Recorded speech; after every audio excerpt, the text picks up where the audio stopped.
Why, hello everyone, and welcome to this week's, or I guess this month's MVP Cup. Tournament format is going to be a little bit different than normal, but on top of that, we do have another special surprise for you. I have a co-caster. Sniper is here, the titular sponsor of this tournament, actually, I believe, at least according to the little thing we have on there. How's it going, Sniper? Good, you know?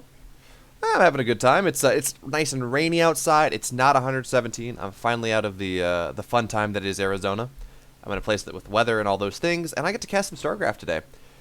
Even after the insanity that is this tournament bracket. It is I believe we have 11 players in the tournament, and we have 7 rounds of Seven round robin play, rounds. which is So going to we're be crazy. It's gonna be a lot of StarCraft. I can't say I'm complaining, to be honest. More StarCraft is, of course, always better than less StarCraft. This is true. And this is wonderful. I'm supposed to link all the different Matcherino codes, as one does, when you're casting, but I cannot send hyperlinks in chat. Oh, Um, let me get that for you. yeah, I don't believe I have moderator access, so it's gonna be a fun time. Well, Where is Pocket Mike? Pocket Mike is not here yet. there. There we go. Thank you. And apparently on Trovo, mods can pin. Oh, that's nice. There. Now, what I need to figure out is why your audio is not coming in all that great. That's fine. Well, that's weird. Yeah, you're getting a little crackly, but we will deal. We will work with it. We will work with the technology that is available to us, which is, of course, Discord, which is, of course, the internet. Where is Pocket Mike?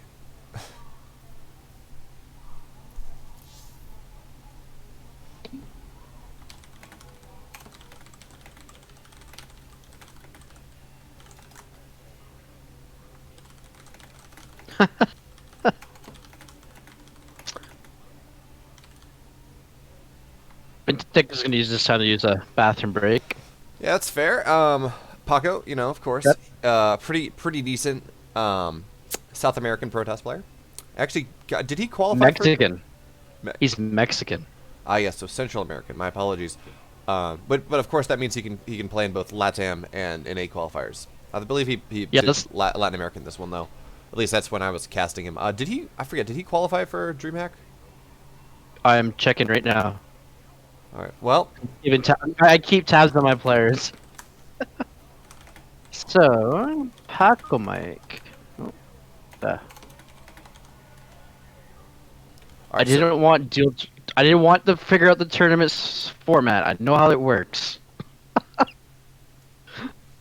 Not want that. I want. Yep. All right. So we have a game actually. We're gonna go. I'm gonna need you to join Starkiller's lobby link, as I don't want to wait too long. Oh, come on. There we go. Let's see here. No, Paco Mike didn't make it to the main event. Oh. We had dark. Hey. We had darkness from the Letsum group. Anyway, dude, I'm gonna have to have you join the lobby link, please. Yeah, I am. You're not in the. You left the lobby. It's loading. Oh, okay. Fair enough. All right, so It's loading. It's loading. It's loading. The old lobby bugs. You may have to. Yeah. Yeah, you may have to reboot or restart StarCraft. No. I clicked on the link too. There we go. Come on. Yeah, you're in. You're in.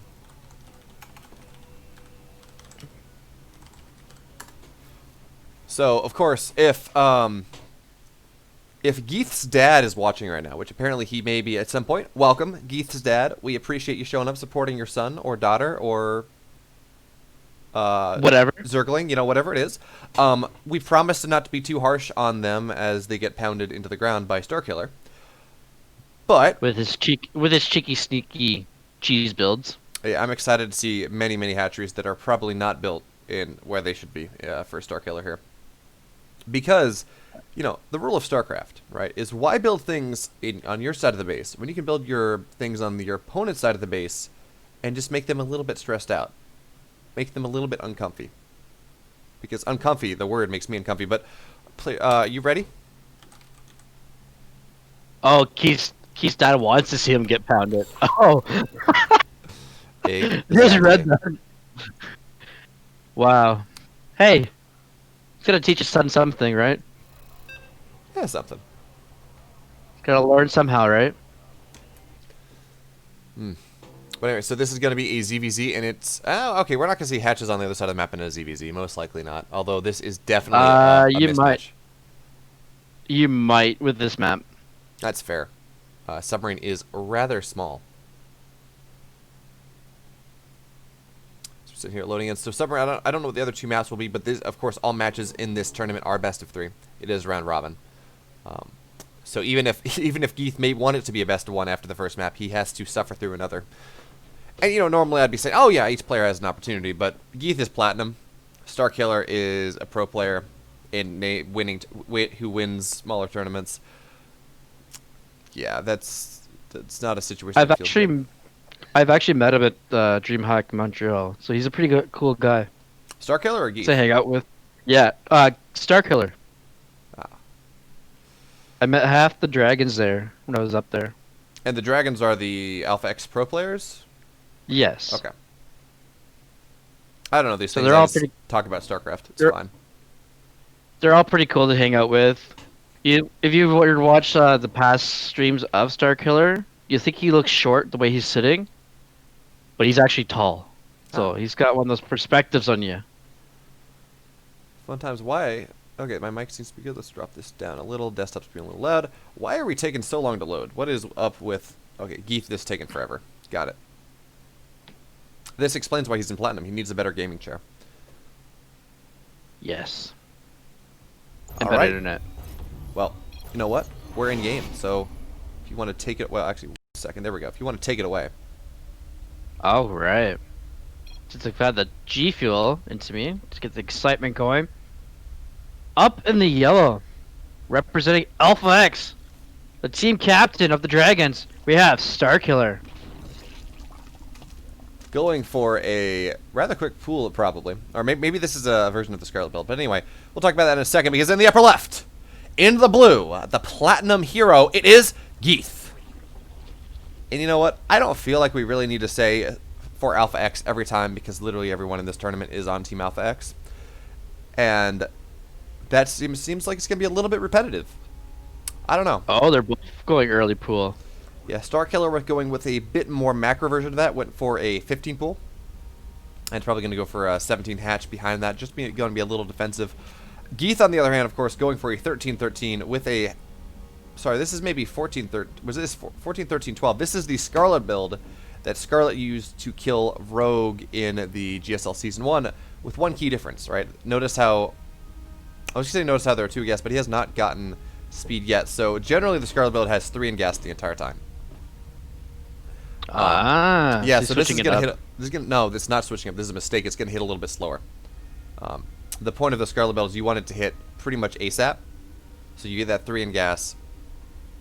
And of course, this will be the Scarlet build. It's going to pump links from here on out. There is a variant where you keep a couple in gas after you get speed, and you put some Banelings in as well. And it's even more all in, of course. Less Lings, but double Banes. But that is not the variant that Geeth is going for here. Now, of course, Starkiller, this is probably the worst map for Geeth to do it on, because Starkiller is going to know exactly what the hatch timing is.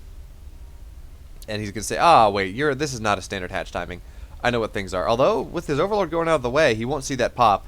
And just seeing the... Well, okay, you do see the HP bars. So that's not exactly... That tells you all you need to know already. And now we do have the Lings of Starkiller already moving across the map, but this is potentially the best case scenario here for Geeth, as Starkiller is only just starting to mine gas. Speed is only just now going to go down. And actually, I would just really expect to see him go Baneling Nest on top of this, because speed's going to be so much later for him than his opponent. But now... Speed's in about 30 seconds from completion, and there is the opportunity for Geeth to just go trap this entire Ling force as he moves across the map. Yeah, speed done with 10 seconds, and these Lings are all dead, which means that Geeth actually really does have an opportunity to maybe get a kill here.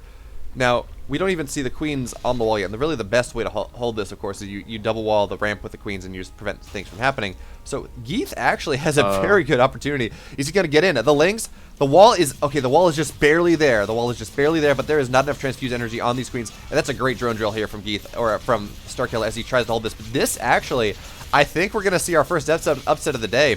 Although he's not targeting properly, so maybe not. Yeah, no, okay. Never mind.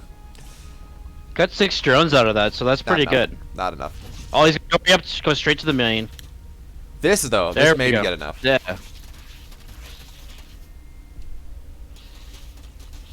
Oh, he's gonna try to target down the spawning pool here. Oh, because he's getting there. He's moving the army all the way that he needs to. Yeah, but look how much he's losing every time. Starkiller has these 2 queens, and these really are the linchpin of his defense here, especially now that transfuse is available. There's a spine to support things, and there's a Baneling nest done. So really, once Starkiller gets a couple Banes, he's gonna be fine. There we go. The Banes are now on the way. There's a kind of a pseudo wall here with the queens and the spine, which means that Geeth has to run the entire way around into Banelings, getting shelled at by the spine the entire time. And this is getting worse and worse here for our blue Zerg. There was a moment where it looked like he was gonna break through, but oh yeah, Starkiller has probably defended this all in, what, 2,700 times at this point? It was all over the ladder back when Scarlet did it. So he knows what he's about. Let me see. I've had this actually happen to me too on the ladder. This build. It was a popular build for a while. It's pretty solid. And now we do see Starkiller. He feels confident enough to go back into droning behind this. Speed is now halfway done. And interesting. So we do see Geeth going for drones of his own behind this. And interestingly enough, he has gone back into gas here. And the thing with this build is it's incredibly all in, but maybe there's Geeth has done just enough that he's equalized the game just enough that maybe he can get something out of this, even though he really has not been mining nearly as much gas. And I really wouldn't mind seeing him just go put a Roach Warren behind this and going for a round 2 of just Roach Sling Ravager something. Like a 1-2 punch kind of. Exactly. Because I think go ahead. He has the worker lead right now. He got the worker lead when he did that damage, the first damage. So he's capitalizing on the workers. And he is going for a Bane Nest. So now we do have him running in. Once again, really not going to get anything done here. With the Banelings and the spine, this is a pretty stout defense. And Starkiller actually has successfully managed to evade the vision of Geeth in its entirety. Now his set of Lings now moving across the map, and this is his turn to get some damage done. There's nothing at home here for Geeth in the slightest. Sure, maybe he's going to try to run home, but that is a long journey for him to go. And actually a couple of Lings are going to go into the right-hand side, going to morph some Banelings as well, and I don't think Geeth saw that. So now with the Lings just targeting down drones, 8 more workers going down, and this is the kind of damage that Geeth really wanted to get done in the early game. And sure, the Lings of Geeth are now home, but now we do have the Lings of Starkiller running into the Banelings, and now the Banelings, they're not going to get the connections they want, at least not yet. Actually, fairly decent micro here from Geeth, but those are the shots he's looking for here. As all the Lings go down, all the drones are either damaged or dead, and there we have it. GG Geeth. Really not topping out yet, but he says he's done. Very well played. And the Starkiller is going to take game number 1. So that was just, the result was as expected, but the game didn't happen as we expected. It really looked like Geeth had an opportunity to push in there about 3 seconds faster, and he gets in there before the queens have the wall, and that's a very different story for those queens die. Very different story in that game. Oh yeah, I thought if Geeth were to go stay on the gas and get that Bane Nest faster than Starkiller, it would have been GG. But yeah, but that just wanted to go for the Baneling tech you go for there, that makes that even more all in. You just don't have enough Lings. It works if you catch your opponent off guard, and there was definitely an opportunity for him to do something, but he's following the Scarlet build that Scarlet used to kill Rogue, which is quite powerful in its own right. It doesn't necessarily need Banelings behind it. So game number 2 will be on Pillars of Gold. That's going to be a bigger map. Of course, it's kind of hard to be. That would have been a better map for the Scarlet build. Yes and no. Because on the one hand, you have rush distance. On the other hand, you are able to scout the hatch timing faster. You can see whether the hatchery is wiggling or not. I'm going to need you to click on the lobby link, by the way. Yep, just loading up here. Okay. So there are pros and cons to choosing on big maps versus small maps. Pillars of Gold It's decent. It feels like the rush distance is long enough, but the air distance is fast enough that it's really not worth it whenever I've done that build. But I do think we're probably going to see something different from Geeth in this game number 2. Something equally cheesy, most likely. But 15 hat. I do a lot of the 15 hatch in ZVZ. So like, this map is a bit of a 50-50 for that build. So if Keith does a 15 hatch, it throws the timing off. So like when the Overlord gets there, it makes your opponent think the hatch is standard opening. When really it's not. So yeah, and that's definitely a possibility. But I got to imagine that Starkiller. I mean, if you just look at the number of games he has on this account, for example. You know, oh, okay, not on this account, but on his main account. This account is only like 500 games, but on his main accounts, I mean, these players play thousands of games. yeah. So, or I should say tens or hundreds, probably not hundreds of thousands, tens of thousands of games, which means that he has run into, unless something's totally new, something, popped up in the GSL last night, although there was no ZVZs in the GSL. Actually, there were no Zergs in that group of the GSL. But anyway, something pops up in a tournament all of a sudden, and players adopt it. They say, this is something really cool. Maybe that's something where Starkiller is flummoxed. But he's a relatively cerebral player anyways. I don't expect Insanity to mess with him too much. Just trying to refresh the round robin here. Yeah, what other results do we have going on?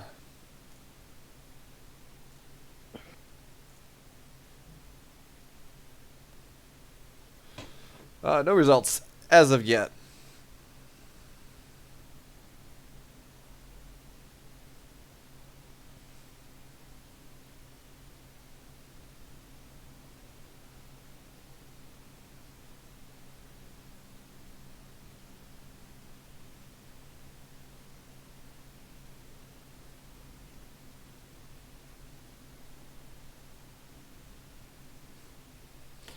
So while this is going on, my girlfriend has made a trip to the farmer's market because I'm moving in here to start my PhD, right? And so she came out to help me move for a bit, which is rather nice of her. Oh. But anyway, so she went out to the farmer's market, and she hasn't been to the one up here yet.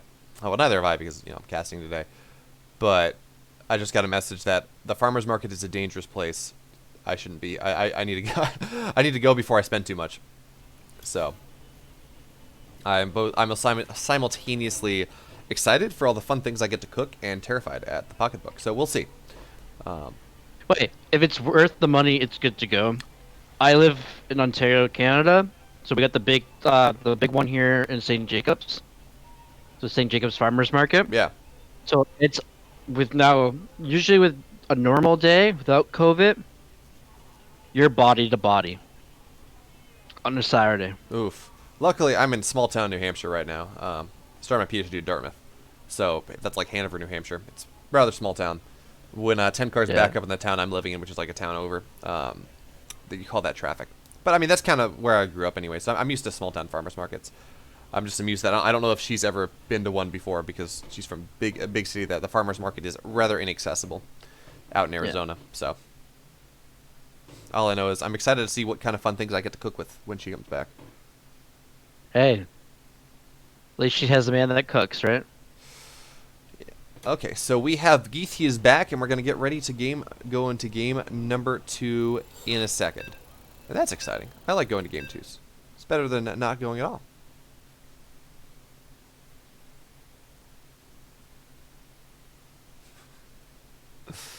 Nice. Apparently, I tweeted about casting today, and the only retweets I have are from retweet bots. Nice, amazing, exciting. I got one from Trovo, which makes sense, but I got one from the Tools by Ezio retweet service. Gotta love them bots. Yeah.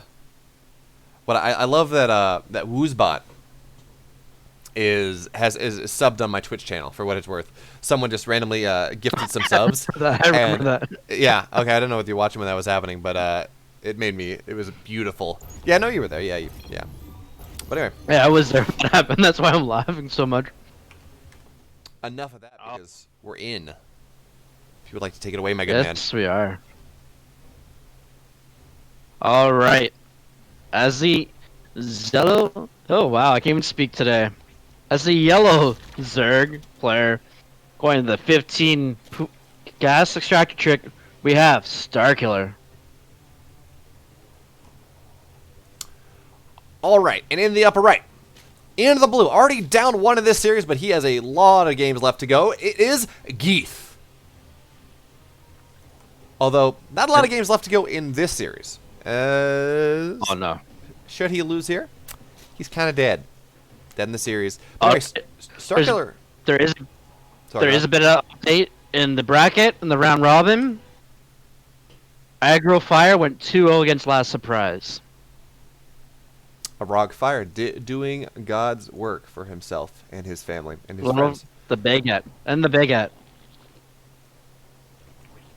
So, actually, back into this game, we do have Starkiller going for a double gas trick into 15 hatch, 15 pool, this is very much a Latin American build. I really only see this type of build happen when I'm casting the Latin American qualifiers. Like, you think like the Zerg Lord or B Lord are the two players that I see do this the most. And this is, when I talk to them about it, I'm like, hey, why do you do this instead of just the standard 16, 18, 17? The argument's, well, it's a bit more defensive. It keeps me safe against the earliest of cheeses because I just get that hatch actually done and I get the armor on it a little bit faster. And I get my pullout just a little bit faster too. And they think that's worth it. They think that that level of extra safety is worth the economic hit that you'll take. And that's probably a fair argument, especially when we're looking at players of such a disparate caliber as Starkiller and Geeth, where all that Starkiller has to do to win the game is just make sure he doesn't die to whatever Geeth is going for here. And as a result of that, we do see Geeth at a little bit of a better economic position here, as he did go for a more standard build, 16, 18, 17. He just gets things a little bit faster. Supposedly. My question is, though, will it defend if, say, Keith did the 15 hatch pool build? Well, anything defends the 15, or are you talking about the 14, 13, 12 that he did last game? No, not the 13-12. The 15-14. So, I actually can't say I'm familiar with that build. So, anyway, we do see Geeth going for the third here. He's determined to play as macro as possible in this game number 2. Or I should say as macro as he played as macro as he was all in game number 1. So, just really trying to mix things up, do what he can. But interestingly enough, it looks like he's going to be gearing up for some kind of aggressive play in the mid game, probably once he gets 27 workers, once he gets that Baneling Nest down, as he is still 3 for 3 on gas. Now, this may just be because he's platinum and does not have those minor efficiencies, but generally you only see, say, 2 or 3 on gas, just because you're trying to eke as many minerals out as possible while still getting Baneling Nest. But this is going to be a Roach Bane all in here from Geeth, which is interesting. Definitely gives him an opportunity to get something done. Well, Starkiller's gotten 2 gas, and he started layer. Yeah, so this is looking like it's going to probably... Well, I would expect him to at least take a third gas. But this is probably going to be some sort of 1-1 Roach, maybe? No, that doesn't hit fast enough. Probably going to... I think this is going to be a Roach Nidus. This may be 1-1 Roach, but I believe the Evo Chambers have to go down earlier for it to be 1-1 Roach. It's been a while since I've seen the build. It's only 2 gas as well. Exactly. So actually, this might be some sort of Queen Roach Nidus here. Again, I would expect to see a third gas go down rather quickly. There's +1 missile. Oh, there we go. No. Double gas. And Keith is just building roaches. Yeah, but this is exactly what Starkiller wants. Geeth wants to move across the map on 27 workers with a bunch of Roach laying and try to go kill him. And Starkiller, well, he's on 2 bases. It's gonna be harder to break him. And he's just, if this goes long enough, I mean, he's gonna have the better upgrades. But more importantly, he has. He's gonna have numbers. That being said, though, I fear he maybe is overdroned just a little. 44 workers at 27 means that is. He may have just started droning just a little bit too late, but Geeth already looking like he's missing his timing here, so he really just needs to power in. It looks like he's just going to wait for some Banelings to crush through all of these queens, crush through the buildings, do all that. And there's just not a lot of army here for Starkiller. Geeth definitely has an opportunity to get something done now that, of course, targeting down the high energy queen first of all, or at least trying to.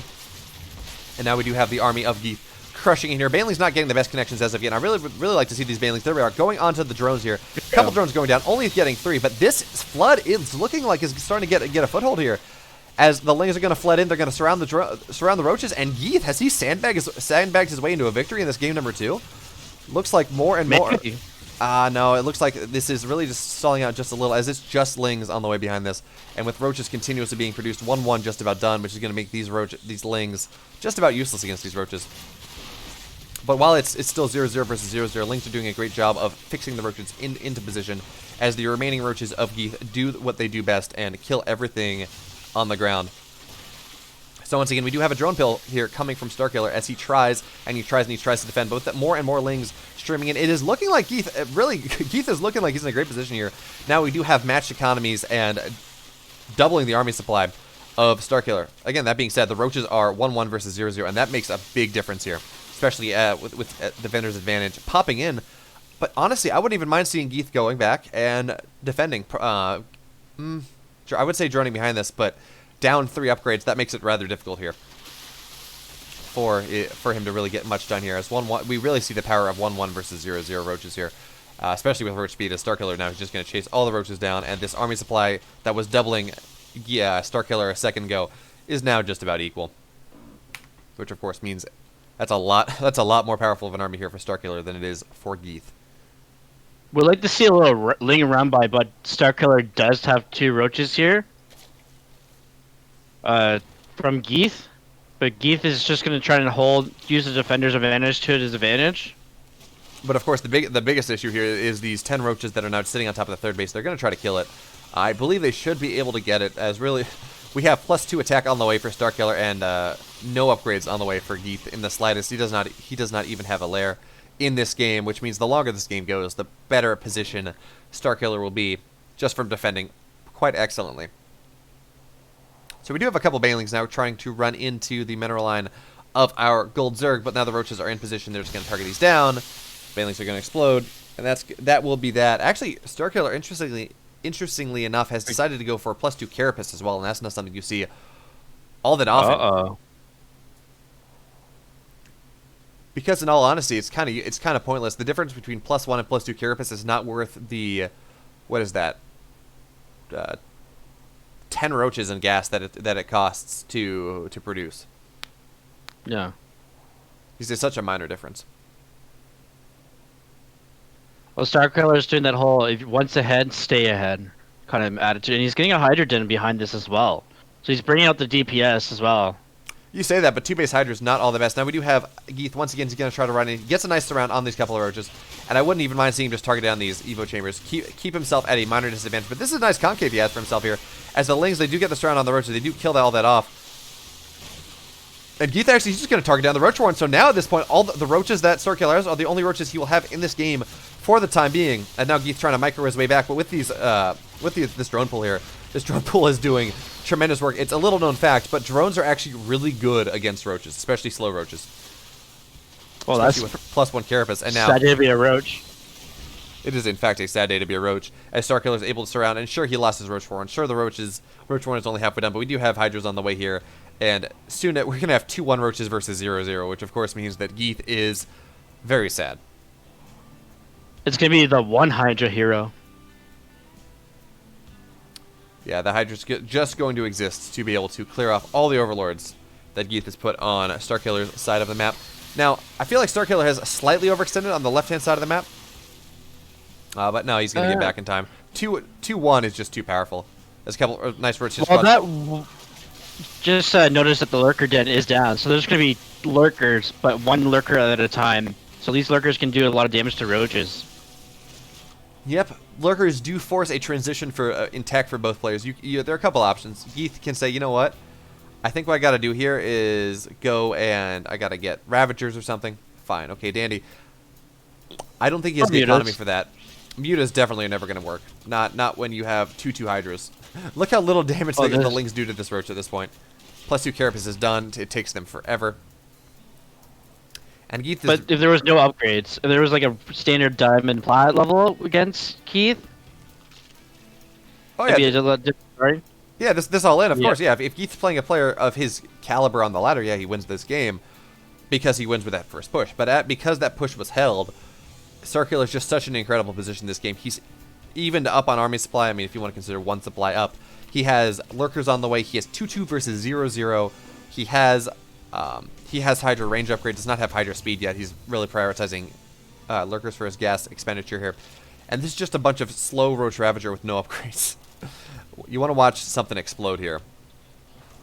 Well, Roach Speed is almost finished for Geeth. Fester Pit is also underway for Starkiller, so that Hive Tech is going to come. Alright, we have Novus here. Lurkers are Lurkers are getting targeted down here. Actually, yeah, all those Lurkers will, in fact, just die. They're just going to explode here. And you know what? This is actually... Geeth's taking a great fight. 2-2 versus 0-0. That rather surprises me, but we didn't necessarily see the Hive. We didn't see the really good Lurker upgrades. But now we do see the upgrades really coming into full force here, as Starkiller's just really able to micro himself on top of the Ravagers, get on top of those, kill them off. And that's all. This really should be all she wrote here for Geeth, as he's down in economy, down in army, both in upgrades and supply, down in tech, down in pretty much everything in this game. And there's really not much of an opportunity for him to really get a whole lot done as this game continues. As much as I would like to say there is. It's giving us game to cast, at least. It's giving us a wow factor from someone that's so low in the laddering system to against someone that's a pro player. It's showing that Geeth can be somewhere up in that level going against Stark. Oh, well, Geeth says, you know what? This is, I know I'm dead here. But honestly, you're right. That was incredibly well played from Geeth here. And really in both games, he really had a couple opportunities where he looked like he was really going to break Starkiller. And it was really only through Starkiller being that much better than him that it didn't really work. And that may be just be a product of the build orders they chose, where Starkiller says, you know what, I'm not going to do anything crazy. I'm just going to give you a nice game. I'm not going to be mean about it. Whatever. And that's what I like about Starkiller. He's the team captain for Alpha X, so he's showing he can be a team player, especially with our lower guys. So, and then Geeth, keep these replays. If you are now just tuning in, keep the replays and learn. Did Pocket Mike show up? That's a really good question. I think that games are going right now.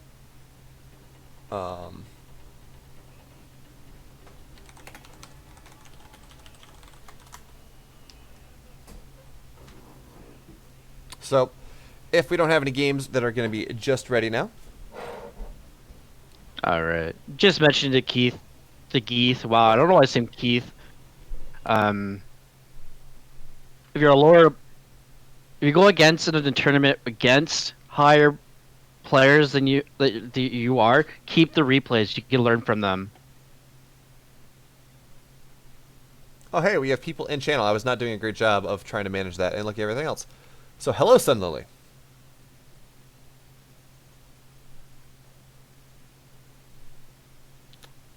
So, anyway, we do see that. We're going to see what else. Well, Shazam, we just saw Geeth showing that he can go up against a GM.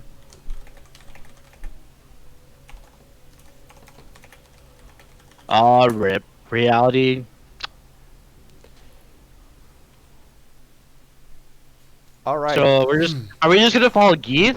Last surprise versus we're following Geeth. Last surprise versus Geeth. Let's go, round 2. Platinum Hero. Well, it's a good thing he's on Alpha X, not with Platinum Hero. Did you get a party invite? No, I haven't. Oh, I don't know why he didn't. There we go. So thanks. I gotta say, I'm incredibly excited. I was talking about my girlfriend went to the farmer's market. She came back with maple peanut butter. That sounds. How Canadian is that? Oh, well, it's Vermont. What? It's from where? Vermont. Oh no, you gotta have Canadian maple peanut butter. Hey now, this is from like 5 miles away or something. And from across the country. No, 5 minutes.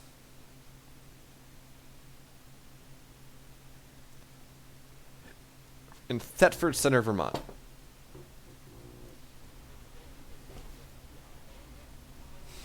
So now we have Geeth doing that old I'm playing against someone better than me. Let me open their profile and see their highest, their best win rate maps. I'm just gonna ban those out because it doesn't matter anyways.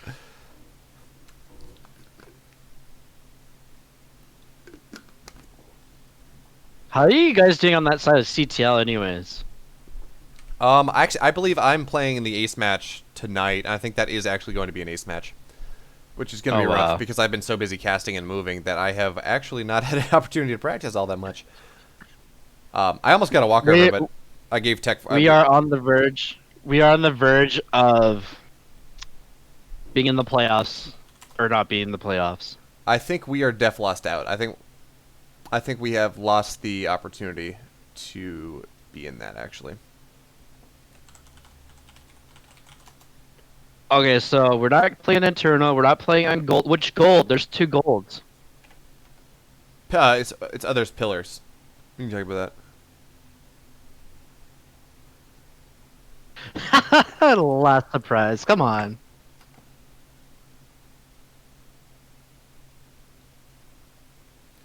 Would expect him to know better. Yeah, we are mathematically eliminated, so it doesn't really matter what I do. But we there's a chance that I can make it so all inspiration also gets ruined, gets their life ruined. If I win my ace match tonight, so that's the plan.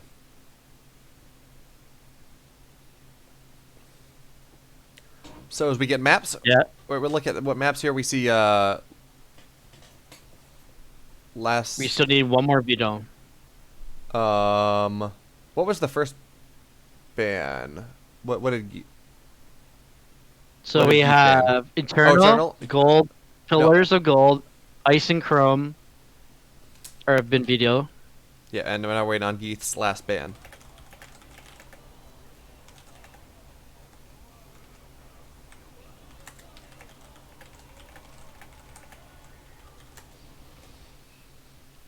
So here's what I'm really excited to see how many different all-ins that Geeth has for this. In all honesty, like he's shown 2, and that's more than honestly most platinum players have.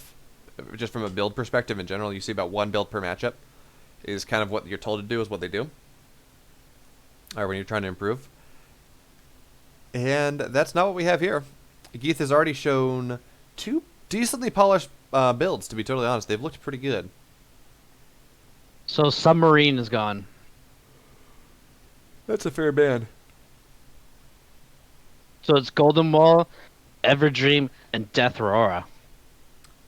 Those are some fun maps. We're probably going to see Death Aura and Everdream go 1-2. Golden Wall as the 3rd map here.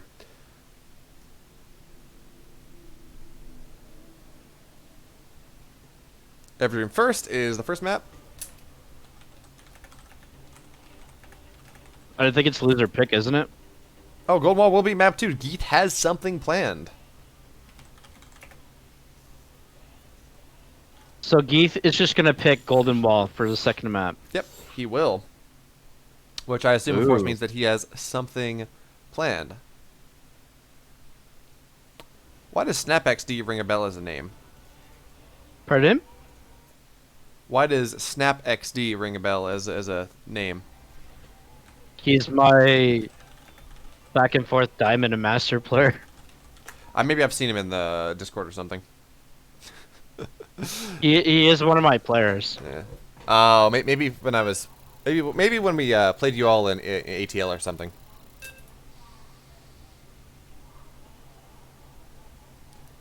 But anyway, we do have a game, and that is probably more important than us nattering on about Chobo Team League, which, I mean, we're here to cast quote-unquote professional games. But hey, it's gonna get the insight from other leagues that we both play in. Yeah, but I mean, the difference between me and Starkiller is like the difference between Keith and... Oh, wait, I have a chance. Anyway. Shazam's telling you to win that ace match. Yeah, I appreciate that. Anyway. As a former all-in mid. Oh, don't worry. Whenever we play UR, I get very excited. All right, back to MVP Cup. In the purple as Terran. As a Canuck, we have Last Surprise. All right. And in the red, our young Zerg hero, almost taking a game off Starkiller, it is Geeth. Not once, but twice. Yeah. Honestly, he's looked pretty dang good, and we are seeing some shenanigans out here on the some shenanigans out here on the map. Not the normal shenanigans, not the whole I'm gonna go aggressive as hell. No, this is 3 hatch before pool. I think it's 3 hatch before pool. That or he's just scouting for a proxy. But I really hope it's 3 hatch before pool, just because there's a reason no one does it anymore, and I'm wondering if Geeth's just gonna be able to make it work. Because it doesn't happen, right? Like, it's just something that at Last Surprise wouldn't expect in the slightest, but no, he's just scouting for proxies here with that drone. Where is it? Oh, is he? That's all he's doing? Yeah. I've tried it once to do a 3 hatch before pool Terran, and then it's kind of like pushing the limits though. Ooh, I do not like his pool placement here. As an aside, he's made a full wall. He's made a full wall of his pool and his gas, which means that Hellions, should they be able to get in, there is going to be some nice choke points for them to just kind of sit in and roast everything. So that's going to be a bit problematic here if Last Surprise does decide to take advantage of Geeth's, well, his naivete, maybe, in this match. So what you actually want to do, more than anything else, is you kind of want to put your hatch kind of just in the middle of nowhere for the against Terrans, just so you prevent any sort of any sort of wall going on. But those sprays, though, Last Surprise just spamming them out, saying, "You know what? Thumbs up. You're doing great, dude. Thank you. You're having a great job. You're doing a great job. I'm proud of you." I just heard all I heard was spray. I'm like, oh great, Last Surprise. What are you spraying now? So now we do have the Reaper. 3 thumbs up. 3 thumbs up. And now we do have the Reaper moving across the map. And this is the point where we see whether Geeth's worth, because it's easy to just hit an all in and maybe catch your opponent off guard and win. It's a whole other thing to try to defend Reaper. Oh. Nope. Just missed that drone. Just missed it. But yeah, as I was saying, it's a whole different thing to try to defend against Reaper Micro from a player who's 2-3 leagues above you. And actually, really, as a Zerg, that's the first thing you kind of notice when you're starting to rank up. You find that the Reaper is just punishing and really difficult to deal with until you kind of get used to that higher level of play. But as I say, that Last Surprise really getting absolutely nothing done with the Reaper here. So I'm going to bust your bubble though. Geeth is between M3 and GM-ish. He's not actually a platinum player? He's not a plat. This is his tournament account. Oh, okay. This makes a little bit more sense here. So I was just asking him on a side chat. I'm like, hey, what, like, because I thought he was plat. Because I'm like, oh, I haven't had a plats for CTL this year. So he asked him, and that's where he came up to me, and that's when he told me he was that. And I'm like, oh, okay. This makes a little bit more sense here. Unless he played a lot of unranked games, that's understandable too. I mean, I play a decent amount of unranked as well because I don't play consistently enough to keep my ranked level all the time. So then I play like 50 unranked games to actually, so I don't just hemorrhage MMR whenever I come back to playing because I'm not casting or busy or something with something else. But so we do see our first set of Hellions move across the map, and this will be Hellion Banshee here coming from Last Surprise as he really looks to lean into Geeth just a little. And having a tournament account in Platinum actually seems like a really excellent mind game here. For Geeth, he's like, look, I'm bad, underestimate me. It's going to be fine. Meanwhile, Geeth, hitting these crisp timings, doing whatever he can, actually looking rather good. But the jig is up, Geeth. We've talked about it on stream. Yep. But no player knows about it. Unless they're in the stream listening. So we do have that stim coming. Looks like it's going to be a bio play coming from Last Surprise. Yep. Lair is just completing as well for Geeth. Yeah, this based off the lair time, I was gonna say this kind of looks like some sort of muta play, but no, this is just a really fast lair, but not really no gas behind it. So it's interesting that he decides to get gas that early. Generally, what you see is upgrades before a lair, not the other way around. If you're going a Ling Bane style, so the lair is done, and we don't see any benefits of it. We don't see Bane Link speed being produced. We don't see more gases and some mutas. It's just more lings and more drones. Okay, now we do see all that going down. And the Banshee's trying to get something done, but Banshee's really not going to get a whole lot done here. But now, okay, there was an opportunity. Not exactly going to be taken. And I like this a lot. Look how he's using the Hellions on the rocks to be able to kill some creep tumors. That is some next level play light right there.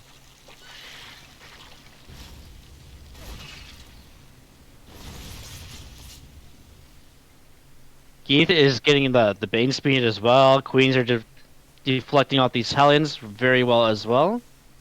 So the one thing that worries me here in this game, okay, there's the Spire going down, but I was gonna say the one thing that worries me is just the absolute dearth of upgrades here that that Geeth has going for him, and really the lack of a fourth as well, considering there's already a third done in mining here for our Purple Terran.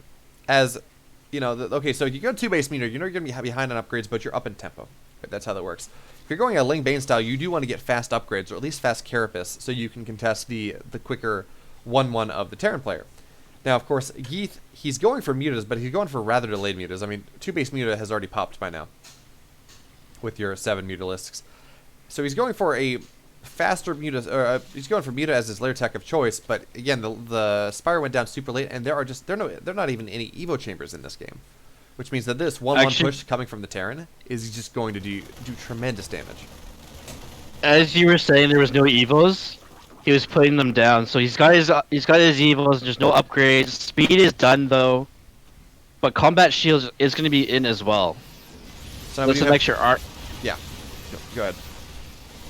So there's going to be extra armor on these Marines. As we just see the Banes collide into all those Hellions. Yeah, this may in fact just be game here. Last surprise, up significantly in army supply with a tank shelling away behind it. Sure, the Lings are going to get on top of it, but the Marines with 1/1 are just going to stem on top of it. You're going to say, no, no, no. This tank shall not die. It's the tank from Fury, and it is just killing everything. Now, sure, the Queens are doing a great job of holding things off just a little and getting all these medevacs, and that is rather nice for our red Zerg, but pulling all the Queens to the front means he can't really inject, and now we have a nice 1,300 mineral bank here. No macro hatch, no 4th base, and it just... The longer this goes, the further ahead Last Surprise is going to be. 2-2 is now already on the way, and 1-1 has not even been started for Geeth there. The Mutts are here. Mutts don't matter. Sure, they're going to get the tank, and that's nice, but all these Queens should realistically die. Now, if we want to look at the trades for a minute, resources loss is over double here for Geeth at the moment. And sure, this medevac may die. That is a risk I'm willing to take. Or there's a risk that Last Surprise is willing to take here. Although, loading up the tanks... Okay, they're going to die anyways. Yeah. As you were just saying, I'm like, there's 2 tanks in that, but back over here at the main base, there is a drop here, a double medevac drop. It's going to kill off at least 6 drones and kill any reinforcements of Lings here. Yeah, it looks like they're just going to target down the main base, and there is no... Banelings are being morphed, but these Banelings will not be morphed by the time the lair just goes down. Meanwhile, we have the Terran on 83 workers and the Zerg on 50. Isn't that supposed to be the other way around? Beautiful connection, though. Just to finally clean that up. Yeah. GG, well played. Doesn't matter. The Queens died on the 4th as well, and that really is all she wrote in that game. As you know, we had Geeth making a valiant effort at things, but it's a lot easier to win disadvantaged mirror matchups than it is to win disadvantaged non-mirrors. He's just and honestly, well, maybe not at the highest of levels. Oh yeah. But if you look at the win rates and kind of Masters GM play, Terran is like plus 5% in TVZ at the moment. Although that, to be fair, that may just be due to the preponderance of mech. Why was I added to a peep mode game by an Alpha X International person? Pilly, you want to play peep mode?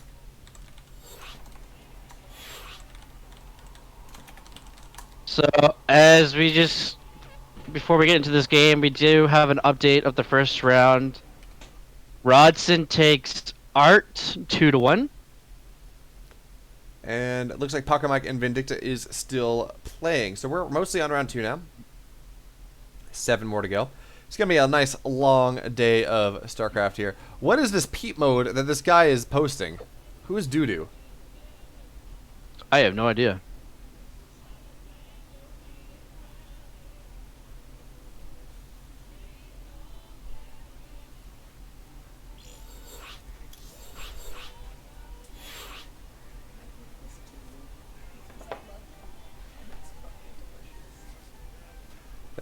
Oh, I heard someone's voice. Yeah, my girlfriend just showed up. Hey, now's your opportunity Say if you hi want to to actually stream. be visible on stream. Hey, say hi to stream. Say hi to everyone. You're on TV. Hi, Mom! Any- Pork grilled cheese. Anyway, she shows up, and I guess she got a pulled pork grilled cheese at the farmer's market. And I've been provided with What? Where's mine? it. You are some number of miles away. It'd be cold by the time it gets here.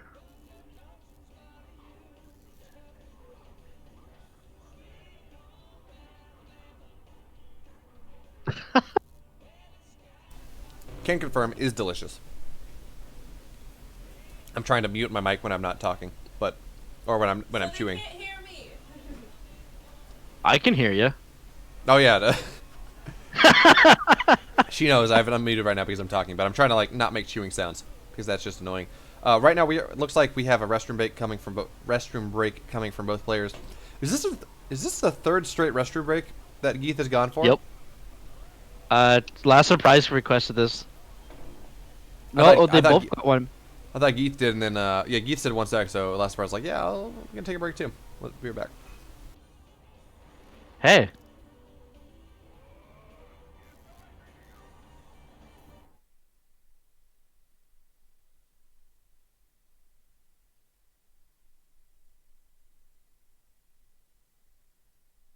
Don't worry, I've been sneaking goldfish crackers in here and there.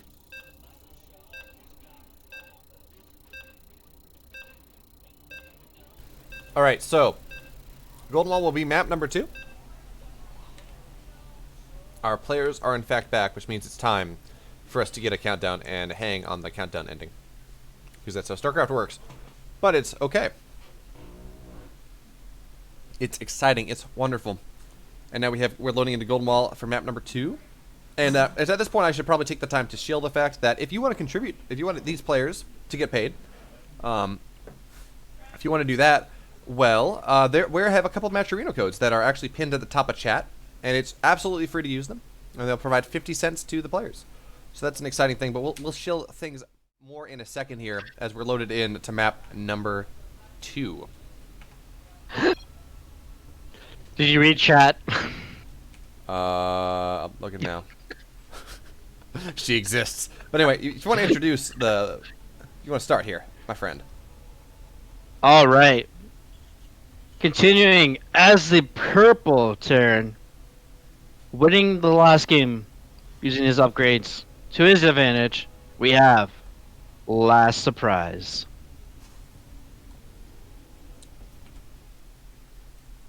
And in the bottom right, in the red, the people's champ, it's Geeth.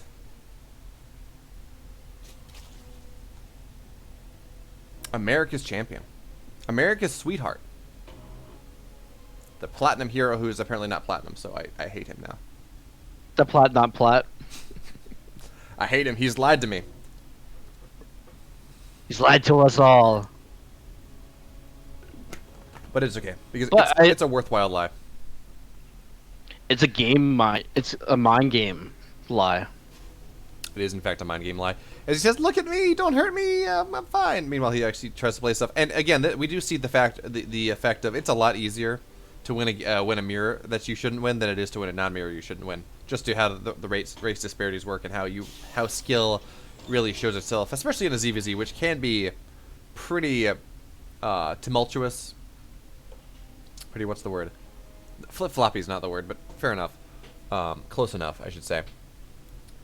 And yeah, ZVT is not exactly like that. ZVT is perhaps the greatest matchup in the game, and really just the purest the greatest demonstration of pure skill that exists in StarCraft. And PvZ can be sometimes fluctuating as well.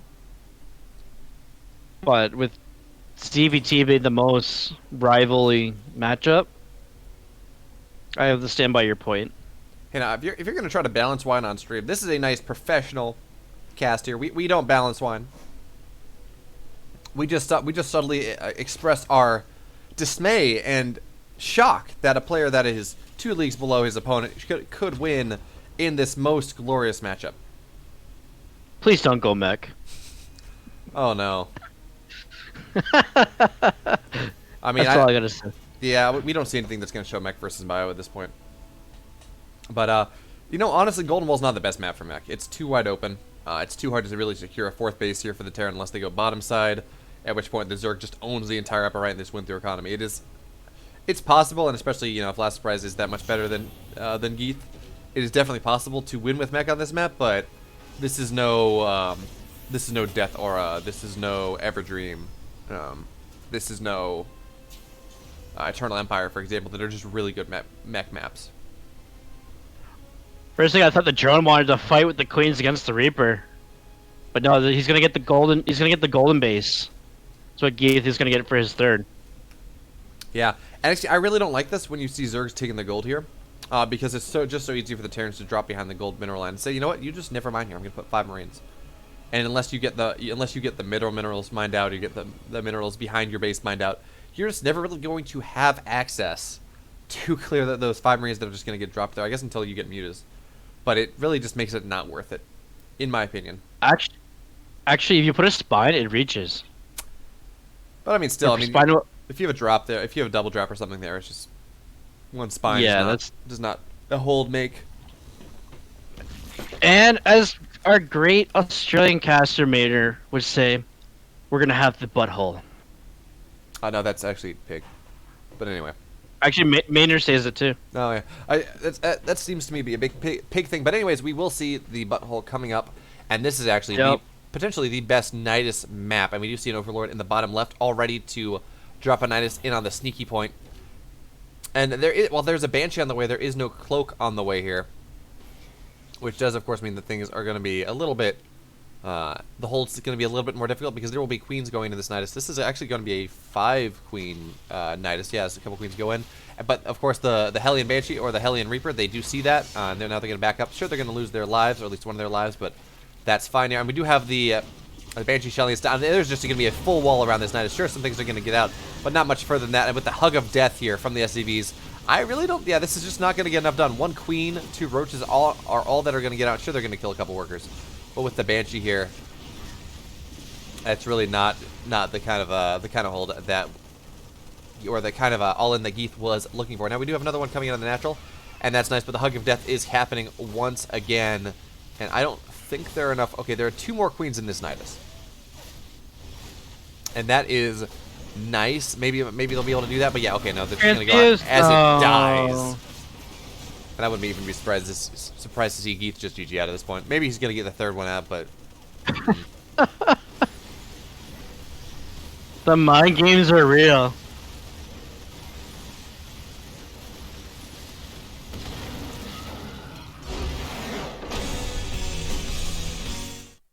Oh. Actually, if you went Swarm Host, Nah. for the that would have been a one-sided. If he goes Swarm Host, he just kind of die. He's not Rogue. I believe. I'm just saying with that. Sorry, go ahead. Just with that map though, with the middle wall right there, right? So put the Nidus on the other side and let the Swarm Hosts do their volleys of locusts, right? So, but we do have an update on the round robin. Vindicta takes a pack of like 2-0. And now it's going to be Vindicta Starkiller next.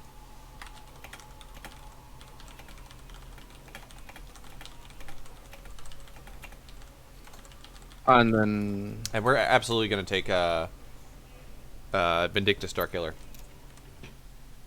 If they haven't gone to game yet. Well, Vindicta's still in menus, so we should be fine.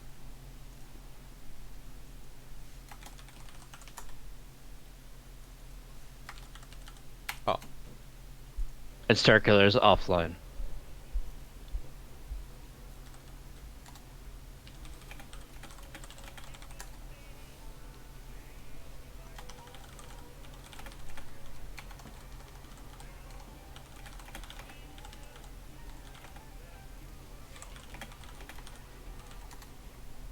Alright, so it's going to be Vindicta versus Art, actually. Is it? Yep, because... round 4? yeah, they're just playing whatever they play, I guess. Oh, that's fun.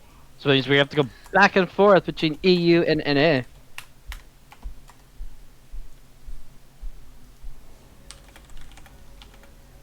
Is there any games on this one?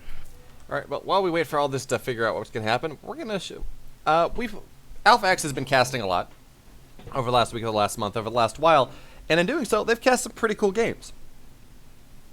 Which means, of course, that we have some top plays to share with you all over the last period of time. And yeah, please enjoy. And when we're back, we should have Art versus Vindicta. Patience. I bet he wished he did go for the Oracle this time around, though. The Thor. What is the Thor doing here? How often do you see a Thor this early in the game instead of something like a siege tank? Okay, in he comes right now. This Thor with a bunch of SCVs ready to repair it. There's a lot of Adepts right there on the right side. I think the Adepts should do okay against Thors, right? I don't see Thors that often in TVP, but we'll have to wait and see. We'll have to wait and see. This is a very committed build here for Cure, bringing a lot of those SCVs with him. And we'd love to see the medevac as well repaired here. As the, you know what, as that gets picked up for Thor as well. Will fall, though, you know what, it's going to be difficult to pick that up. So I think he's going to be okay. Status Trap not quite finding the greatest amount of units, but it might be enough for him to find a favorable trade here. Let's see what he targets down first. A lot of targeting on that Thor right now, and also a lot of targeting on other stuff, so I'm not quite liking the way Patience took that fight. I would have loved to see him actually either targeting down the SCVs or targeting down the Thor, but... Or the SCVs, I mean, well, SCVs or even the Marines there, right? Let's come in here with more Adepts, though, on the other side. Is this the right call? Nope. GG is called. Didn't have the stuff anymore, and here... with a crazy build.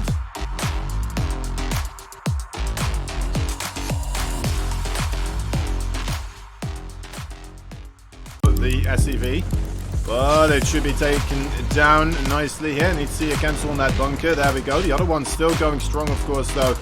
And let's see if there's enough links. There should be. Oh my dear lord. Yes, there is. Yes, there is. A big surround here. Just go straight for the Marines. Actually, the micro on the Marines is pretty darn insane right here, targeting down all of those Zerglings, and oh my dear lord, suddenly we have only Marines remaining. I really thought this was going to be a surround, but instead we're seeing these Marines now rushing towards the bunker. A big block though with that Queen, and the drones just barely being able to safeguard the front door for now. Needs to be able to get these. Oh my dear lord, are you kidding me? One single Marine only being able to enter the bunker here. 10 workers went down. That in itself is a crazy amount. And here, I mean, he has another bunker here. One Marine also being able to enter into that one. Oh my god, gonna get the salvage as well. Are you kidding me? Gonna kill this Queen here. No problem. Man, this is a very strong start here for Cure.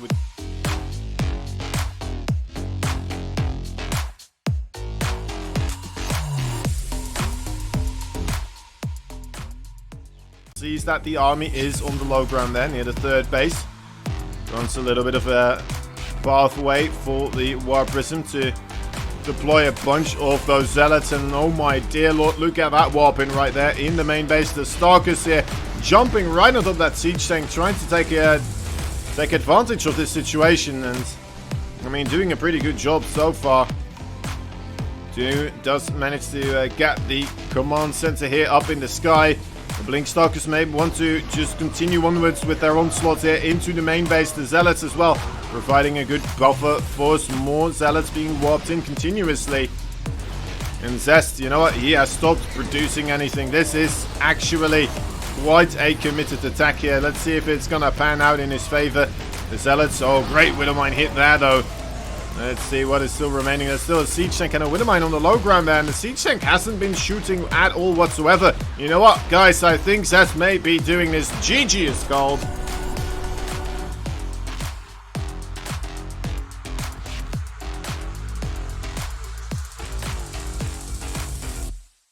All right, we're back, and we have another game. It's going to be Vindicta versus Art, and Art, of course, has won more of these MVP cups than anyone else. And Vindicta, he's a DreamHack. He qualified in what, the second qualifier for DreamHack North America? He almost made it. I thought he qualified. No, he did not. Huh. Who knocked him out? Solier, Ah. I believe. Wait, so Vindicta's a North American player. Solier's a Spanish player. He is I believe Mexican. No, but you don't think of Ryu, who's I'm not thinking Peruvian of and Ryu. Italian. No. Oh, Solier is the true Spaniard. Yeah, Solier's a true Spaniard. He plays in EU. Yes. He's from Spain or Espanol. España. Spain. Yeah, Spaniard. There we go. My co-caster is incredibly cultured. But Oh, it yeah. doesn't really matter because he knows something about StarCraft. I'm not going to say a lot, but he knows something. Perhaps he will I enlighten do. us by telling us who our players are in this game Ah. number 1. You all know him as the King of Nukes. As the Blue Terran, we have Vindicta. And in the bottom right, in the pink, the historical champion of this tournament, with 7 victories to his name, it's Art. And yeah, fun fact, Art has won the MVP Cup 7 or 8 times. He has, I believe, 3 more wow. second place finishes. So he is just really good at taking your money, Sniper. So I was just looking up in the ESL second qualifier. He lost to Brad OK, 3-2. Vindicta did? No, Art. Oh, no, yeah, no, I was talking about Vindicta. Oh, Vindicta? He's... Yeah, we have our North American guys, yeah. Yeah, I was going to say, I thought Vindicta qualified. Oh, Vindicta did. Not Art, though. Yeah, that's what I was saying. That's why I was very confused when he said when you said he didn't. It's like, I could have sworn I think I casted him qualifying. So, what are you talking about there? Surprise, he dropped. I think he beat M. Canning in the qualifying match of the second qualifier. If I remember. And that's the other correctly. Chris Canning. Alright. But anyways, talking about this game, we do have a nice gate expand here coming from our Pink Protoss player, and interestingly enough, he's opted to not wall off the Reaper Cliff. Says, you know what, I'm a little bit too scared of any sort of tank push, whatever, I don't want to lose my Cyber Core, I'm just going to wall off at home, or wall off at my base, or I should wall off at my mineral line. And yeah, Vindicta just going for a Reaper expand, as one would expect. There is actually a reason why he doesn't do that.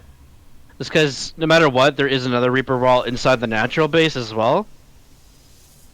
Between the mineral mines, there's Reaper can jump up and down there as well.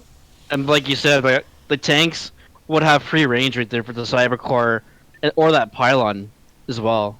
Yeah, but of course the big idea with walling off Reaper cliffs is it forces Reapers. Sure, there's always going to be a cliff in the natural, but it forces the Reapers to come one way, which makes it a lot easier to deny scouting to defend, and to even just to force your Adept to really maybe be able to get the Reaper kill there. Although I've not seen Adepts kill Reapers like this in a bit. It just really seems like Terrans have gotten used to dealing with it to make sure they don't take they take less than the requisite number of shots to have the Reaper die here. So we do have this Adept moving across the map as it tries to chase the Reaper down. Probably just going to go off and scout off this. And there we go. Yeah, Reaper now has an opportunity to maybe get in there, but with the Stalker there, it really is not going to get any damage, but it definitely has an opportunity to get some more scouting done for itself. And we are going to get Blink as the first tech choice from the Twilight Council. So the question is, how many gate blink is this? Is this 2 gate blink? Is this the whole, I'm just going to be defensive, going to take a really fast third? Is this going to be 3 gate blink? The whole, okay, I'm going to be defensive, I'm maybe going to put a little pressure on. If I'm parting, I'm going to kill you, but I'm probably not parting. Or is this 4 gate blink? I'm going all in off 2 bases. So the Robo's going to go down. And actually, I feel like generally you see the Templar Archives go down at around the same time the Robo does. So I feel like this Robo is a little bit later, the Templar Archives is a little bit early, but this looks like it's going to be, for the moment, only 2 gate blink. Although we definitely... Sorry, go ahead. I do want to see some storm drops. I haven't seen that for a while now, too. Well, you know, there's a reason why storm drop's not really a thing. It is just the investment is too great, and the risk reward is just too much when you could very easily do disruptor drops for much for better cost. You could just, if you really want to go crazy, you can do Colossus drops, but like, you can also just warp in 5 Zealots with charge, and that's still cheaper than Storm drops, and it has the potential to do a whole lot more. I just like it because it just, you don't expect it to happen in a game anymore. So if it's just a random drop as well. Yeah, so it does look like Art going for the 2-gate version of this, trying to be defensive, going to ward off anything, and I wouldn't be surprised to see him drop his third in the next 20 seconds. And we got the first Liberator kind of come across the map as well. Do some eco damage, but that Adept that's just on patrol there at the Rich Vespian Gas is going to scout that. And sure, Hellion's going to go in the third, but it's interesting. So there's the TY Hellion approach, which I'm going to build 3 Hellions, I'm going to get a medevac, and I'm just going to kill you. But what I've started to see a lot of Terran players do is it's 1 Reaper, 1 Hellion, or maybe 2 Hellions, and they just go and they use that to scouting. It's just more pronounced scouting here. Nice eye here from Artie's going to get Blink on top, going to kill that Liberator without anything getting done. The benefit of 2-gate Blink, you're just being defensive and you're not going to die to anything. So Vindicta, on the other hand, what is he going for here? We have 3-1-1 here for him. I would expect to see 3rd CC going down soon-ish, but this is very much an aggressive opening here that he's going to look to hit probably once Combat Shields, once +1 is done, once Sim is done. He's going to hit that rather nice 2 or 3 tank, 2 or 3 medevac, marine tank push, maybe even with a couple SCVs to build bunkers, although that push hits a little bit earlier than what I think Vindicta is going for here in this game.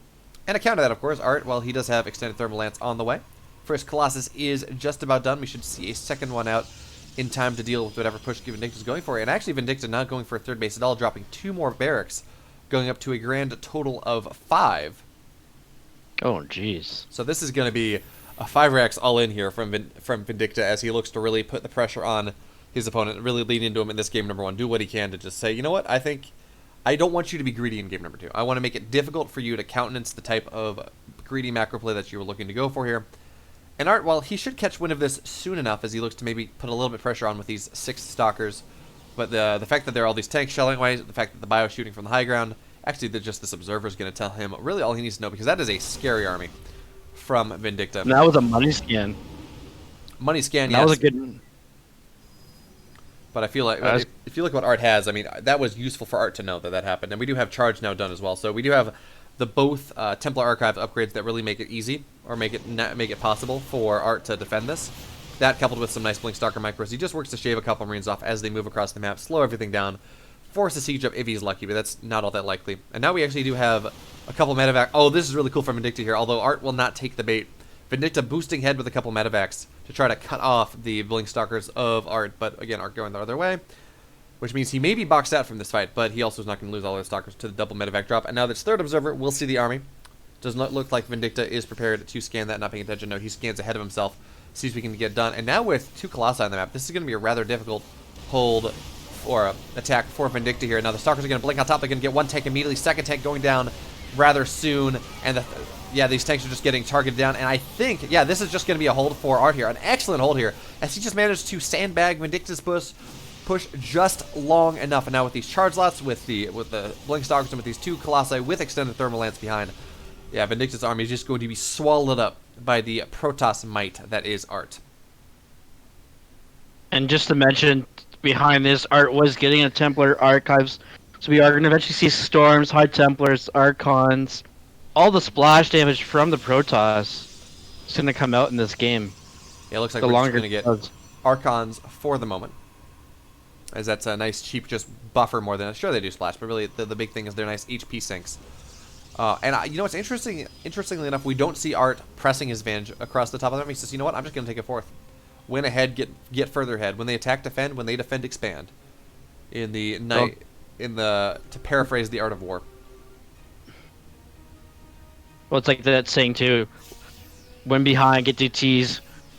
When you're not behind, get DTs. It's just like that too, like the further getting ahead, right? Yeah, kind of. As we see, Disruptors are the next tech choice here from Art as well.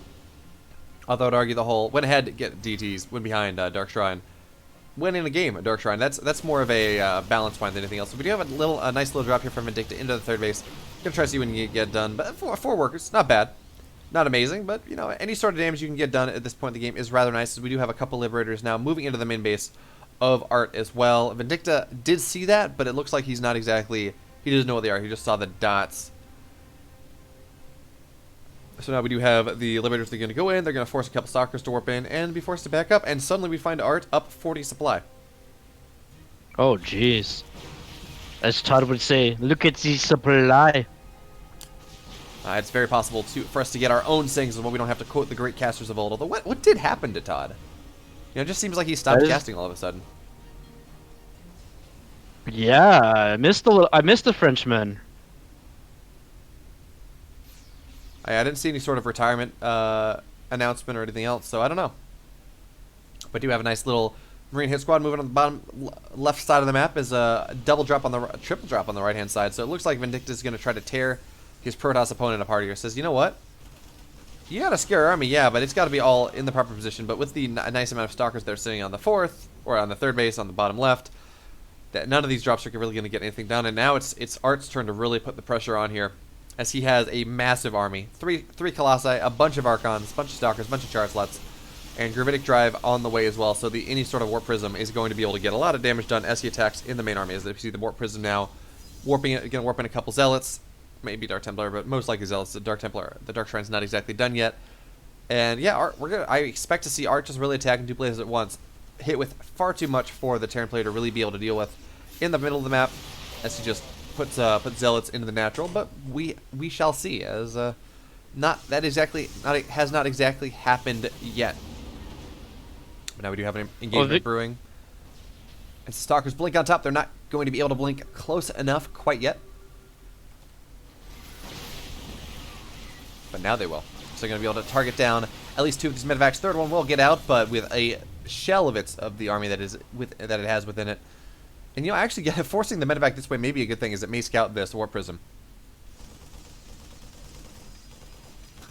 I believe he did see the Warp Prism, though.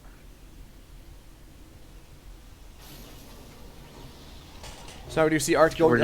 Sorry, go ahead. We're just waiting for that first nuke to come down. Art getting another Templar Archive. And we're gonna have to see Shadow Stride as well being researched. Art working on double upgrades, getting a Stargate behind this as well. Yeah, we do see Art going for a fifth base on top of this. So he says, you know what, you're on 3, but I have you turtled in. I'm massive. Well, actually, I'm no longer massively up on army supply. Actually, I'm down on army supply, even if I'm up in supply in total. But 5 bases versus 3, that's going to be rather nice. As these Disruptors are going to go in, only 2 are actually going to do anything. The other 2 are just going to sit there, not exactly properly controlled. But, you know, damage is damage here for Art. He tries to get something done. Looks like he's getting ready to take a 6th base as well here, as he really just says, you know what? Art is just blowing up his side of the map with Stargates and a fleet beacon. So we're probably going to see the Golden Armada in this game. The longer it goes. Are you saying he's painting the map with Stargates? He's got 4 in production. Is he making excellent art?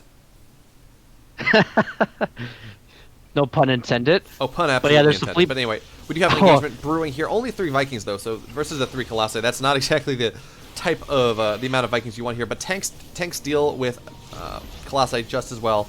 And now we do have a couple Disruptors going to go in. They're going to get 1 tank for the cost of a little bit of their shield, so that's fine. And what are our upgrades at? 2-2 versus 1-1. And Art's 3-3 is going to be done before Vindicta starts 2-2. Well, his +3 attack is going to be done. +3 armor, maybe. Good. Or I should say that timing may be so inconsequential as to not really matter. But we do now have carriers on the way. You called it, my friend. As Art says, you know what? If it's going to be hard to kill you with what I have here, I'm just going to trade that away. But I'm going to hit you with a lot of carriers and a lot of scary sky. But this is a great engagement for Vindicta. You're getting on top of everything. All the Disruptors are going to go down. Massive EMPs on top of everything. And that was the fight Vindicta was looking for. But in the meantime, we have a bunch of Blink Dark Templar in the main base, killing 16 workers, getting on top of the Ghost Academy as well. And they should be able to kill this Ghost Academy before dying off. So now there are no more ghosts. And Vindicta, his economy is even worse than before. But that means his army he's sitting at 150 supply. That is a And- scary army here as he looks to siege up the, what is this, the fourth base of the Brodas player. Really, as he really looks to box things out. And sure, there are a couple cannons here, but these cannons are going to go down rather fast. Templar Archive is going to go down, but unbeknownst to our Blue Terran player, that is the second Templar Archive. So really killing it does not matter in the slightest. And +1 shield weapons is finished as well. It's Vindicta finally landing his 4th, while Art's getting his 6th. And actually, yeah, Art And- is just going to pull all the and workers Trump- away from the fourth base here. Says, you know what, I cannot hold this. Whatever, I have a ton of bases. No big deal. Now, of course, the position that Vindicta has in this game does mean that he's going to be able to take out the fifth base of Art as well, which is always rather nice. And there's another fairly large Charizard warp in where Vindicta's trying to take his 4th. So really looks like Vindicta's really not going to be able to get much done here. And now we do have a nice recall here onto the 5th base of Art as he really tries to make sure something happens. But his army's looking rather small. And there is not a lot of burst in that army whatsoever. So there's definitely an opportunity for Vindicta to say, well, you know what? I'm just going to step on top of you. But Vindicta's saying, you know what? Not even that. I'm just going to go get on top of your infrastructure here. I'm going to wedge myself in between your natural, between your main, and between your third, and just say, you know what? Good luck here. You're not going to have any tech, so it doesn't matter how big your army is. It doesn't matter what you have. You will not be able to replace it as these tanks. They've sieged up, and this is a death zone that is almost impossible for Art to get into. And sure, he has carriers, but he only has 3 of them. And 3 carriers do not an army make when you're dealing with this amount of bio. And Ghosts. Oh, Ghosts are bio. Yep. So And now I you have believe it's just an old base trade. We do have the reinforcements here coming from all sides, as now Vindicta has a full 360-degree surround, but with a little bit of move command here, he's going to lose part of that. But there is a lot of Vikings on the ground at this point, and it looks like Vindicta maybe has an opportunity, but with these Stalker Warpins and with the amount of interceptors that are left, maybe it looks like Art has done just enough. The 3-3 upgrades versus 1-1 are really making a massive difference here. And sure, these Vikings are just not targeting down what they need to target down. The Colossi are staying strong. The carriers are staying strong, and that may just be enough. But despite that, Vindicta managing to crush through all of the Colossi going down, and and we're going to see the Vikings just land there in a second. No, they're just going to all die. And that, of course, may be the difference here, as Art trying his hardest to hold here, but with that massive amount of tanks thrown out, the Stalker's just going to blink on top, and maybe that is going to be enough. But the one carrier that remains is going to do it here, as Art looks like he has held. Although, with the economic disadvantage that he has, maybe that's just not enough. But yeah, GG. Art taking game number 1 in style. In tremendous Hero style. carrier. That single carrier. Sure, the hero carrier. Exactly.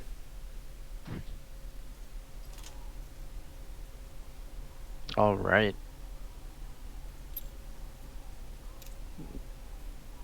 Just checking to see if there's any updates in the round robin. Oh, and remember, we got to go to And- EU. Oh, right. Vindicta on top of things says, "Hey, you dummy, go EU, go EU next round. It's important."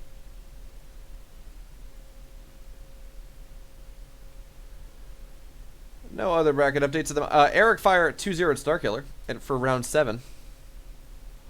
Oh, yeah, we have to check out the whole thing. That's right. Wow.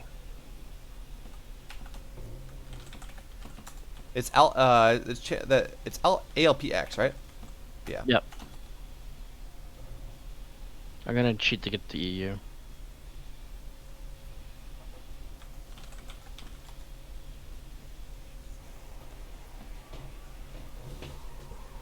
There's Vindicta. Yeah, I'll be right there. Okay.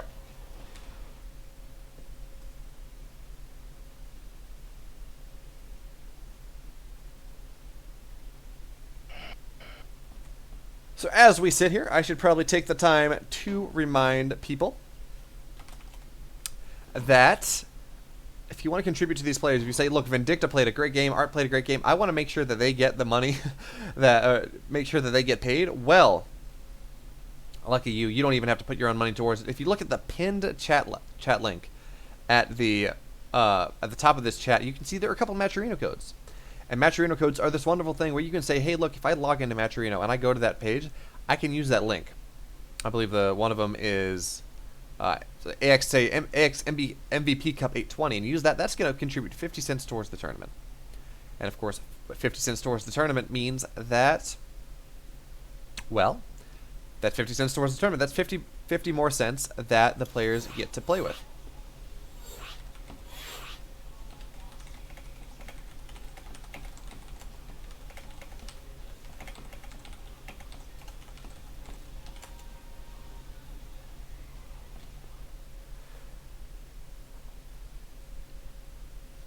So we do have one caster. He's going to be right back. He says, you know what?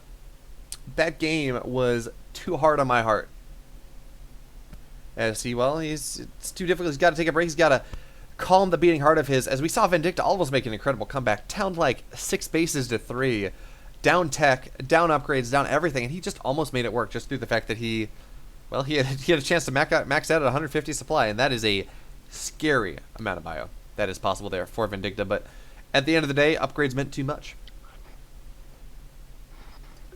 Sorry, I just had to go let the dog out. Nope. Clearly, it was the vapors of that last game. It made it too hard for you to handle. You had to take a minute to still your beating heart, to calm down after the insanity that was that game number 1. Well, I have bad news for you, Sniper. Game number 2 is going to be even better. And what that means, of course, is you may have to take a break after the next game too. Do you have next of kin that I need to notify? Should it get too exciting? She's at her grandparents. Well, if you want to leave a address or a phone number with me, should you pass away from the insanity, from how exciting this game number 2 will be, feel free to drop it to me in Discord. I promise I will let them know that you were a hero and a champion of the cause.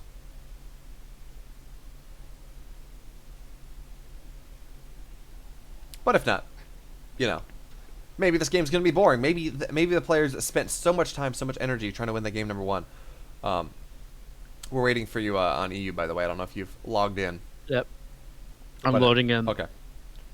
But the chat is the thing. This is very runny peanut butter. I'm very excited about it, but it is rather liquid. There we go. Sorry, that game just made my game crash. Yeah. So the game couldn't handle the game. That is very fair. All right, the channel is the same as on NA, by the way.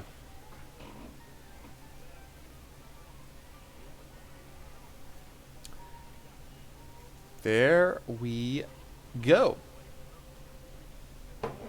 Vindicta sees me.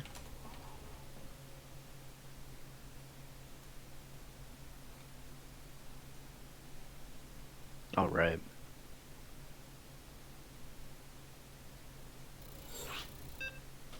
Alrighty then, game number 2 will be on Everdream, which of course, one of the more standard maps. What is this, the 3rd season has been in the ladder pool? It's at least the 2nd. At least the 2nd.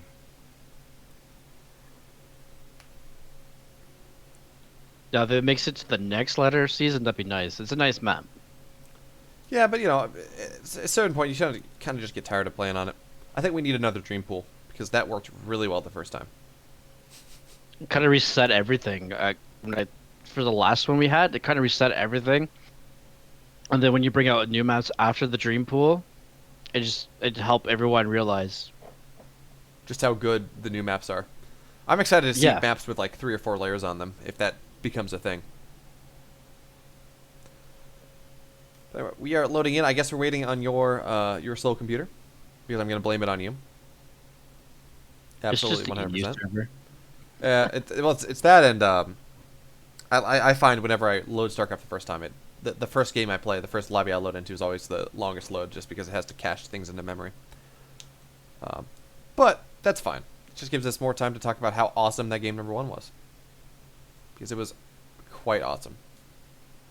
And it could have gone either way. Really though, Vindicta really had multiple opportunities to win that game, and I think if you just taken the time to just get 2-2, and maybe maxed out 15 seconds slower, I think that probably would have helped him. It's just the 2 upgrade differential made the ground army of our Terran player just too impactful. Well, didn't Oh, Art this Protoss player, sorry. 3-3? Yeah, it was 3-3 versus 1-1 at the end, which meant the ground army Yeah. of Art was just too impactful, did too much work. Plus there was Storm, plus Thermal Lance. So there was a lot of splash on top of that army too. Yeah, to be fair, the storms did not hit all that incredibly. There were very few of them. But anyway, for anyone looking for an update, all the rest, Vindicta, Art, and I have all loaded in, and we're just waiting for Sniper because he's slow. And The last game killed my computer. I feel the need to blame you for this. But here It's we are. coming. We are Here we now go. in. That is so exciting. I'm so excited. I just cannot hide it.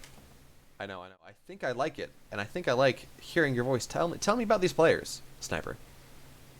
Let's see here. He was a little behind on his upgrades, but didn't make him quit the game.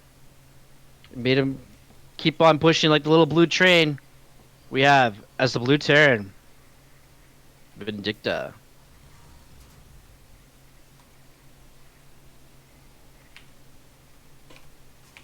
And in the bottom left, a true master with his brush. It is Art. He painted the map pink with his Nexi, with his buildings, as he took that tiny little bit of an economic advantage he had. Well, I should say a fairly large economic advantage he had from holding off the 5 racks all in coming from Vindicta, and he just turned it into an economic landslide. It didn't really matter how good the trades Vindicta was taking after a certain point, because when I have 6 bases and you have 3, when I'm outmining you that much, it really doesn't matter how if I'm taking bad trades, as long as I don't just actually just straight up die. This is true. Alright. Gonna have that pesky probe of Art going to do some damage onto that first SUV building. The barracks trying to delay the tech as much as possible. As we have a Nexus before Cybercore. Yeah, that's what Art did last game as well. And now the interesting thing, of course, the nice side effect is sure it's nice to make it hard for your opponent's command center to get taken, but the longer this lasts, the longer it takes for Vindicta to be able to get that down. And of course, Art does have the ping advantage here. We're playing on Europe Central. Vindicta is an American player, so that is definitely the advantage for Art here. Even after you won game number 1. But anyway, the longer it takes for Vindicta to get that natural down on command, the better chance it is that the first Adept that's going to move across the map, she's going to be able to get in there and delay the command center even further by getting that SCV that has lost about 25 HP, which means that now it's only going to take two Adept shots to kill it instead of 3. All these small things that may or may not come into, may not matter as we go into the mid game, but they are definitely opportunities for Art to take advantage of.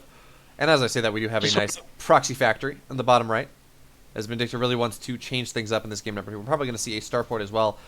And what do you think? Is this the 3 Hellion build where you get a medevac and 3 Hellions and you just try to kill all the probes? So what I've seen in the past, there's the 3 Hellions or there's the 4 Hellions. I've seen the both builds happen.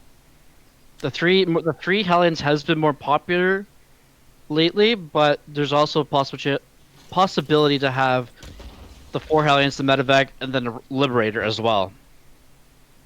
Oh, he's gonna lift this up and land it. This is Widowmines into the main base. He's gonna build Widowmines. Oh, no. This is gonna be. Oh, I'm so excited for this. Meanwhile, I will say there was some nice micro here. A nice micro coming forward. He was able to kill the Reaper with the Stalker. Dodge the. No, okay, this is not Widowmines in the main base. This Hellion's in the main base. This is like TY build version 7.0. Well, he does keep an SCV back there. I'm surprised he doesn't take the SCV back home. But Wow. Art is Mind gonna gamed have us. no idea. There's no reason for him to think this. He's not been able to get into the main base. And Oh, this is this going to be a probe. 2-1-1 This poor behind probe. this. A probe's going to see it. That is rather unfortunate. And now with the 1 Hellion, this 1 Hellion's really not going to get a whole lot done. Not really. It takes 3 Hellion shots to kill probe, so the surprise is just not going to be there. And that, oh man, I was really hoping that would be as much more exciting than it was. But with the second Hellion there, first Hellion's doing a lot of work, really not taking any damage. Oh, he's going to get 2 probes. And that's going to be about it. But the second Hellion now in the main base here, just trying to get what he can do, get done. And now this Hellion's 1 by 1. They're doing good work. 5 workers going down, and no more than that. But the third Hellion, okay, is third dead in the Hellion's water. yeah, it's not going to get anything done. Oh, and I wouldn't even mind seeing Vindicta. Yeah, Vindicta's just going to cancel it. Says, you know what? I got 5 workers. It's fine. But of course, Art says, you know what? I don't think you got enough damage here. You needed to get at least 8 for this to work. And as you did, I was I'm hoping just for gonna- Widow Mines. Sorry? I was hoping for the Widow Mines. Yeah, that would have been pretty cool. I feel like that's maybe a little bit too Bronze League heroes, to be honest. And Art is gonna try and hunt down this factory. Or not. No, he's just trying to move across put some pressure on because he knows there are no tanks at home. So these stalkers are going to be much more effective than they normally would be, especially because Blink is now done, which means the stalkers can just get in the main base. You will see that there is a nice Marauder Marine force there, so maybe they don't want to just blink in the main base right there, but probably maybe the lower left-hand side. But they're just going to shark around, trying to see what they can get done. I would really love to see a Warp Prism here. To be able to reinforce this. Stalkers are going to get in. They're just going to try to kill as many SCVs as they can, while taking as little hull damage as they can. And Vindicta not doing a great job of really targeting his bunker properly. And now the Stalker's going to, or the Factory's going to go down as well. This game, Vindicta going for something rather cheeky, rather interesting, but this is not an auspicious start for our American Terran, as he really tries to find some way to get into this game. And once again, he's going for that 5 racks all in that he went for in game number 1. 2 more racks on the way, but different in comparison to last game. Art saw this. Well, I shouldn't say 2 more racks. That we have the He's go ahead. he's Add-ons teasing on. now with the Zerber. He does. So he knows what's happening even more than he did the previous game. And previous game he held it with flying colors. Although this time, how many games are on that? We see the Charge Lot Immortal build that has been ever so popular. Players like Estrella really come to mind here. Hellraiser, Skillus, that are going for like the 8 to 10 gateways off of 3 bases. Don't take the gas on the third. Really only take 1 gas on the natural for upgrades. And you just flood the Terran with charge lots as they try to move across the map and get things done. You just say, you know what, I have so many charge lots, I'm just going to chase you down. It's going to be fine. And that's what we have here as Art just spending warp end round after warp end round on masses and masses of the great foot soldiers of Ire. Well, Vindicta's gonna just saw the drop coming in here to the main base of Vindictus. So it's gonna divert the stalkers over while the main force, the main attack is gonna come in here to the third. And Vindictus trying to do the damage he can. But really, he's not going to be able to get enough. I wish we saw a nice run coming from Art. That doesn't matter because those force fields are really nice here. Now we're just going to see the stalkers flying on top of the medevacs as soon as they get in range. There we go. Medevac probably not going to go down. Yeah, just barely not. But now we do see Art just with I'm not even going to say a massive army advantage, but his army, for the moment, is better as the Zealots are just so gosh darn tanky that they can. And that with the lack of concussive shell here. Oh no, concussive shell just finished. Never mind. With how small the ground army is for our Terran player, this is really not looking great. And Art, staying true to form, says, you know what? If you're going to try to go and be aggressive like that, well, I'm just going to keep expanding. Because I don't really care about... Where those probes... Okay, there was a Liberator onto the third base. It was forced back. Got 2 workers, but really not a whole lot. Now we do have a Liberator running into the main base as well. Actually, what he can get done is just going to force a probe pull. Probably going to kill a couple probes. And now we do have the main army of Vindicta running into the middle of the map here, but Art says, you know what, nope. I don't believe in you being allowed to do that here.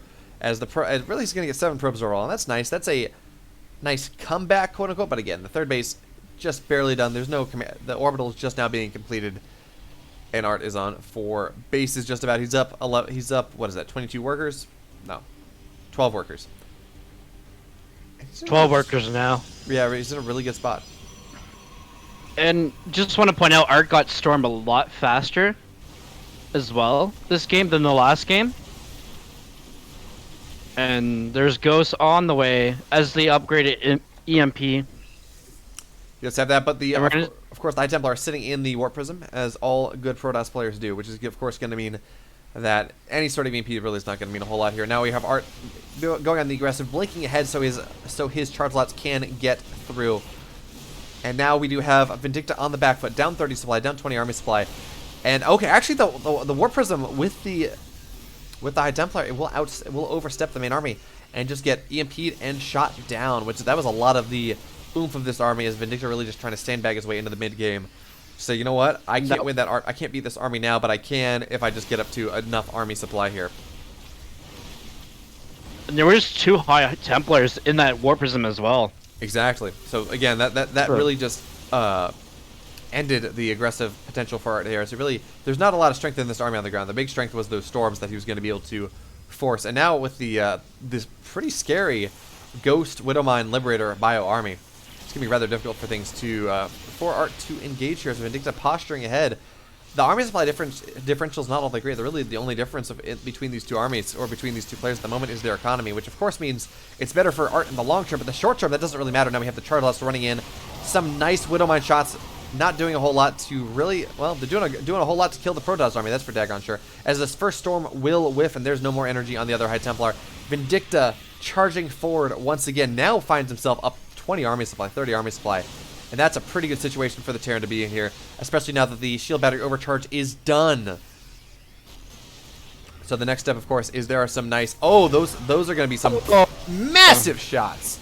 My goodness, Art. And that's going to equalize things pretty dang nicely here, as the Liberator just shelling away, nothing really hitting them.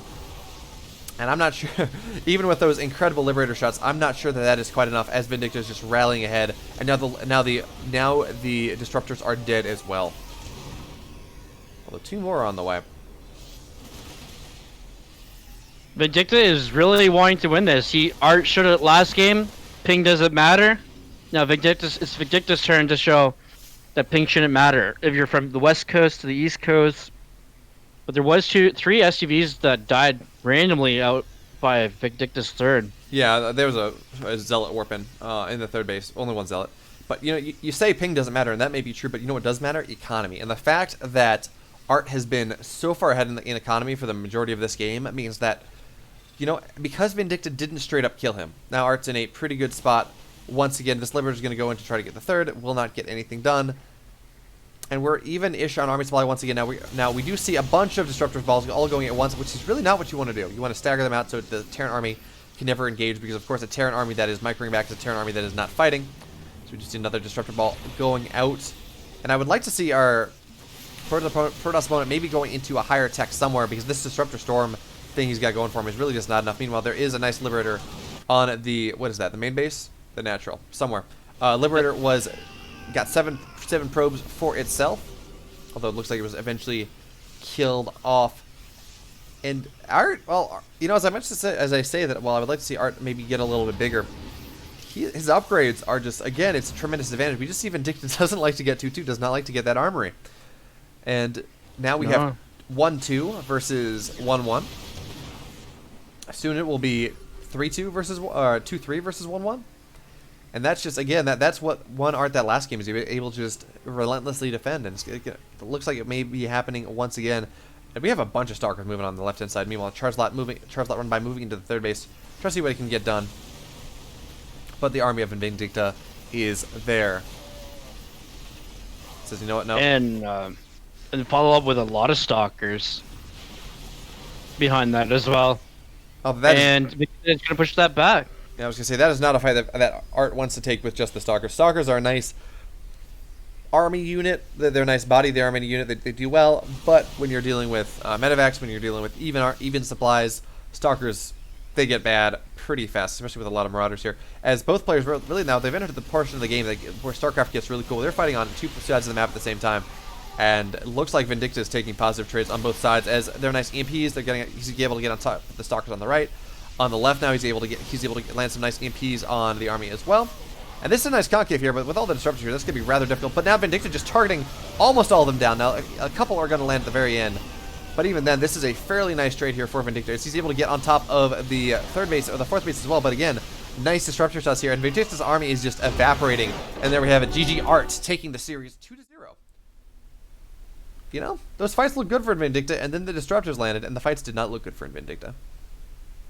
And there's going to be a little update from the round robin. Aggro Fire is going to take Geath 2-0 as well. You know, I'm a little bit sad. I was hoping Geath would be able to take one map, but it doesn't really look like it. Not thus far. At least he's trying. That's what counts in the in-house tournament. put your skills Yeah. up to the test. It is great practice, regardless. As well, we have Rodson and Paco Mike. Rodson going 2-1.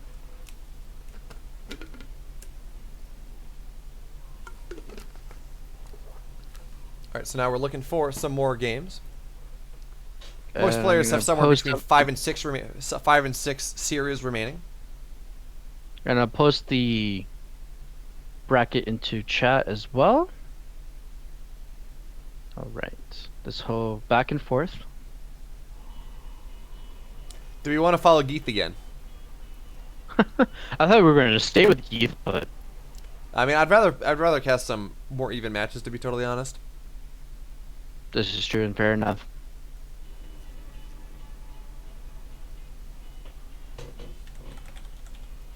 As I come back over.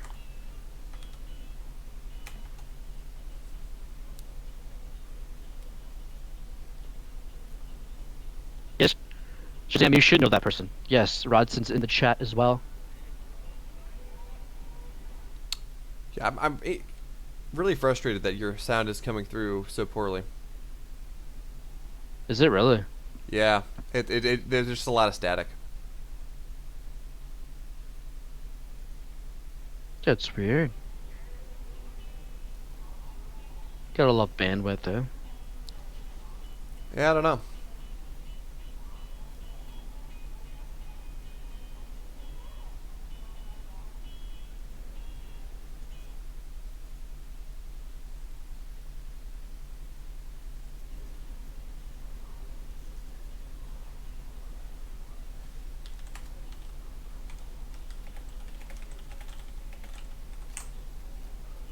All right, so we're gonna head back over to EU to try to catch Aragfire versus Art.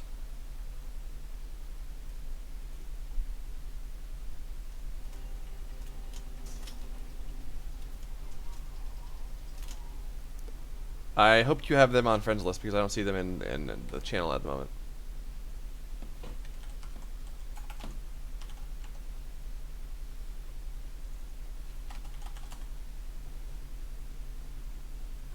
No, I do not have them in the friends list. Hmm.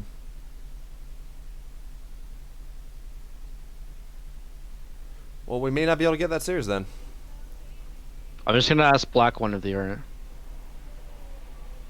Black one is one of our yeah. mid. Yeah, no, I cast with them the other day. I was just asking him. Oh, it says he's away, but who knows? He might be able to see.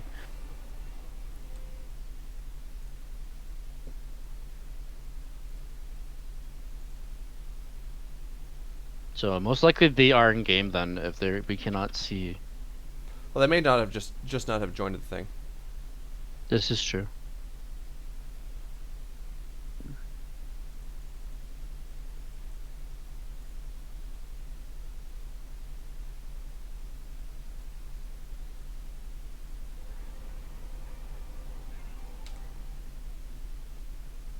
All right, but while we try to figure this out, we're gonna go to a quick break.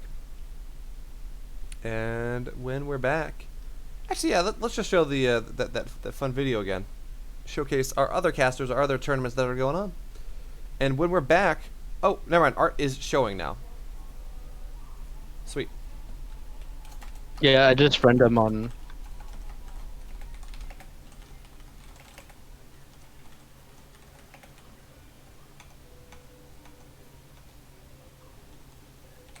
So he must have watched. He must have been watching his replays. Yep, definitely a possibility.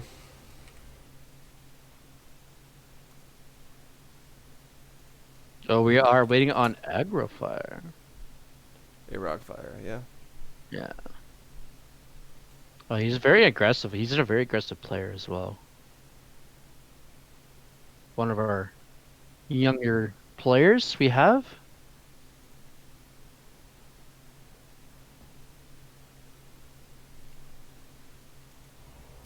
All right, so while we wait for a Rockfire to show up,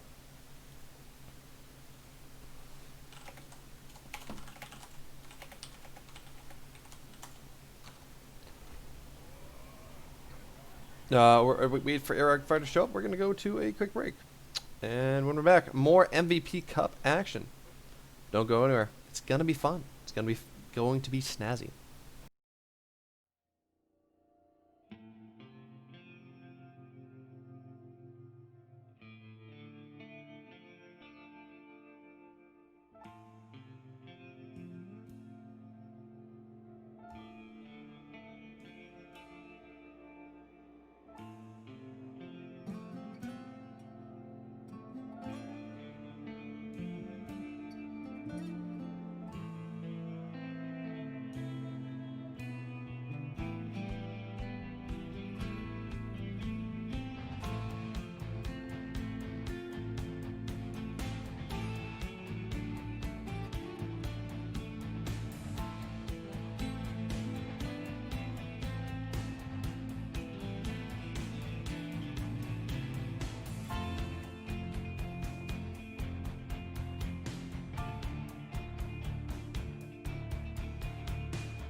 quiet. It's like Art's listening. Yeah, and we're back, actually.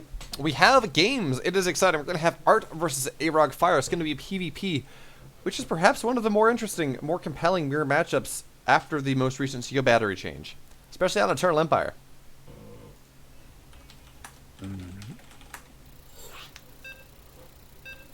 If you saw, say, Neeb versus Estrella, Trap versus someone, pardon me?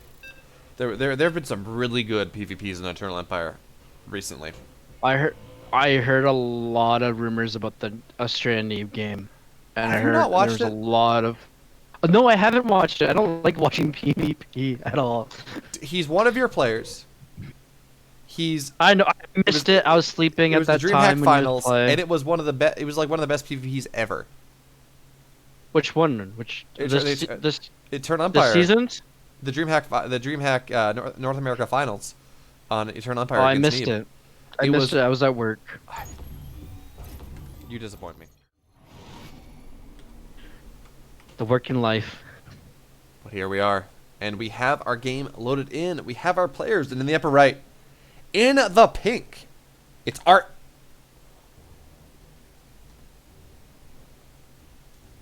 All right. You guys are probably have seen him in the junior championship tournaments, winning. I believe it's 3 of them now, or he could have his 4th by now. But we have Airrock Fire as the blue Protoss. France is doing a great job of just staying at the top of the StarCraft scene. We have Petit Drogo, we have DNS really coming up, we have Denver now good, we have Arog Fire, who's maybe at that little bit of a lower level, but on his way up there now. Yeah, that's the thing. Airrock has been performing in the junior championships that we also host as well. So he's been in there a lot. He's one of our younger players. And it's great to see the Western and European scene growing as well. But I mean, you're talking about Alpha X hosts this as well. Let's be real, Sniper. What does Alpha X not host? Like, DreamHack. yeah, but I mean, if you think about it, man, if you want to, GSL. it feels like they're- that's the 2 major ones. yeah, but I mean, hey, you hosted the GSL qualifiers. You got those. Yes, we did. And you didn't invite me. For shame. I didn't even know. I know. We should have invited you. I just want to be If, part of. Sushi, if you're listening, get this guy some contact. He wants to be the next Creighton. Yeah, and next Creighton bald actually, who is of course Alpha X It was affiliated. He's casting on the He was the mainstream. one that host. Sorry, go ahead. He was the one that did the qualifier games. He did. He did that nice marathon stream. I think some other people showed up here and there, dropped in and out, but he did the majority. As a Protoss, as we get back into the game here, they're both going Robo. Of course, the big difference is that Arogfire said, "You know what? I'm going to proxy my Robo," which was of course scouted by Art on the way through. So Art is absolutely aware of what's happening here, and he's going to say, "You know what? No scouting for you whatsoever. I'm going to pylon block you. Don't get into my base." And yeah, I don't think I can expect to really see this proxy Robo work out for Art all that well. Sure, okay, they're Adepts, they're going to go out, try to see if they can maybe get something done, but these Adepts will not be able to do anything to this pylon. Adepts just don't kill pylons, or don't kill buildings all that much. No. But with It'd be amazing to watch. It'd be amazing to see, though. Yeah, it's just not going to happen. But not going to happen before the Immortal is out, which will invalidate that entire thing. But instead, these Adepts, they're going to move into the main base of Arog. So you know what? I think that okay, these Adepts are going to do absolutely nothing for me. However, or on the defense. However, they may be able to get into the main base and just kneecap your economy. And due to with the lack of any sort of shield battery wall there, that will happen. It's going to force a recall of the 2 Stalkers, and it's going to get 5 workers. And sure, there's a nice workers around here, and sure, they're eventually going to die, but 6 workers going down when you're trying to all in, that's pretty nice here. As we now do have an Immortal on the way for Art on top of his Warp Prism already done. Although this Warp Prism is not going to stay at home defensively. This Warp Prism is already moving across on the other side of the map, trying to see whether he can do damage to Arog Fire once again. Now, I honestly wouldn't mind just keeping the Warp Prism at home to juggle the Immortal, but be as that may be, Art says no. the way I win this game is I make it so you can't mine, and that is a fair assessment should he be able to defend at home. And considering how late this Proxy Mortal is going to be hitting from Eric Fire, there's definitely an opportunity for him to do so. 0% a couple more depths, and he's going to send them into the main base, and this time there is in fact no recall. So what damage they do is what damage they do unless there are some warp-ins. And we are going to see 2 Adepts getting right into the main base of Airlock Fire. Going to get 4 more additional drone probes. I don't know why I'm saying drums, too much of a Zerg player here. But meanwhile, Airlock is going to try and do some counter aggression here. Yeah, but Art he's up in army supply. He's up drastically in economy. There is pretty much nothing that Eric Fire can do. Maybe he might be able to get this gate, and that's nice, you know. But you almost always see a proxy robo be able to kill the gate here. And force fields are in fact trading unfairly, as Art, well, he spent 1 for 2, so he has a couple more force fields as he looks to make this hold happen. Meanwhile, there are no workers. There are 3 workers left on the map, and there we have it. GG. Art taking game number 1 off the back of 4 Adepts. That's all that mattered. Just 2 Adepts? 4 Adepts. 2 Adepts twice. The hold didn't matter. The hold was guaranteed, considering the fact that Art had 3 probes and nothing mining. So we're going to move on to game number 2 in a second.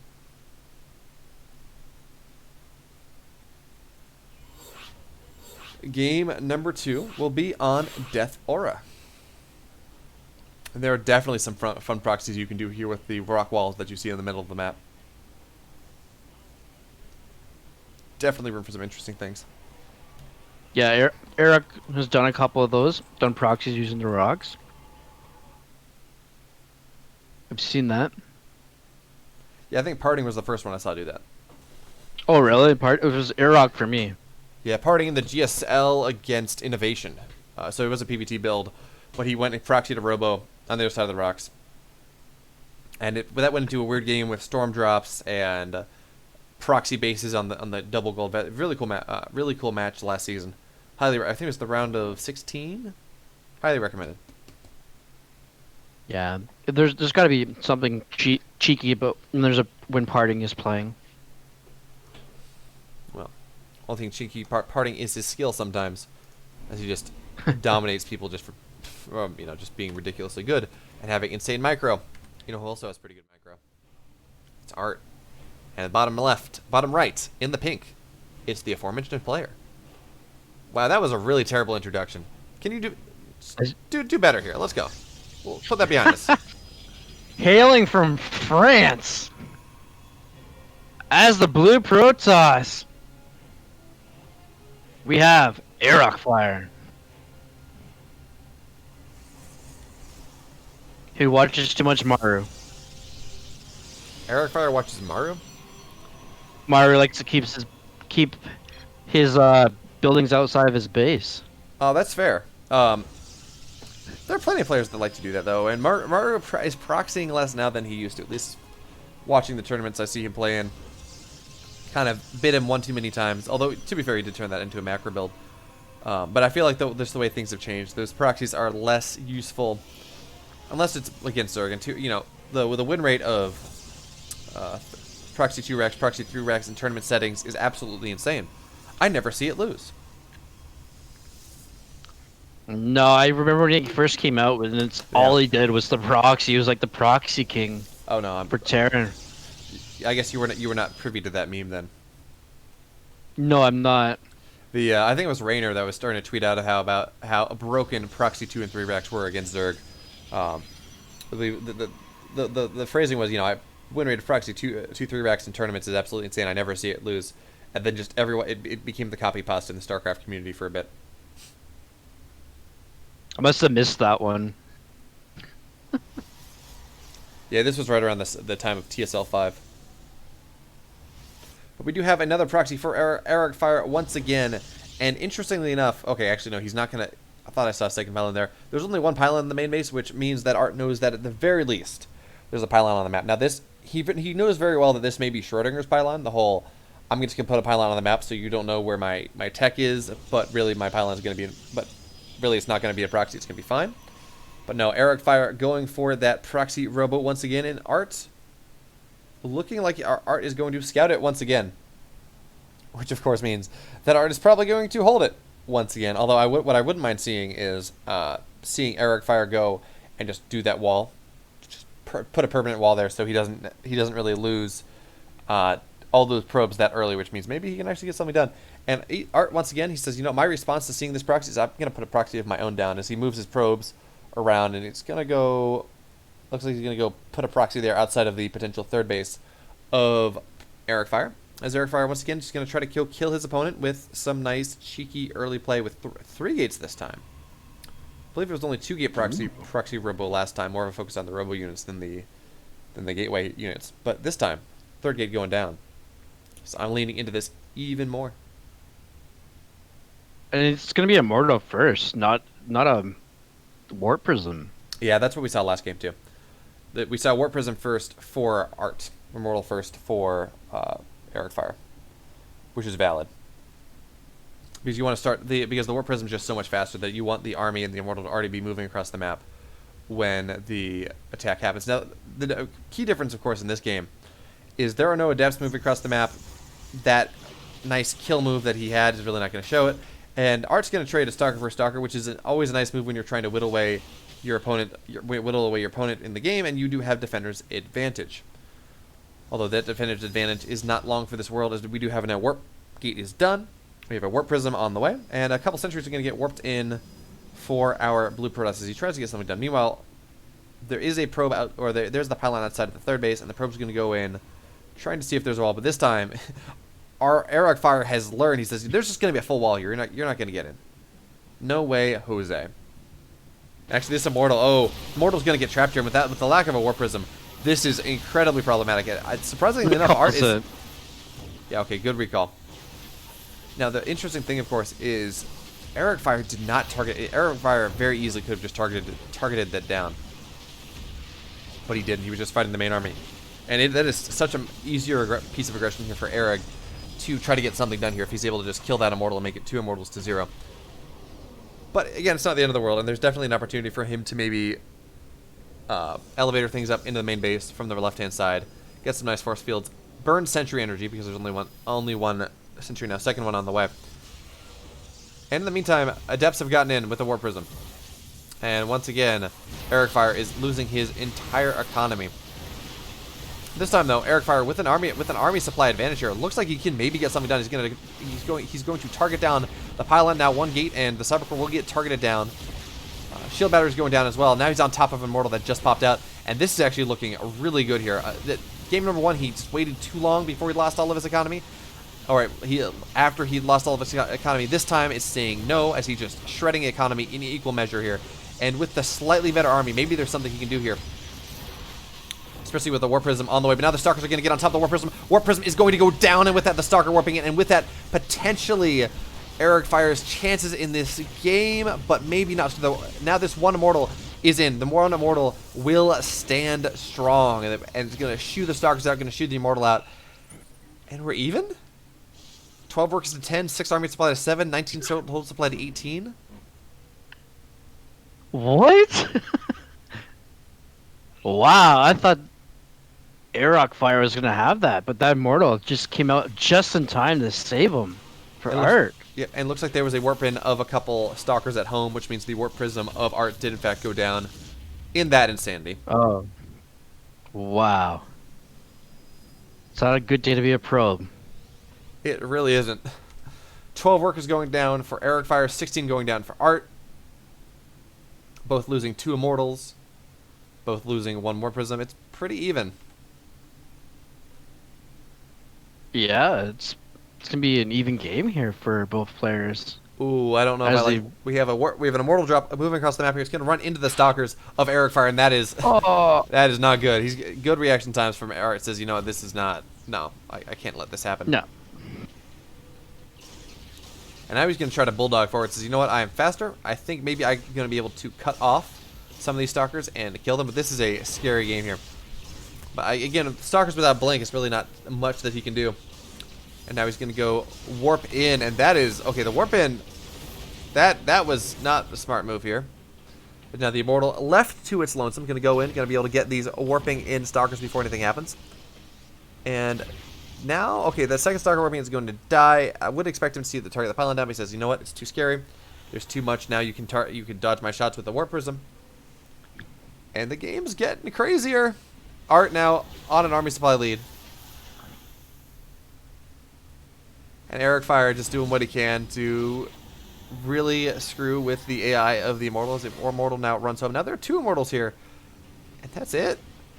There's nothing else, just 2 Immortals. But okay, with the Warp Prism in, they will be able to save the Immortals, bringing them back to the high ground. Or not. Doesn't even have to. He says, you know what, these Zealots that you have, or these Adepts that you have, that is not... They tickle me. They don't do anything.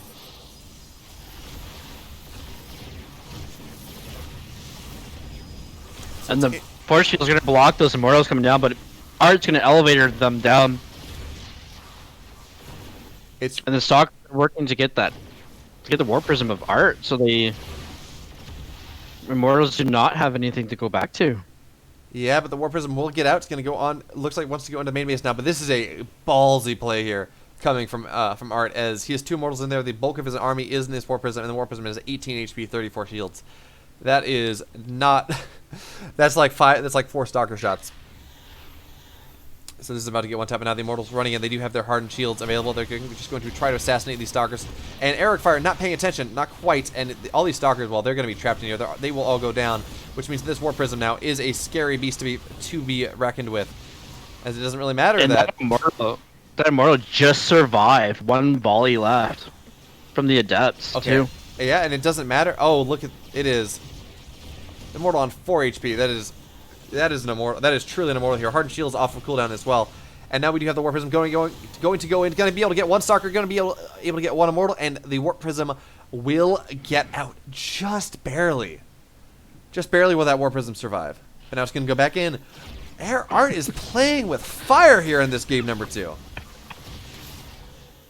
But you know what? He knows his limits, and now he's going to take a natural behind it. Says, you know what? I've done enough. I have shaved off enough of you that I'm not afraid of you anymore. And yeah, I'm going to take a natural behind this.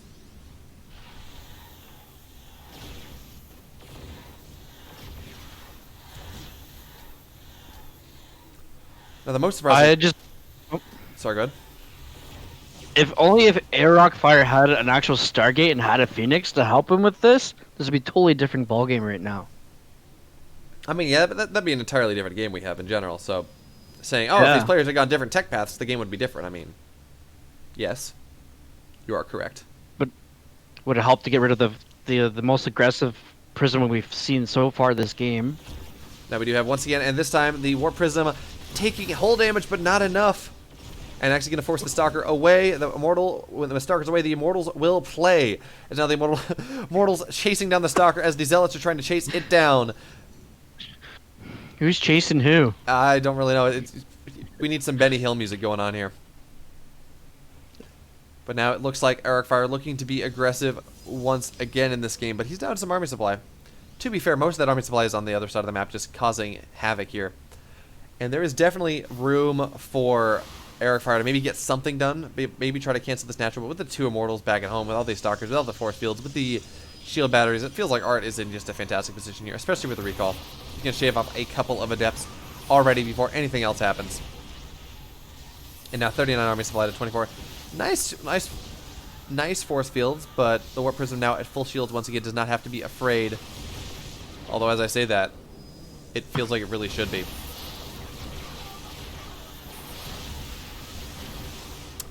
Just have players jogging for position with the force fields, and yeah, Eric Fire says, you know what, I cannot break this. GG. And Art takes it 2-0. That is one lucky Prism. I'm not going to say luck. That was pure skill, and that was damn impressive there from Art. Playing at the edge of the game, playing with fire and brimstone. Although I don't know what was more immortal, the Immortals or the Prism. Honestly, though, probably, well, the Prism, actually. A couple of Immortals died trying to keep the Prism alive. And I believe we're going to have to go back to, unless there's someone else on EU? Or is everyone on NA? So that is Eric Fire's first loss, actually. Dang. First series loss, I should say.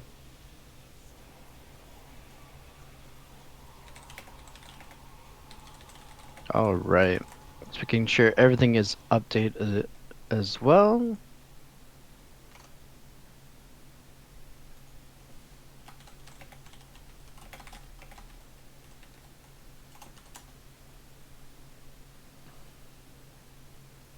All right, so it looks like everyone is in series. So we're going to go for like a 5-ish minute break.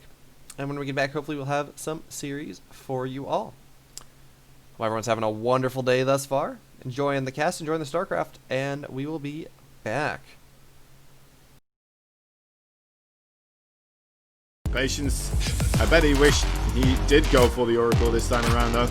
The Thor. What is the Thor doing here? How often do you see a Thor this early in the game instead of something like a siege tank? Okay, in he comes right now. This Thor with a bunch of SCVs ready to repair it.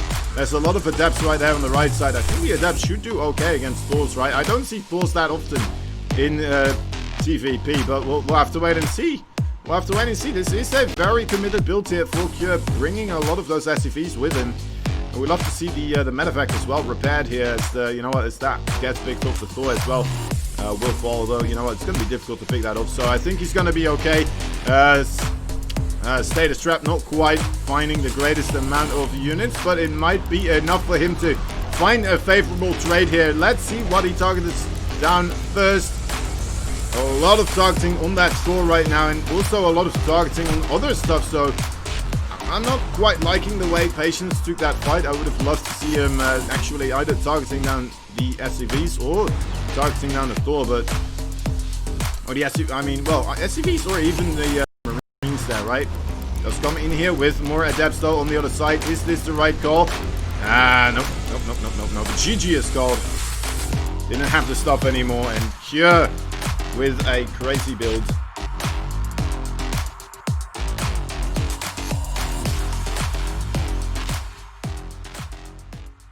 The SCV, but it should be taken down nicely here. Need to see a cancel on that bunker. There we go. The other one's still going strong, of course, though. And let's see if there's enough links. There should be. Oh my dear lord. Yes, there is. Yes, there is. It's a big surround here. Just go straight for the Marines. Actually, the micro on the Marines is pretty darn insane. Right here, targeting down all of those Zerglings, and oh my dear lord, suddenly we have only Marines remaining. I really thought this was going to be a surround, but instead we're seeing these Marines now rushing towards the bunker. A big block though with that Queen, and the drones just barely being able to safeguard the front door for now. Needs to be able to get these. Oh my dear lord, are you kidding me? One single Marine only being able to enter the bunker here. 10 workers went down. That in itself is a crazy amount. And Cure, he has another bunker here. One Marine also being able to enter into that one. Oh my god, gonna get the salvage as well. Are you kidding me? Gonna kill this Queen here. No problem. Man, this is a very strong start here for Cure. I would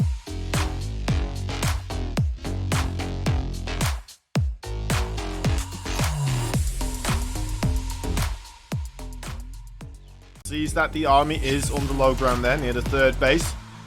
Runs a little bit of a pathway for the War Prism to deploy a bunch of those Zealots, and oh my dear lord, look at that warping right there in the main base. The Stalkers here jumping right on top of that siege tank, trying to take advantage of this situation, and doing a pretty good job so far.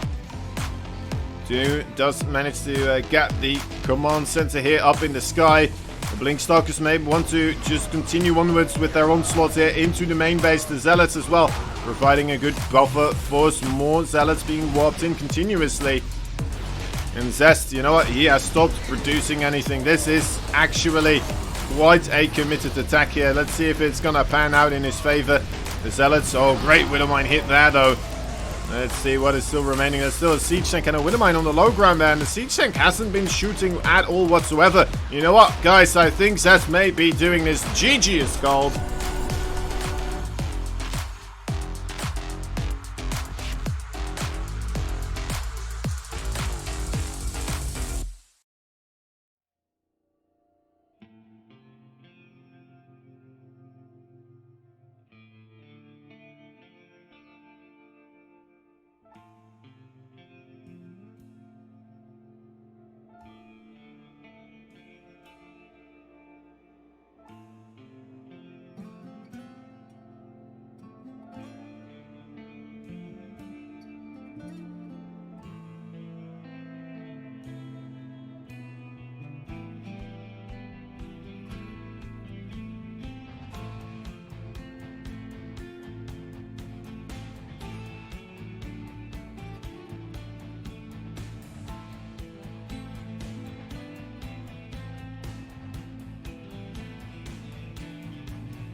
All right, we are back. Just taking a little bit longer than expected. We are going to jump into the middle of a series. It's going to be Starkiller versus Paco Mike.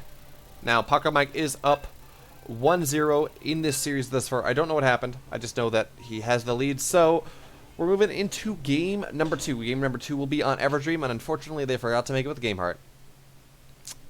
My tears, my sadness. Sniper, Can we just console me. think this? Just put the violin from the Titanic down on. Yeah. Just Hold me, Rose. Hold me.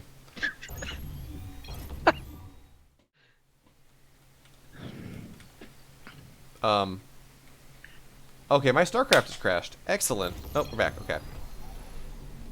oh no! We're back. We're good. Alrighty then. Here we are, and spawning the bottom left.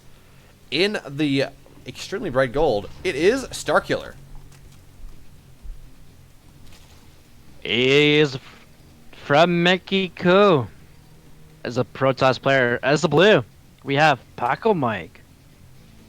Yeah, for some reason on my screen at least, the yellow that Starkiller is using here, it looks like fluorescent yellow for some reason.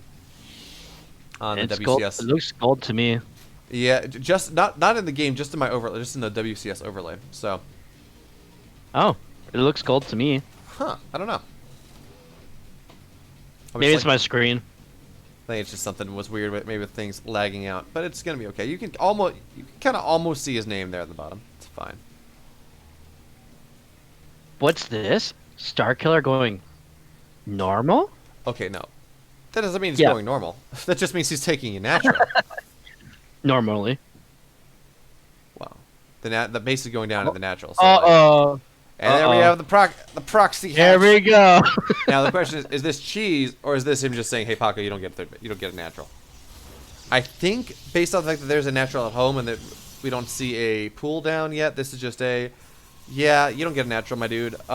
However, I would expect him to go and do the Evo block behind this, and this is just forcing annoyance from Paco Mike. I was just thinking that evil block. Yeah, definitely I Evo want block this- down this because you get a tiny little bit of creep when you cancel the hatch. And actually, what's really cool. I'll talk about that in a second. We do see this Evo block coming down. There we go. He got it off. And Evos build a whole lot faster than they gain HP a whole lot faster than hatches do. So it's gonna take a while for this to really get torn down. But what's also really cool is the little bit of creep that forms when you build a hatchery like that. It allows you. It also causes creep to go from high ground to low ground, which is the. I only know this because there's a boom build that gets high ground and low ground proxy hatches. And spreads the creep from the high ground to the low ground by building and canceling a hatch close to the wall. It's a pretty cool build. It's on Eternal Empire. Oh But- wow! I'm gonna try and find this. It's Pig cast it on his one of his like Florencio files, but he has a boom file or something, whatever it's called. But we do have a third base from Starkiller, so Starkiller going real quote unquote normal here, as he took a 28-minute third or 28 supply third base. So outside of the fact that the third hatchery he built was in his opponent's base, and the first Evo he built was in his opponent's base, this is a pretty normal game here coming from Starkiller.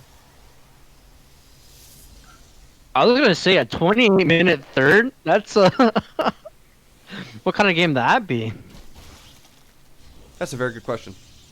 But now the probe, of course, tries to worry away and does exactly 5 damage to the shields of this majestic stalwarts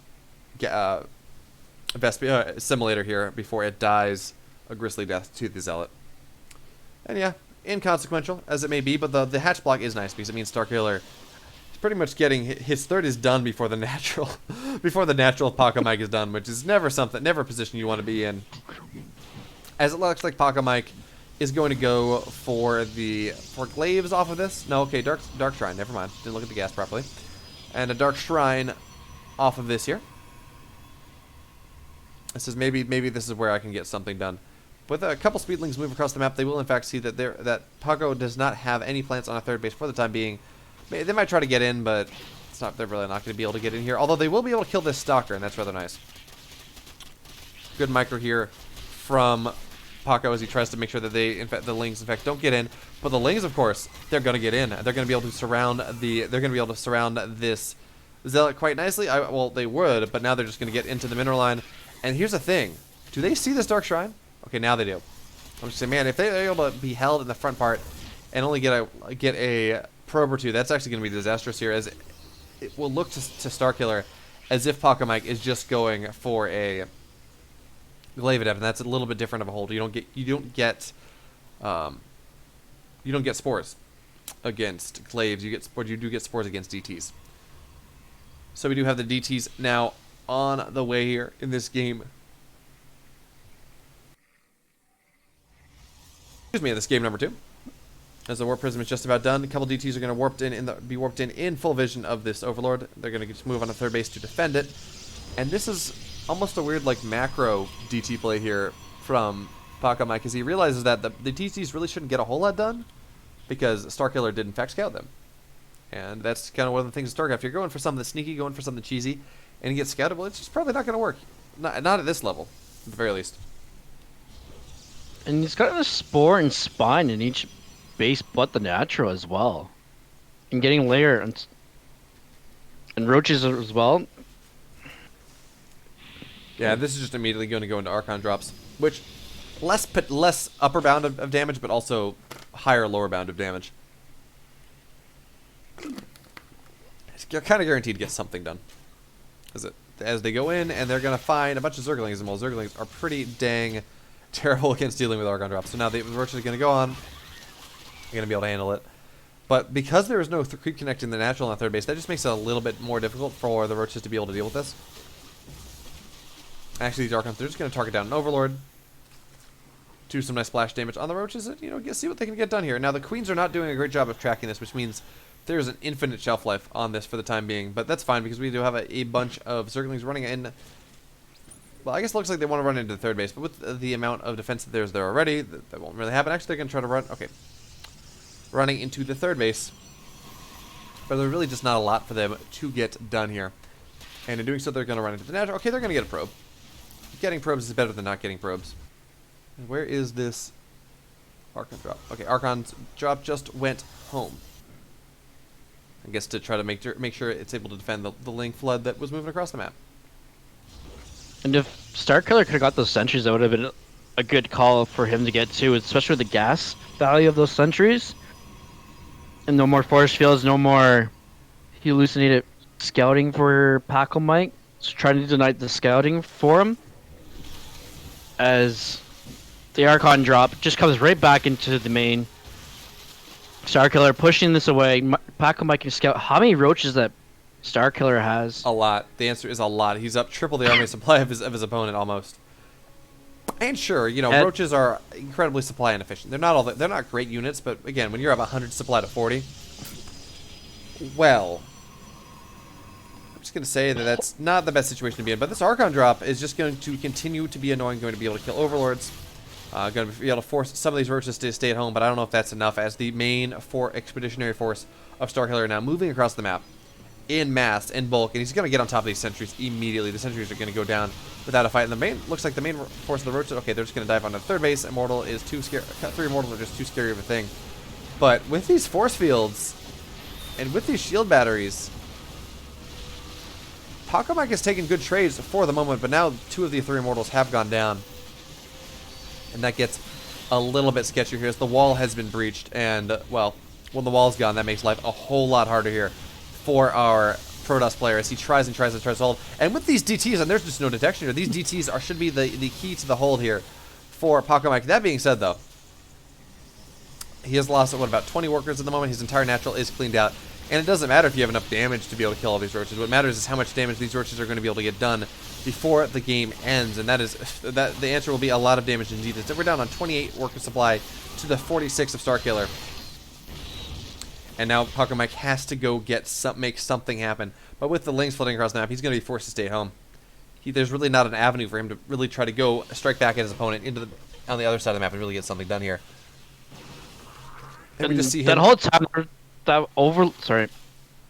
was that Overlord that from the beginning of the game that Starkiller could have morphed into a Overseer to get those DTs, so there could have been more damage done. And he's finally starting up +1 missile attacks. If he had that a lot earlier, there'd be a lot more damage as well. But Starkiller is just remaxing on Roach is getting his 4th base. Yeah, Trying to get the economic lead as well, doing his damage at the same time. well, I mean, so you say that economic lead, but he has not built any workers for a significant portion of this game.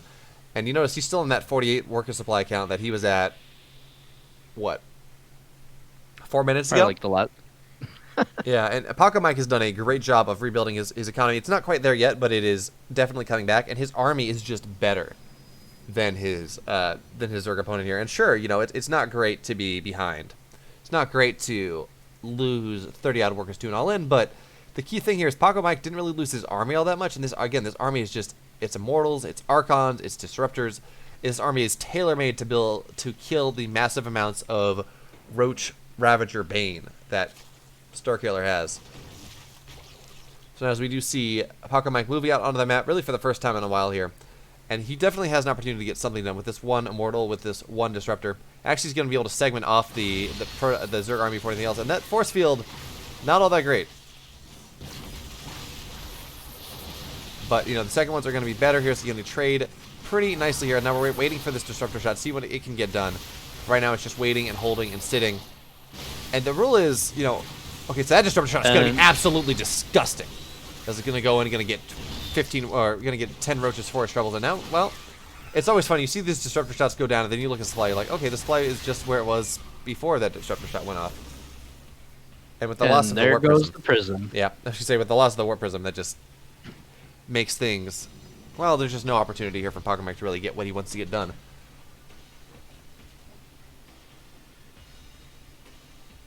+2 is almost finished here for Paco Mike, so that's going to add the extra punch. +1 melee is just started. Hive is under wave as well. We don't know what Starkiller's up. There's no Spider. There's no Hydralisk Den.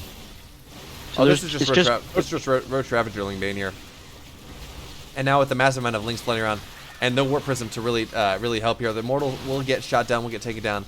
Now the Disruptor shots are going to be able to force the Zerg army back for the time being, and a 20 supply differential, not the end of the world.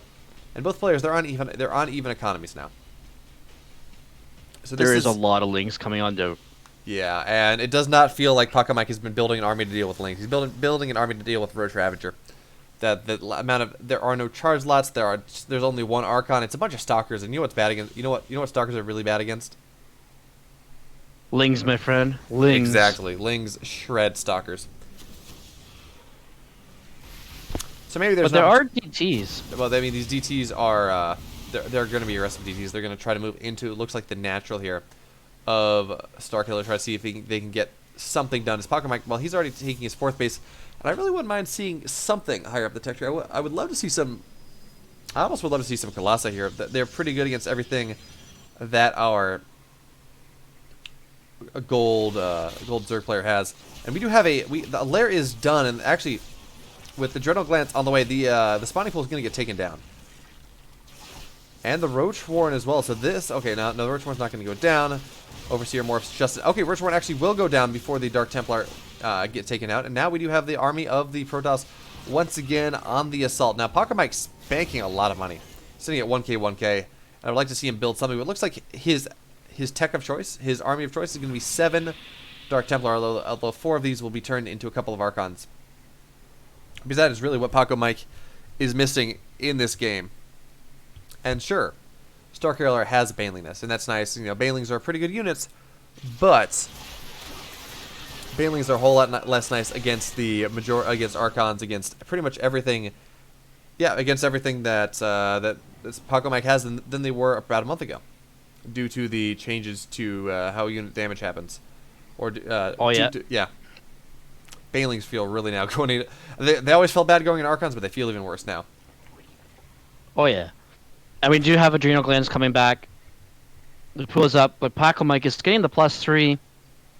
Starkiller going for the +1 melee. He's only got the 1 Evils chamber down at the moment. And it's just going to be Lings. 56 Lings on the production tab. Yeah, I feel like if Sure. Paco Mike was really privy to the fact that this army is 99% Lings, he would have a lot more Archons. There's only 3 and 1 Immortal and 2 Dark Templars, and that's not enough. Would you find? And there's gonna be Oh, that's gonna be oh, a and that disgustingly huge. big disruptor shot right there. And that evens the supply count right as just right there by itself. And now with +3 +3 done, +1 armor is on the way, and the upgrades of the Protoss are just much better than the Terran.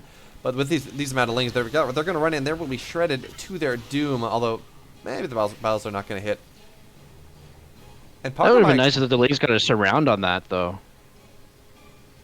yeah, Paco Mike really does feel like he's getting into a better and better position this game. You know, it's funny, when you were looking at the patch notes, they're like, well, you know, we changed the Void right here because everyone agrees that Protoss is strong to maybe even too strong in the late game, but the problem is they just can never get there, so we're going to buff the Void Rays. Paco Mike is hitting that point where he is able to get into the late game. The Now, Stalkers. yeah, now the Void Rays didn't get there, but he has 4 bases. He's going to look to take he's taking a 5th right now. And that's pretty good here. Now, the Stalkers are not in great position, and these Lings Lings are actually pretty good against Disruptor. Now, we do have the Ling Bane running in, and someone is DCing out. Paco, no, Paco. Oh. Not Paco Mike. Yeah, that's really awkward timing there. The engagement is happening.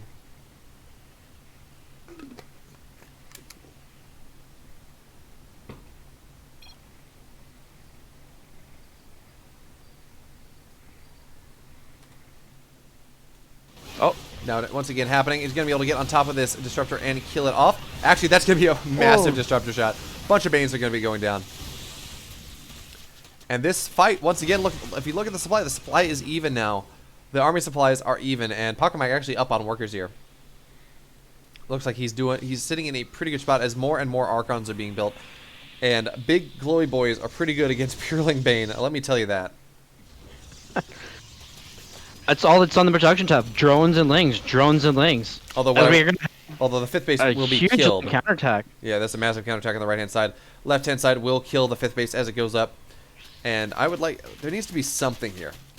As these gifts are just going to go down super fast. Adrenal is done. +2. It's +2 Zerglings. And they're just going to shred what is sitting here for Paco Mike. These Warpins are honestly a little bit late. I wouldn't mind just seeing some Dark Templars going. Now that Run By once again is going to show up. We have Lings in the 3rd base. Baneling is going to take out a couple more workers. Actually, there are 30 workers going down in the blink of an eye here. As Paco Mike struggles to defend with these massive Ling Bane counterattacks that are ravaging both his natural and both his 3rd and 4th base. And eventually they will be cleaned up. And now Paco Mike, well, he's up 30 army supplies, so that is something he has going for him in this game. Storm just about done as well. Starkiller's only lost 2 drones in this whole game. Yeah, Paco Mike has lost 68. Yeah, so that shows who's been on more on the aggressive side. By a long shot. Oh, that disruptor shot, pretty nice, getting a bunch of Banelings for its trouble. And yeah, interestingly enough, Paco Mike appears he has cut probes for the time being. Now he's building probes again, but he's choosing to really sit on this low probe economy for the most part, maybe going up to just about 60, while he wants to have that nice 130 odd army supply of just scary Protoss units, as we have almost feels like as many Archons as Stalkers. And Yeah. I believe Starkiller just realized he didn't have his Roach Roaring at the 17.5-minute mark. Well, the Roach Roar, he had Roach Roar earlier, but he got sniped. So Yeah. nice. Charge So Light after- Warpin, Run By into the 4th base of Starkiller. We're not going to get a whole lot done. Going to be able to get a queen. That's nice. And looks like now Starkiller says, "Oh, hey, you know what? You're on my side of the map. I'm going to be on your side of the map." As he's going to send Lings into counterattack both the 3rd and 4th base of Paco Mike here. And all these drones should really be forfeit. But what that means, of course, is the 4th base, or I guess the 5th base of Starkiller is also going to be forfeit. And a lot of workers are going down. You said Starkiller hadn't lost any workers? Well, 3 Archon shots later say, no, that is not the case. These Banelings going to run in, but they're really not going to get a whole hell of a lot done. And sure, They killed all the Templars. Did they kill all the Templars? Yeah, they killed all the Templars. Those bangs got on top of every single Templar after the all-release Storm as well. Well, if the Storm's out, it doesn't really matter if the High Templars die or not. So, where do There's we... like one each. Yeah. Nice. Now we have the Rocheborn's going to go die once again to the power of Dark Templars here. And now Paco Mike, he's up 20 supply. He's down 3 workers, sure, but I mean economically they're roughly similar. Especially now that he's going to be able to get the 4th base of Starkiller, really hamstring that Zerg economy. And his army will always be more efficient. Although this is a nice round here, it's going to be able to get disruptors immediately. And the Stalkers are sitting in the front. The Archons are just not in a good position. And with the lack of storms here, it really does feel that maybe this is Starkiller's chance to get something done. And these are great changelings, actually. They're going to be able to body block everything out. But with the Banes and the Lings, they're just running onto Archons. And this feels like Paco Mike has done enough here. He's going to be able to blink on top of these Ravagers once again. Or not. Not going to blink on the Ravagers just yet, but that's fine. Yeah, GG. Starkiller knows it. Paco Mike taking the series 2-0.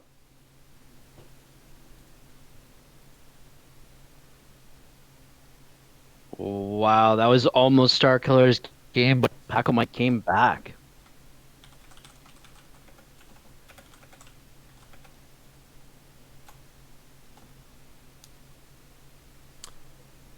Wasn't that game 2?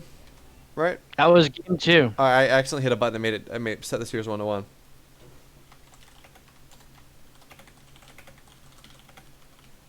Okay, Art said he will play Starkiller now. Okay. I'll just get into the lobby here and I gotta get my dog. He's barking at the neighbors in the back.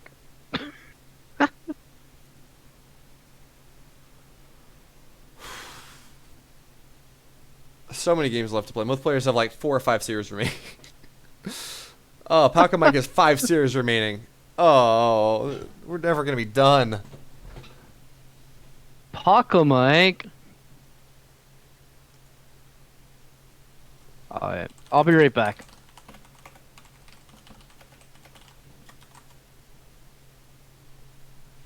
Yeah, okay, I'll just throw it to a break as well. We wait for lobbies to show up.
All right, we are back. We have more StarCraft action in a marathon tournament. I don't know if anyone realized quite how long this thing was going to go when it was moved to round robin, because we still got a lot to go. That being said, we do have Last Surprise versus Paco Mike here. We have a nice PBT on the way up. Now, Paco Mike, pretty good Latin American player from Mexico. Last Surprise, I believe he's from North America somewhere. I don't know.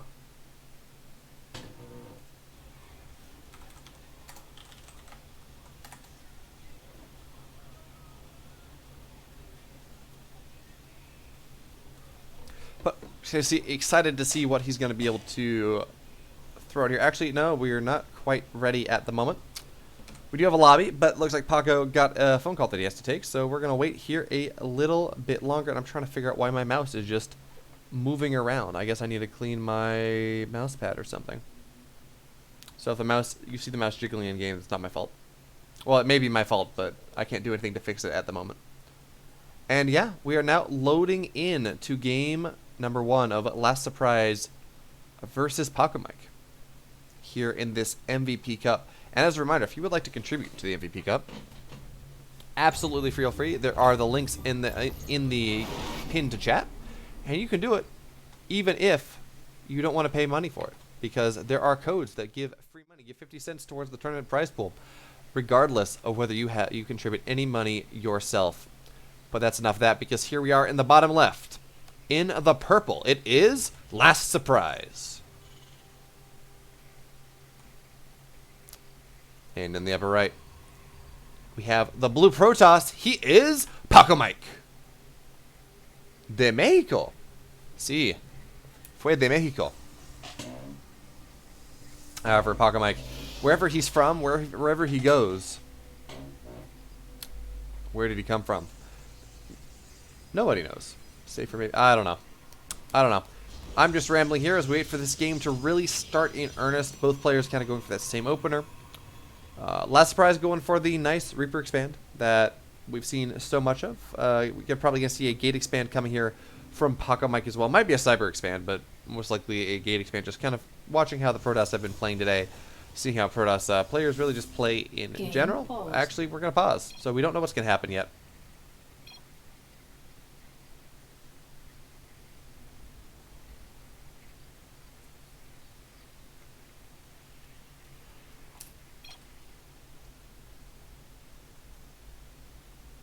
Looks like Last Surprise had a ping spike. That's unfortunate.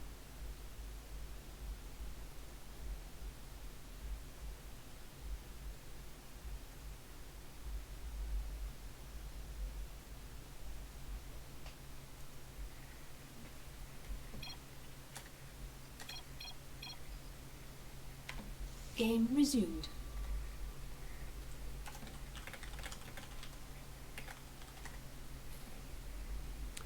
Alright, so looks like we're ready to go against it once again. And they set me to ref. So Last Surprise going for the countdown and realizing that I can't actually unpause.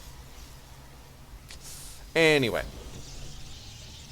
Oh, that reminds me. I believe they added the new the overlay that they use for Katowice or whatever. That's even better than that's better than this. I have the WCS overlay set on at the moment, really just because that's what they made me use when I was casting DreamHack qualifiers. It's honestly one of my least favorite modern overlays. Just doesn't really give enough, but it works well for the casting ticker and things that Alpha X provides me with. So that is fine. But I need to remember to change it to the new thing that's happening here. As we do have Last Surprise once again. He's given Paco Mike a little bit of a thumbs up. Same thing he did to Geeth. Why is my mouse just being really annoying? I don't know. There we do have the Nexus on the way. Probably just going to be blank here.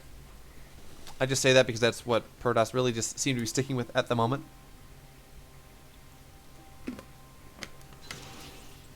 Although, of course, there are charge openers as well.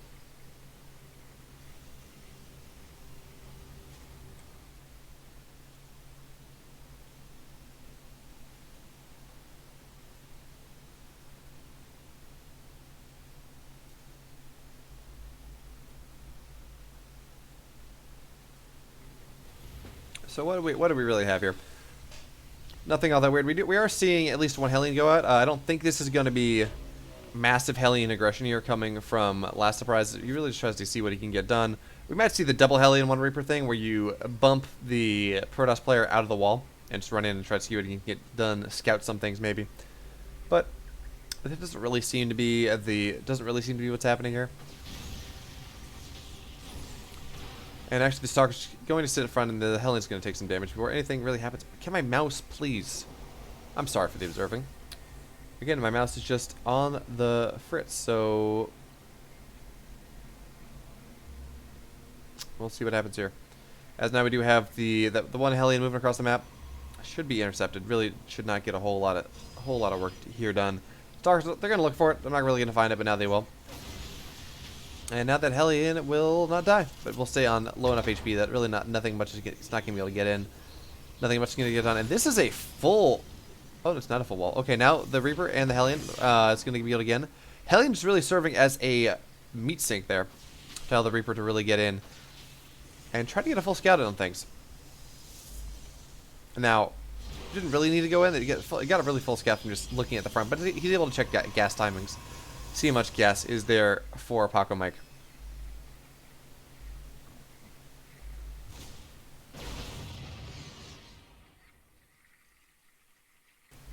And that really tells him all he needs to, although he's not going to really see the timing of this third base, but he sees how many gates there are. He sees he sees the status of the Twilight. He knows that this is most likely just the Blink build that his opponent is going for. And on the other side of the map, we do see, what is that? That is a third barrack. So we do see 311 coming from Last Surprise, going for that.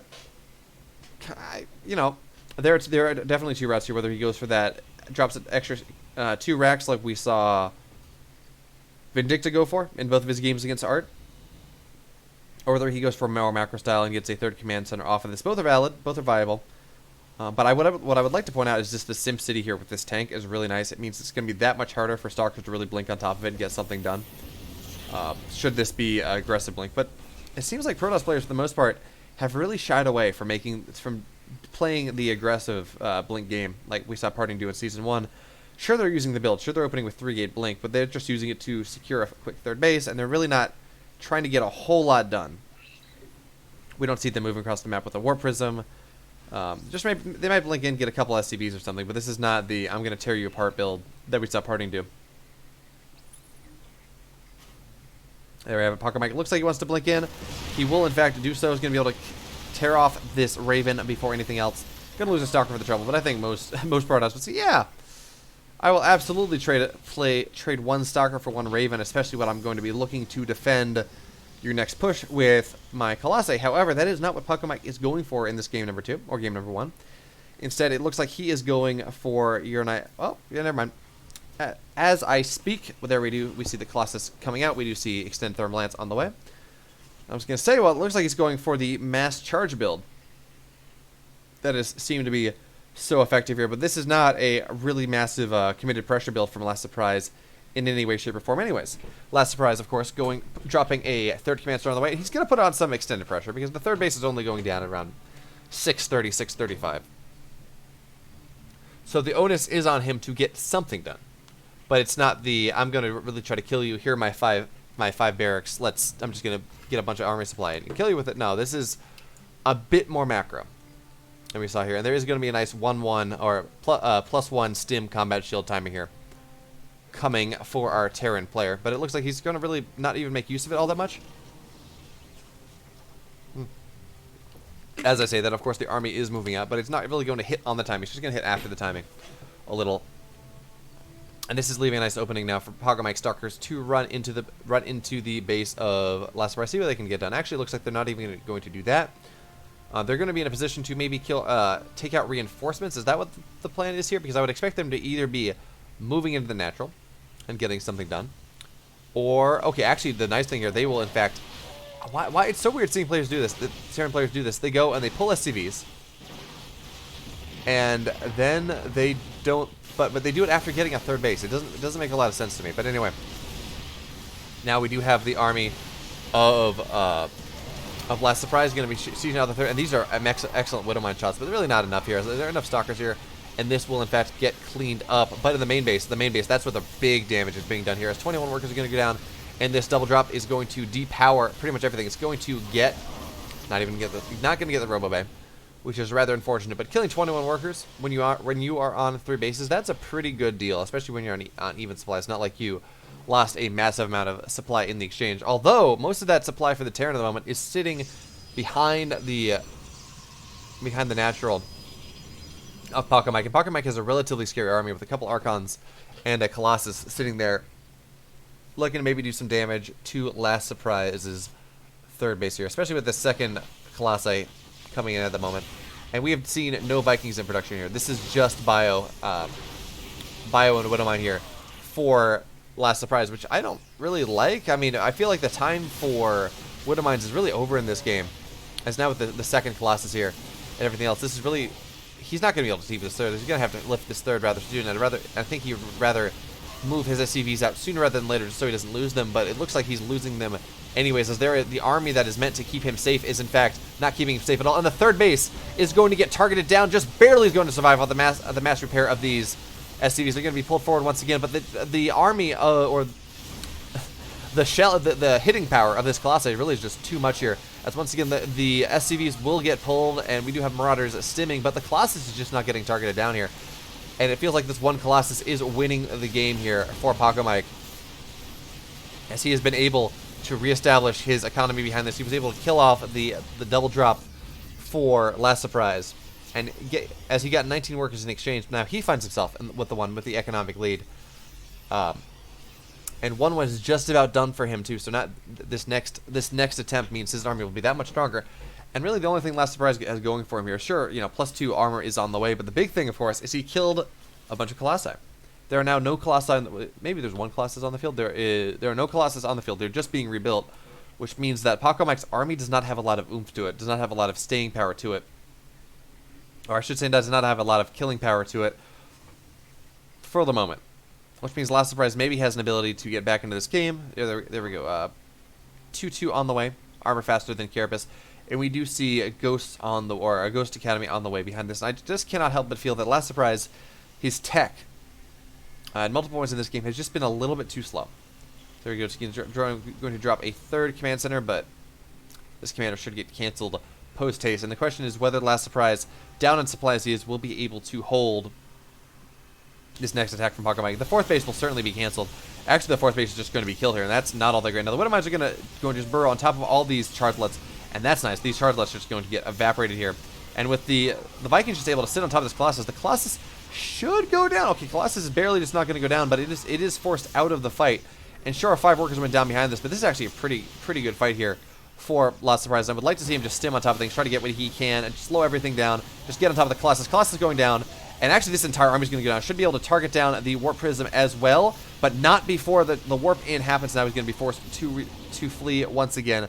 But with the dearth of Stalkers, there's really just not a whole lot that he can do to really deal with these medevacs. And now Last Surprise up on upgrades, or up on army supply once again, but down in army supply. So, end of the game, kind of a wash. Or end of the day, it's kind of a wash here. As he will have an upgrade advantage to take into this next fight. Sure, it's only going to be armor, which is not, of the two, it's not the most important one, but it is something that will maybe allow him to find this timing to maybe strike back at his opponent, even as he struggles. Now, we do have Paco Mike advancing into the next step of tech here, going with Storm, getting a couple more gates, 2-2 just about done, adding a 2nd Robo as well, so it looks like he's probably going to want to go into double Robo Disruptor behind this. Just really take advantage of all 3 different types of splash in this game.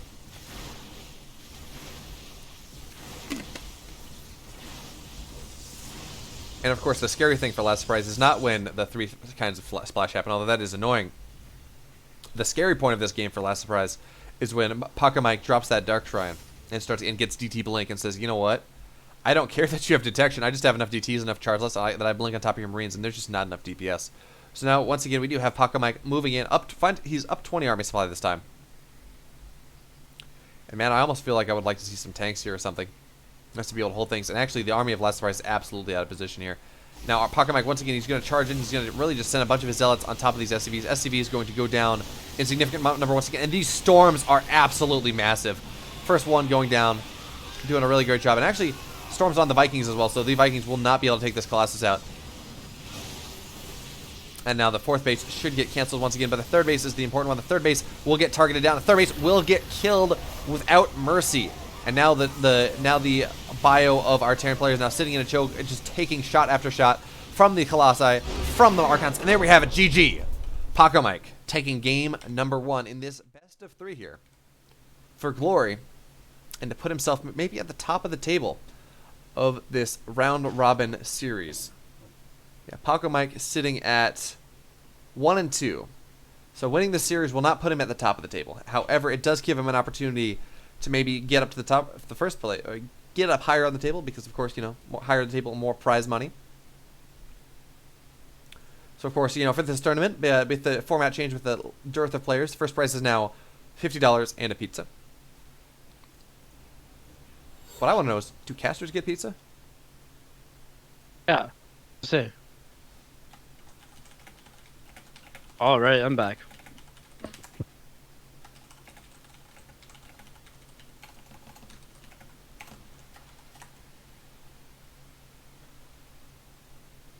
Welcome back.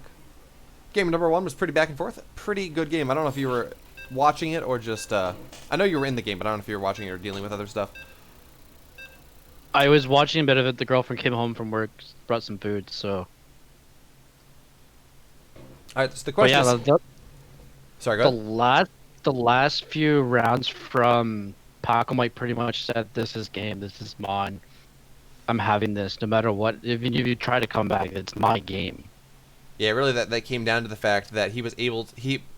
Really, that came down to Last Surprise's tech transitions. He really didn't have anything to really... He was still stuck on Widow Mines when Paco Mike moved across the map with 2 Colossi, and sure, he'd done a lot of damage, but the counter damage evened the game out.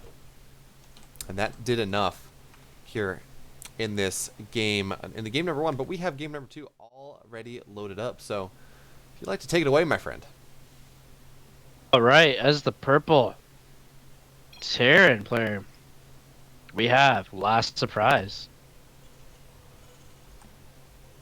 And the bottom left in the blue, giving Last Surprise his penultimate surprise in game number 1, it is Paco Mike. Of course, the ultimate surprise is the fact that Paco Mike is going to win game number 2. And that would, of course, make game number 1 the penultimate surprise. And now, of course, if Last Surprise wins, well, I'm totally wrong here. But what else is new? It's the game of StarCraft. It's unpredictable variables in this game. Yeah, I don't know, if you gave me the game, Paco Mike's game, after, I don't know, 7 minutes, you said, who's going to win this game? Yeah, Paco Mike, probably about 5 minutes. And that's just about what happened. Took him that long to kill him, took him that long enough to deny the economy. So, you know, StarCraft definitely a game of you're wrong all the time when you have limited information, but when you have got information, it's a little bit easier to predict things. Not always, but sometimes. And we do have a Cyber Core on the way for Paco Mike, so this will at the very least be a Cyber Expand, not a Gate Expand. Paco Mike going to be a little bit more defensive here. Says, hey, you know what, this is game number 2, I beat you in a macro game, game number 1. I would not be surprised. Oh, that's great probe motion here from Paco Mike, because he really delays this command center. Oh, and even worse. And You're going to drop the pylon down too. So, you know what, look, you're just not getting your command center on location at all. Like, Paco Mike, you cheeky devil. it's just bad. You can, if you just do it to Zerg player, you don't just do it to Zergs. You can do it to your own your own race, the Terran. It's just like Terran throwing down that Evil Bay or Supply Depot block as well. And of course, what this means is that Last Surprise had to build a Marine instead of a Reaper to get out to be able to deal with that. So now there's going to be no Reaper for any sort of scouting in this game number 2, which means that it's going to be a lot harder for Last Surprise to really figure out what his opponent's doing, figure out to make sure that everything is happening as he wants to, things like that. The Last Surprise really needs to catch Paco Mike off guard or finds his mistake in this game to come back to the back to make it to game 3. Yep, so the question is, what are players going here? Well, we do have 2 factories on the way here for What do you think? What is this Dover? Po- So we see a tech lab on the way. Possibly. It's not Battle Mech. Is this Blue Flame? Is this is this the Daishi build? Oh. Do you remember Daishi? Not as much, but I've heard of. He was a French Terran that looked pretty good in like the end of Heart of the Swarm. And he did this thing for a while where he would get like 2 or 3 factories and just get Blue Flame. And absolutely, yeah, he would just crank out Blue Flame Hellions. And he was killing Colossi with them. He was just driving on top and doing it. It was ridiculous. It was the dumbest thing. Killing Colossi with blue flames. Yeah, Wow. there was a period of time where Blue Flame was just a little bit overtuned. And now we do And have an still is armory on the tuned. way. Uh-oh. Uh-oh. Oh, do you see where he put his Twilight Council? It's in his wall. It's for his natural. Oh yeah, his Twilight Council's there. We're talking about the Dark Shrine? Check void. VOD, okay. Oh, it looks like he... I was gonna say, I would assume he got a probe stuck. Oh, he did with the pylon. Oh, Did he? where's it? Where's it stuck? Is it stuck? I don't see anything stuck. If you're talking about the upper left, I don't think it should be. But anyway, we do have the early push of this is just gonna be a bunch of tanks. Okay, so this is tank What? Hellion production, but it's only tank Hellion Widowmine all in with the SCV pull. There's still little mines. Oh, they're on the there way. they are. They're being built. Yeah, this is a, and on the other side of the map, of course, we do have a Dark Templar being warped in all. I think this is just gonna be it. Okay, Dark Templar being warped in at home with the Warp Prism, which means that it can be there for the defense, and more importantly, it will scout out and this it's going- army. Not going over the Marines. It's fine. So now we're just going to see it Bulldog force some scans. Let's see what it can get done. And I don't like the fact that these SCVs are being pulled to buffer. Really, they should be sitting here to try and to build bunkers here. Now we're going to see the first scan. That first DT will go down. But the question is, how many scans do we have left? We have no scans. There are no more scans. Any more DTs that are warped in? This last one this last one is the last DT that will be scanned. The scan has run out, which means that this push is done. There's just not enough detection. We have an eBay on the way, and I wouldn't even mind seeing. Okay, there we go.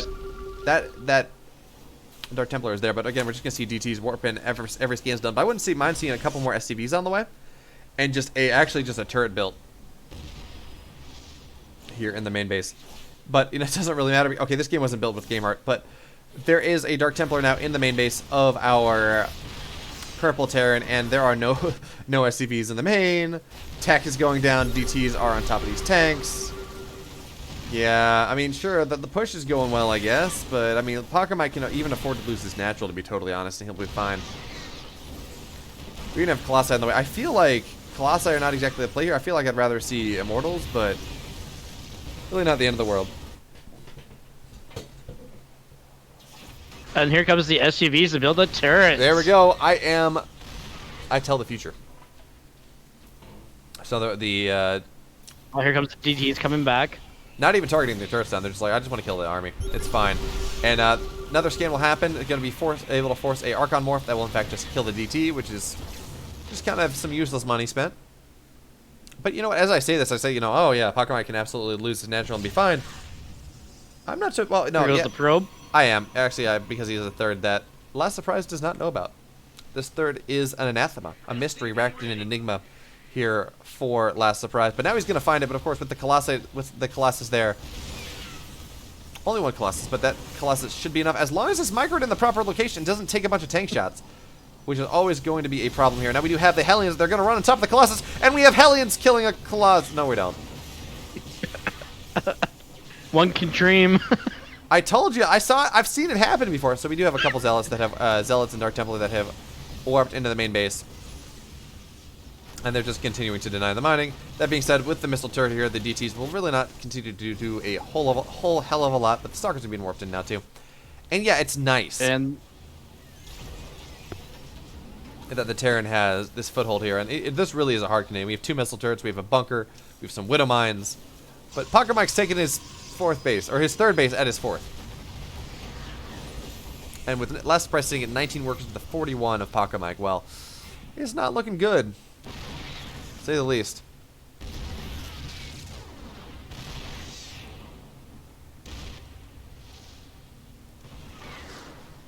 And Paco Mike's gonna take his fourth as his third now. As the damage keeps on going. It's just like a stalemate here. Last surprise has lost 28 workers in this game, and sure, Paco Mike's lost, what was that, 23? 22. 22 pro. But he's been rebuilding his probes the entire time. Last surprise has not. Now, of course, we do have tanks that they've moved into range of the command center. So at this point, or the Nexus, so at this point, it does feel like maybe, just maybe, Paco Mike has to do something. But I mean, I feel like he definitely has enough army. Well, he has the potential to buy enough army just to be able to bust this pretty easily. Going high ground to low ground, but I don't believe he has Blink. Yeah, he doesn't. Templar Archives is only just now on the way. So that's going to be hard, but of course the only scary thing about this army is the tanks here. So now with that tank moving, tank sieging it, we do have the army of Paco Mike once again is going to run in, and this contain will in fact just get eviscerated here. Bunkers are going to go down, everything going down, and now we have a 3-base Protoss against a 4-base Terran. Oh, so okay, Cyclone's going to be able to get the Warp Prism, and that's nice.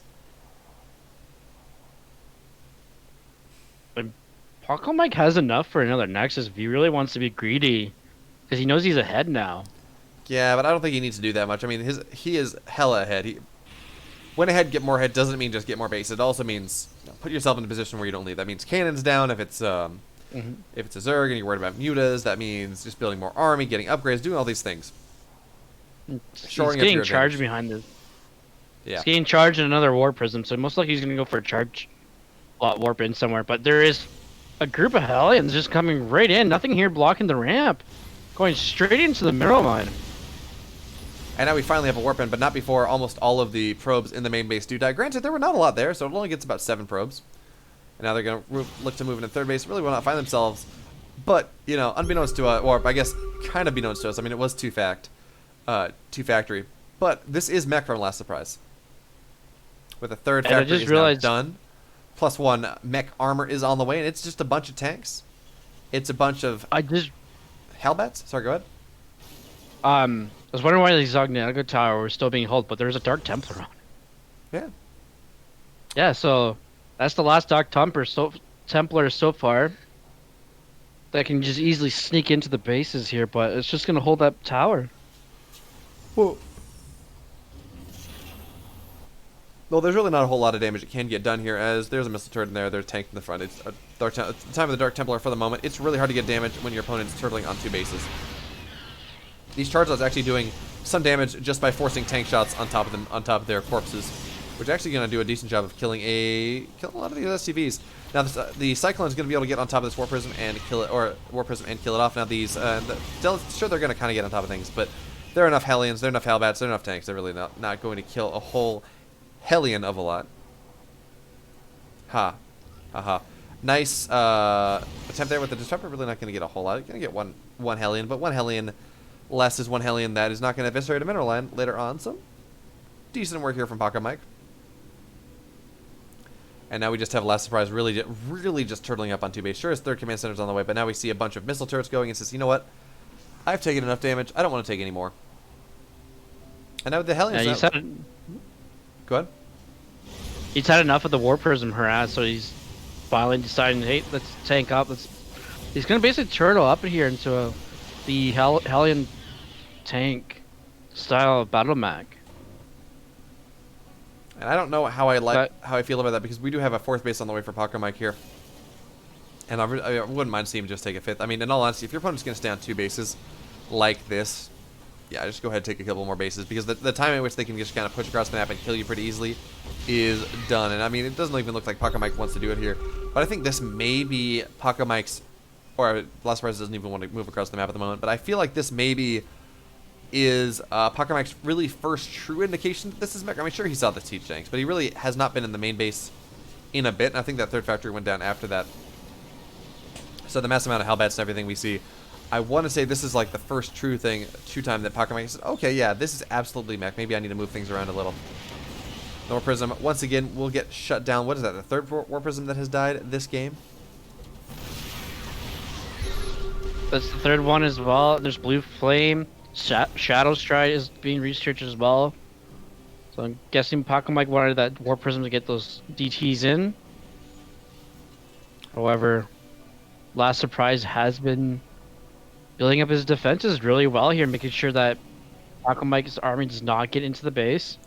I mean, in all And a honesty, couple Shadow Stride is great against mech anyways, because you can just blink on top of the tanks and annihilate them, assassinate them post haste. So that's really nice. So we do have the army, the main army of Pacomike on the left. Actually, DTs are just going to join it as he looks to try to break this Terran position. There are only 3 tanks here, so maybe there's an opportunity, especially with that nice disruptor shot. Now the Dark Templar, they're just added damage. They're not.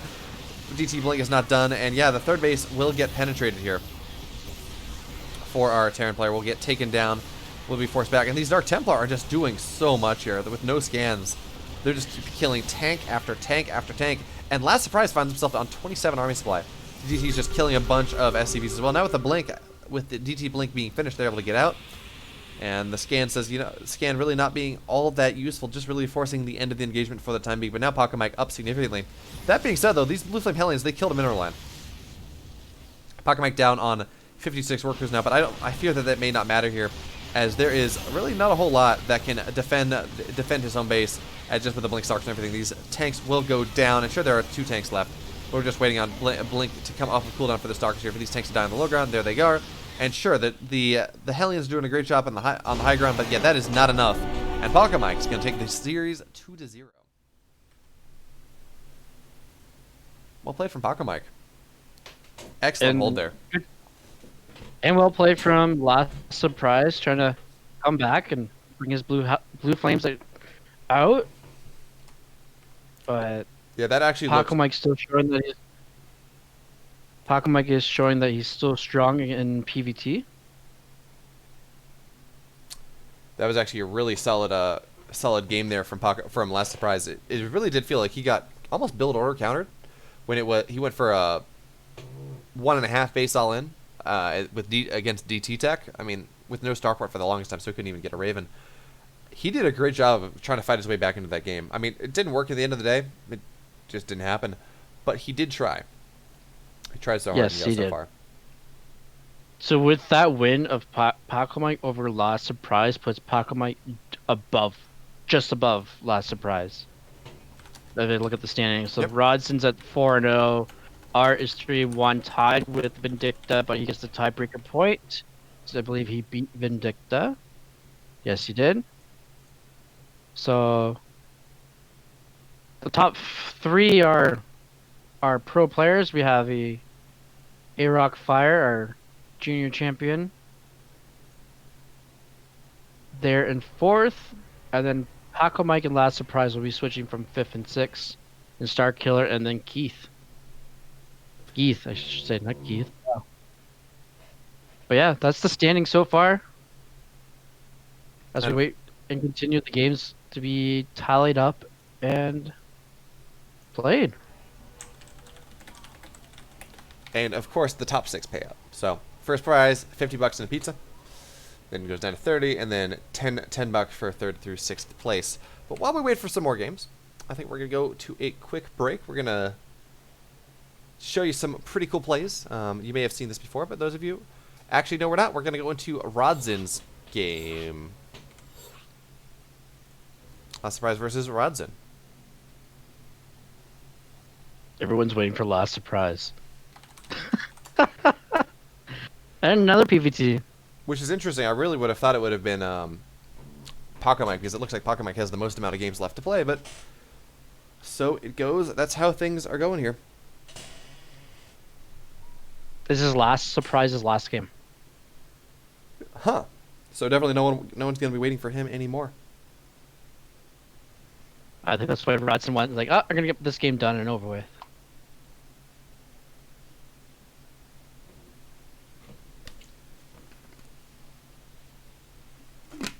Oh. Alrighty then. Jeez. All right, reigning from Poland.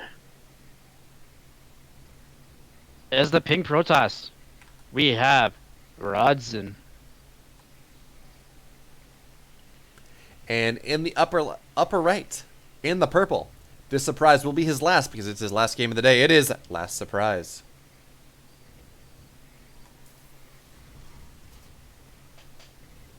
Pink versus purple. Why did you Trading not my remind me eyes. to change my... Why did you not remind me to change my overlay? Get the nice fancy have new the stream Katowice up. one.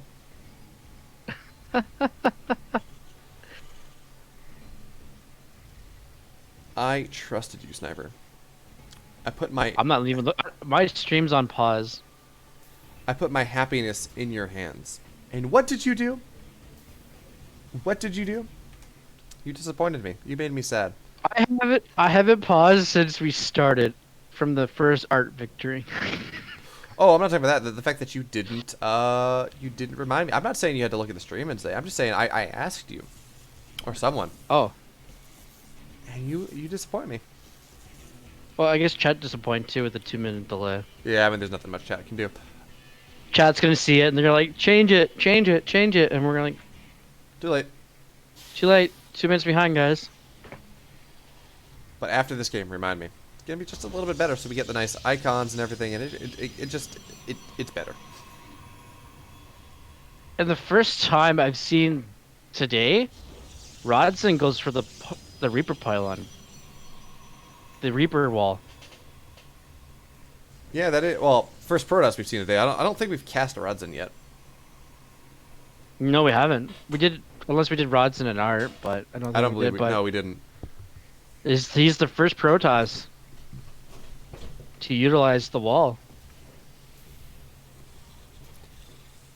And what is this pesky? Oh, we're gonna get a proxy factory here. And this is more looking like a proxy factory, like a proxy 111 build, instead of the what we saw last game, or the only other time we saw proxy. Why is my mouse moving when I'm not touching it? Did you alt tab? No, like my mouse is literally just sneaking its way up the screen as I'm not touching it in the slightest. We're all having technical Alright, difficulties today. It's not NA you were production for probably- no reason. Player 4. So I'm gonna unplug my mouse, and in doing so, I'm gonna go on your view. You're obsing for the next second and a half. All right, as he fixes up his mouse, we're gonna have this adept just shade right in. See if there's any shenanigans going on. As Last Surprise keeps on keeping his buildings not inside of his base, we're gonna have an armory, not a starport. We're gonna have Ooh. an armory. All right, I'm back. We're gonna be back on my view now. So we that's have fancy. an armory, and it's proxy too. And we have a tech lab coming in here for Last And- Surprise on his factory. And the Adept of Rodson gets into the base and is going berserk. Is this proxy Thor? No. Like Thor drops? Well, I mean, there's no proxy starport. There's no starport on the map in general. Yeah, it's proxy Thor. Hell yeah, let's go. But it's gonna get scouted. But you just need Okay, one Thor the to army's win, gonna right? army's gonna get scouted, as will the factory. And the question is, does Rodson know that this means it's proxy Thor? You know Or what? does he know? He knows this. He knows that he sees the factory. He sees the armory. He sees the tech lab. Like he sees all he maybe needs to know here. But it could be proxy Blue Flame, it could be proxy tanks, it could be Yeah, but- proxy cyclones. Yeah, but you don't need an armory for Blue Flame or Cyclones. So now we have the Marines moving across the map. We have the Thor on the way and a tank behind it, and a bunch of SCVs to go repair this Thor. You know, I honestly, Thank I think goodness. I'd like to see a second Thor here, to be totally honest, and a Hellbat as well. So this is the most jank of all ins. But maybe it's because And the observer sees it. Observer does see it, and he's just the SCVs are just going to target, or the Reaper, or the Stalkers are just going to target these SCVs down as they move across. And with Blink done, this is a pretty good situation here for our Pink Protoss. He's just going to keep targeting down the health battery for the Thor. But now we do have the army moving in once again. I feel like this is just maybe the issue is this is just scouted. But the Thor is just getting targeted down. The Thor is just going to fall so fast, even with the repair. Not enough SCVs to really repair here. And this all in is Well, the idea was fun. I'll give Last Surprise that. The idea behind what Last Surprise was doing, it's cool. It's nice. It made me happy. In actuality, though... He should have waited for the tank, I believe. Yeah, probably. And for a second Thor. And this Immortal is just going to go to town over there. Yep, Mortal's just going to get rid of any sort of things. The factory's just going to die. And now we do have a bunch of Stalkers moving across the map, and there is very little to defend here. Now, they can't see in the main base quite yet, but okay, the bunker is going to get down, but the bunker should just be... Okay, well, SCVs are just going to get targeted down, bunker's going to get targeted down, SCVs are going to run back, and SCVs are going to get targeted down once again. It is the Circle of Death, not the Circle of Life, because things are dying. Although I guess things dying are in the Circle of Life too. Whatever it is, it means SCVs are dying in droves on top of the SCVs that died previously anyways. And now, sure, we have a Liberator moving into the upper left, trying to see what, probably going to try to see what it can get done eventually. Now, this tank will die. Poor tank. Tank is dead. And now it looks like all the tech on the other side of the map will get killed here for our... Last Surprise, what are you stopping the Liberator for? Well, let's go. It's moving in now. Now he's going to see that the probes have been moved over to the third base. And Rodson is going to warp in right in the Liberator zone, but it's just going to go down. Yeah, four Stalkers is kind of the magic number there to get it when it's sieging. And now Rod's again. Rodson once again moving in with his Immortal, with his tons and tons of Blink Stalkers here, now with the Warp Prism as well. I don't mind him just trying to go kill his opponent. There is nothing really that deals all too well with the massive amount of Blink Stalkers here. They're just going to target down the bunker immediately. Sure, there's Stim's not even actually done, and the SCVs are getting pulled, but with this, just the massive amount of Blink Stalkers here, not going to be enough. GG, Rodson taking game number 1 in style. I'm so sad. I am so sad that didn't work. I mean, I really, really thought that we were going to see something really special there. Sorry? If it was double proxy factory, that would have been cool. Yeah, definitely. But because the case may be, it's not. Okay, they're gonna go EU next, so we're gonna find our way over to Europe. And yeah, I've definitely seen that Thor all-in work, but I generally see it work against Terran, not against Protoss. I would have lot that worked against Protoss. Oh, not when they're a bunch of Blink Stalkers. I mean, Stalkers just handle most mech units so well. I mean, sure, tanks are a thing, but... Especially with Blink. Yeah, exactly.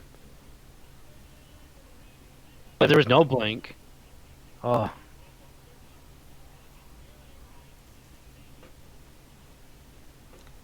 Waiting for game number 2. Can you... Yeah. If you can get me an invite. Yeah, or a lobby link or something. Yeah. Yeah, Rodson got me right away. There we go. As we go to Death Aurora. Yeah. Of course, this map is probably the best map in the pool for any sort of air strat. Any sort of Stargate, Starport. You know what I want to see from this? If Last Surprise is really going to buckle down on his zany proxy shenanigans, which I wouldn't be surprised. I mean, he's been doing some kind of all-in-ish stuff against Protoss most of today, most of what we've seen. I got a build for you. Proxy Battlecruiser. I was just gonna say, is Battlecruiser even good in PvT? I know it's good in ZVT. It's the most annoying in Zergs. I have seen TY use it to great effect. Oh, really? Mm-hmm. I gotta watch some TY then see this. All right, on its home turf, as the Red Protoss, we have Rodson. And in the upper left, and potentially what is his last map of the day, it is Last Surprise. Now it would be a surprise if he wins this one. Not really. I mean, he's had good games. He just found that the standard Protoss opener hard counters all of his builds. which does not seem to be the most auspicious way to go about it, right? Oh no, I'm gonna do these fancy things. Oh, the standard safe Protoss opener just kills me. Oh, that's unfortunate. He's doing the mind trick proxy racks. Or, yeah, so this is just going to be 2 Rex Reaper, I believe. Although there's only 1 gas at the moment, so maybe it's just going to be building Reapers out of there and building Marines out of the front, and then hitting with a timing. I think I've also seen this go and be a concussive shell timing. Yes, there's that one as well. But it's supposed to mind trick the Protoss players thinking, oh, this is just the first barracks. This is not the second one. But meanwhile, it is the second one. Now does he go for? Oh, he's waving up for another one here. Yes, and this is going to be. This is in fact going to be the concussive shell. Actually, Probe doing a great job is actually going to be able to kill that SDV there, which is unfortunate. But this is going to be the concussive shell build. So now this is the Euthermal. I want to say Euthermal does this more than anyone else, where he builds a bunch of Marines out of his barracks at home, and he builds a bunch of Marauders out of the barracks. Out of the proxy barracks, and he just moves across the map with 2 or 3 racks worth of production. So now the probe is dead, which means less surprise, which means Rodson doesn't really see anything anymore. But the dearth of a natural, that should be a tell in and of itself, because it really, to be honest, Last Surprise wasn't doing the best job of hiding the fact that make it look like you want to get a natural. Yeah, that we do have Rodson going in. Will in fact scout this before concussive shell is done with only 1 Marauder out. And he's gonna force Last Surprise to move out already with this, but this really should not work. Would have been nice if you got the Reaper out first, but we've seen the Tech Lab researching something. So, did he cancel or did it finish? It finished. Concussive shell finished. I did. And now we do have a. Finished. Sorry, go ahead. Go ahead. So I was going to say we do have a couple SCVs behind this, so it looks like he is going to try to stick bunkers on top of this, which is definitely something I don't see as much when I see this concussive shell build. That being said, though, it really is only his only opportunity to get anything done here, as well. We have the shield battery down, and shield batteries make this a whole lot harder for the Protoss player Terran to really get anything done here. But we do see the Terran trying to micro back as much as he can, but he will lose his first Marauder already. Now the SCVs are pulled, or the probes are pulled, which is nice for him as probes start going down here. But of course the trick is he needs to be able to keep this SCV alive to allow the bunker to complete. But the SCV will go down. Probes are going to body block or zone the Marauders off the base here. And sure, there's a nice bunker that is being built, but there are no SCVs. I wouldn't even mind just seeing him cancel it, to be totally honest. I don't see any more SCVs moving across the map to try to help him here. And these Stalkers with the shield batter are just doing amazing work here, keeping the Terran army low. And now if the shield battery overcharge says, you know what, this is never going to die. Because of course, it doesn't spend any energy to use the shield battery overcharge. And Last Surprise, well, his all-in has failed dramatically. Failed substantially here. And once again.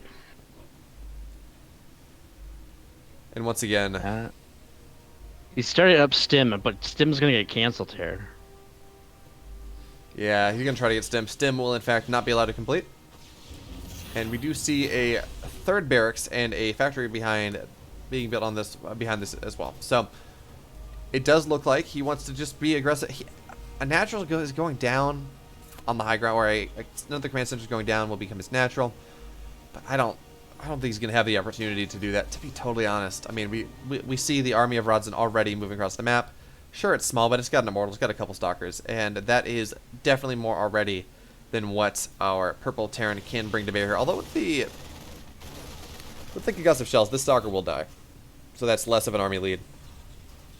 And with the high ground here, probably Last Surprise is going to be able to survive this, especially with the lack of a Warp Prism. Although we do see the Warp Prism now moving across the map, so as I say that, well, Warp Prism, not exactly far away at this point. And there's a tank on their way. We got the factory. Stim restarted again. And so this the tank can push.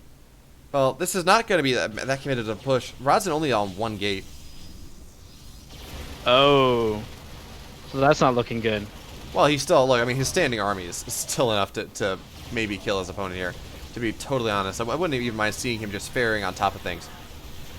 But for the moment, Pretty great War Prism micro here, taking hull damage but nothing else on all these. And the SCVs are going to get pulled once again, but now with the Immortal sitting on top of this tank is going to go down, and sure, there's not a whole lot of army left for last surprise here, but it's enough as more and more SCVs go down here. Now we find Rodson up a massive SCV lead at this point. And sure, the Immortal doesn't have a lot of health. It doesn't really matter because he's on the low ground and they really can't get on top of it. And there's nothing to get on top of this Warp Prism, so the Warp Prism rules the sky and the Immortal and the Stalkers rule the ground. And I think that may be it. More than anything else, I think this is just going to be it. As he's going to now Bulldog the Immortal on top of this tank. And sure, they're trying to target the Immortal down, but with these two Immortals here, that tank is not long for this world. And then we have a GG. Last surprise, falling short in this game number 2. And with that, his day is over. Trying to get that last hurrah of the SCVs. Unfortunately, the builds he went for did not work.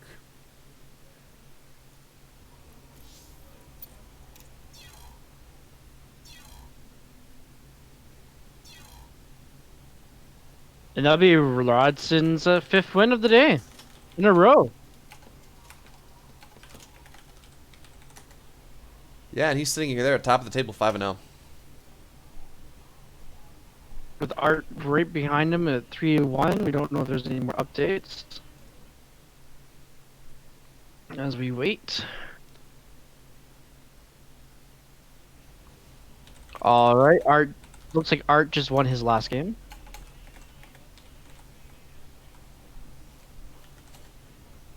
Alright, looks like we might get Paco Mike Arog.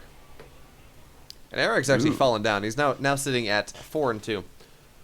So he's got one game left. There's potentially he's going to go 4-3, which would allow Paco Mike. Paco Mike still has a lot of games left to play. But Arog, his PvP has been pretty. If it's on EU, it's been pretty consistent. But Paco Mike can prove that wrong. As we wait to see what's happening. Yeah. So in the meantime, let's play a video, shall we? When we're back, we're going to hopefully have probably one of the last set of games that's going to be happening in this tournament, in this monthly MVP Cup. Hope everyone's having a great time, but yeah, don't go anywhere. We'll be back in about 5 minutes. Patience. I bet he wished he did go for the Oracle this time around, though. The Thor. What is the Thor doing here? How often do you see a Thor this early in the game instead of something like a siege tank? Okay, in he comes right now. This Thor with a bunch of SCVs ready to repair it. There's a lot of Adepts right there on the right side. I think the Adepts should do okay against Thors, right? I don't see Thors that often in TVP, but we'll have to wait and see. We'll have to wait and see. This is a very committed build here for Cure, bringing a lot of those SCVs with him. And we'd love to see the medevac as well repaired here. It's the, you know what, it's that gets picked up for Thor as well. Will fall, though, you know what, it's going to be difficult to pick that up. So I think he's going to be okay.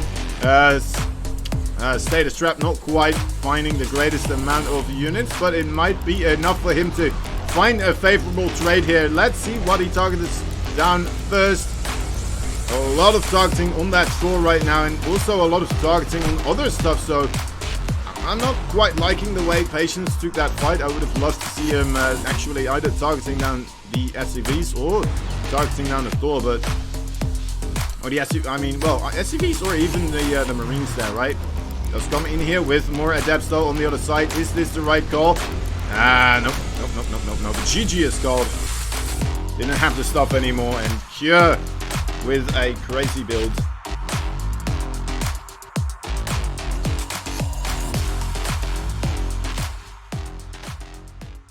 The SCV, but it should be taken down nicely here. Need to see a cancel on that bunker. There we go. The other one's still going strong, of course, though. And let's see if there's enough links. There should be. Oh my dear lord. Yes, there is. Yes, there is. It's a big surround here. Just go straight for the Marines. Actually, the micro on the Marines is pretty darn insane. Right here, targeting down all of those Zerglings, and oh my dear lord, suddenly we have only Marines remaining. I really thought this was going to be a surround, but instead we're seeing these Marines now rushing towards the bunker. A big block though with that Queen, and the drones just barely being able to safeguard the front door for now. Needs to be able to get these... Oh my dear lord, are you kidding me? One single Marine only being able to enter the bunker here. 10 workers went down. That in itself is a crazy amount. And here, I mean, he has another bunker here. One Marine also being able to enter into that one. Oh my god, gonna get the salvage as well. Are you kidding me? Gonna kill this Queen here. No problem. Man, this is a very strong start here for Kyo.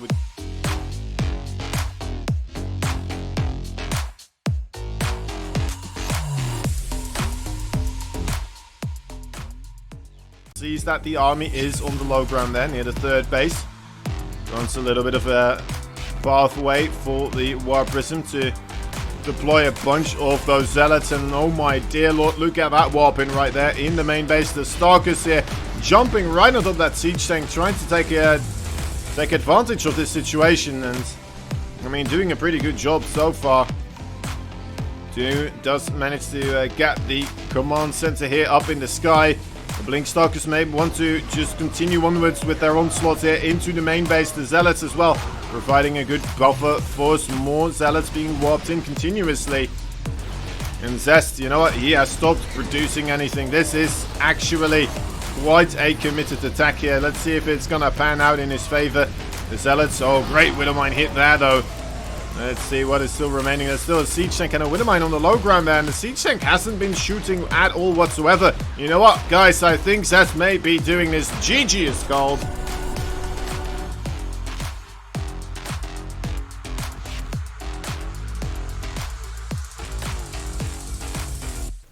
And we're back, and we have another set of games. It's gonna be Rodzin versus Starkiller. Oh, can Starkiller be the killer of the dreams of Rods of being a perfect score? Well, here's the thing, right? The first prize is pizza. And unfortunately, Starkiller has not won enough games today to be able to qualify himself for that pizza. I don't care what he does in this match. He can stake his claim as the king of pizza that he is, and potentially deny it from Rodzin. Although I believe Rodzin would win anyways, as he would have the tiebreaker against Art.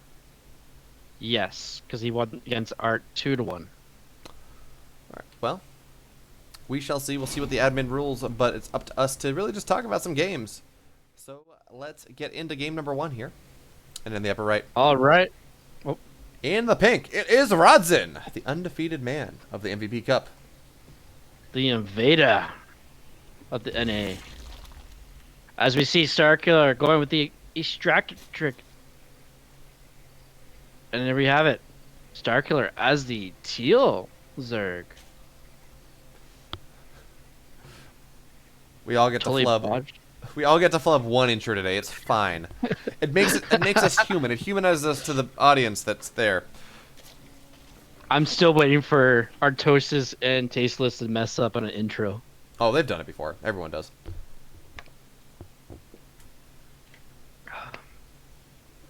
Make sure to stay hydrated, everyone. So we do see well, looks like this is going to be some sort of early speed link flood here coming from Starkiller.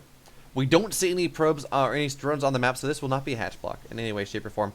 But we don't see a natural on the way yet either, and this was a gas pool hatch. Probably like 1770, something like that. I wasn't exactly paying attention to the exact timings. And Starkiller, yeah, this is just going to be some pretty aggressive stuff here. Although, he's Starkiller, so it's always going to be some pretty aggressive stuff for our champion of pizza, the team captain of Alpha X. So, you know what? I don't want to be in this game any longer than I have. It's a long day. It's been 4 hours of playing a tournament, waiting around, trying to see who I can play. So, now that's done. Oh, now that I'm reaching the end of things, well, I just want to kill you fast. Although I think he does that anyway, so no big deal there. Yeah, this is true. He has so many tricks up his sleeve. No way. Sometimes it's hard to think which build Starkiller is gonna pull out. All of them. at the same time. In a tournament, yes. On ladder, yes. But do we all get to see it to enjoy it? No. Only when we get to cast them here at Alpha X. No, I'm saying all at the same time. He's gonna throw all his builds he knows out in this singular game. Well, we didn't see the proxy block hatch though. Not yet. Hatch block the third. Oh, he's gonna send a drone into the main base at like 20 minutes in and put a proxy hatch there. And it would be a star killer thing to do. So now actually the These lings are ling- gonna get in. That is actually a pretty okay. So the wall is that's a double gap in that wall, which is unfortunate. Now these 4 lings they're gonna get in, and now with speed done, they're gonna just really get on top of the gas probes. You're gonna get a couple probes. 1 ling will get trapped immediately, but 3 workers are going down for this minor commitment. Even if you're getting 4 workers here, that's really nice. And on top of things, it's gonna see the Stargate. Of That was course. an amazing scout. Get four probes for 4 lings. How many pylons is worth how many banelings are worth a pylon? That's the real question here. As we do see 6. Starkiller going for a Ling Bane bust behind this. Now there are no sentries as of yet. Because I don't think Rodzen really knows that this is in fact a Bane bust, and there we do have it. The banelings are going to come crashing in. I wouldn't even mind seeing these banelings just targeted into the mineral line as the Lings deal with these adepts here. Now the Banes are going to go into the mineral line here, and they're really just going to move the army around. So the Void Raid's going to come out, but now the Banelings, they're really going to get on top of things. Not quite close enough, not quite yet. And this feels like, well, okay. It's always one of those things where you're like, this feels like it's a hold, and then the Banelings connect, and you're like, no, this isn't a hold. As more and more Lings come streaming in, and they're not even bothering with killing the pylon there. So if we kill all the probes, we win the game. As really, Starkiller is on 17 probes. Or 17 drones. This is incredibly all in here. He's going to try to target down the pylon that has the Void Ray coming out of it. He will not prevent the Void Ray from going down. Says, you know what? Screw it. I just got to kill a bunch of workers. And the one thing that I guess Rodzen does have going for him a little is Warp Gate did finish, but now with the pylon there, pylon going down, there's no Warpins. Only thing that he can do to hold is just build a bunch of Void Rays. And I would have preferred to see Oracles coming out of here, to be totally honest. Yeah, 2 Void Rays cannot... If there's just Lings going across and across the map, what is 2 Void Rays going to do to 40 Lings that come across? I mean, they're eventually going to kill everything. Eventually, but Lings DPS is a lot stronger than the Void Ray. Oh, yeah. It's like, at what cost, right? Yeah. So now the Lings are going to go. They're going to be able to target down this Cybercore. Actually, they're not, but it doesn't matter because Starkiller is going to take game number 1. Is this Rodzen's first map loss? No, he lost 1 to Art. And Eric Fire and Geeth. Actually, our top player is the only one that that our bottom players managed to take a game off of. Now we go to Europe. Depending how close that last game was, that'd be interesting to see. Sorry? It would have been interesting to see that series, how Keith got the win. Exactly.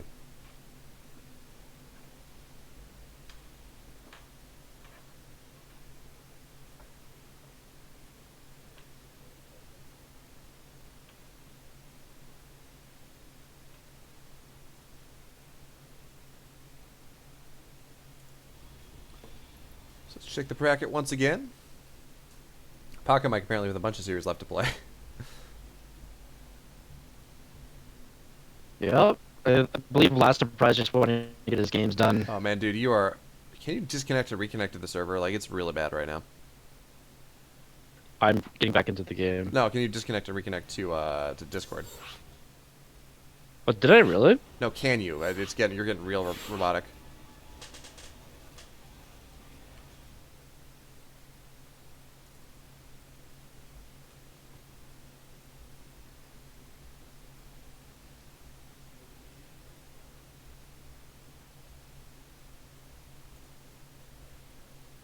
Hello? Hello? Hopefully that'll be a little bit better. Yeah, it was starting to do it with you too. Are you on EU yet? Yeah, I'm just switching over now. Okay.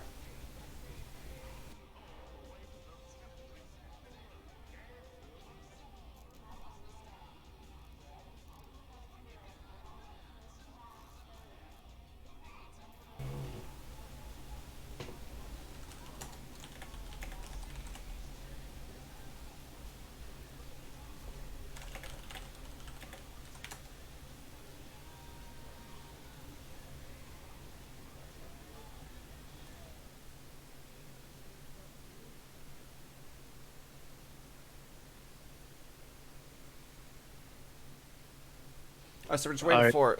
Yeah, we're just waiting for you, and then we'll be ready to go for game number 2. I'm here. Are you in the? Are you in? There you are. Invited you to the game. Guess the game decided to take a coffee break on the way over. Yep.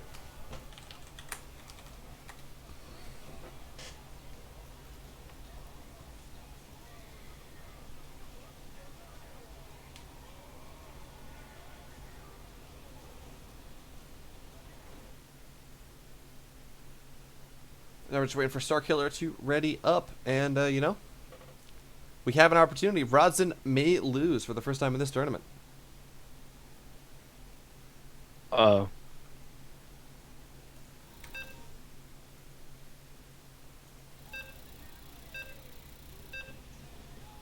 All right, so we have a countdown. We are going. There we go. We're turning over. Game 2 will be on Submarine.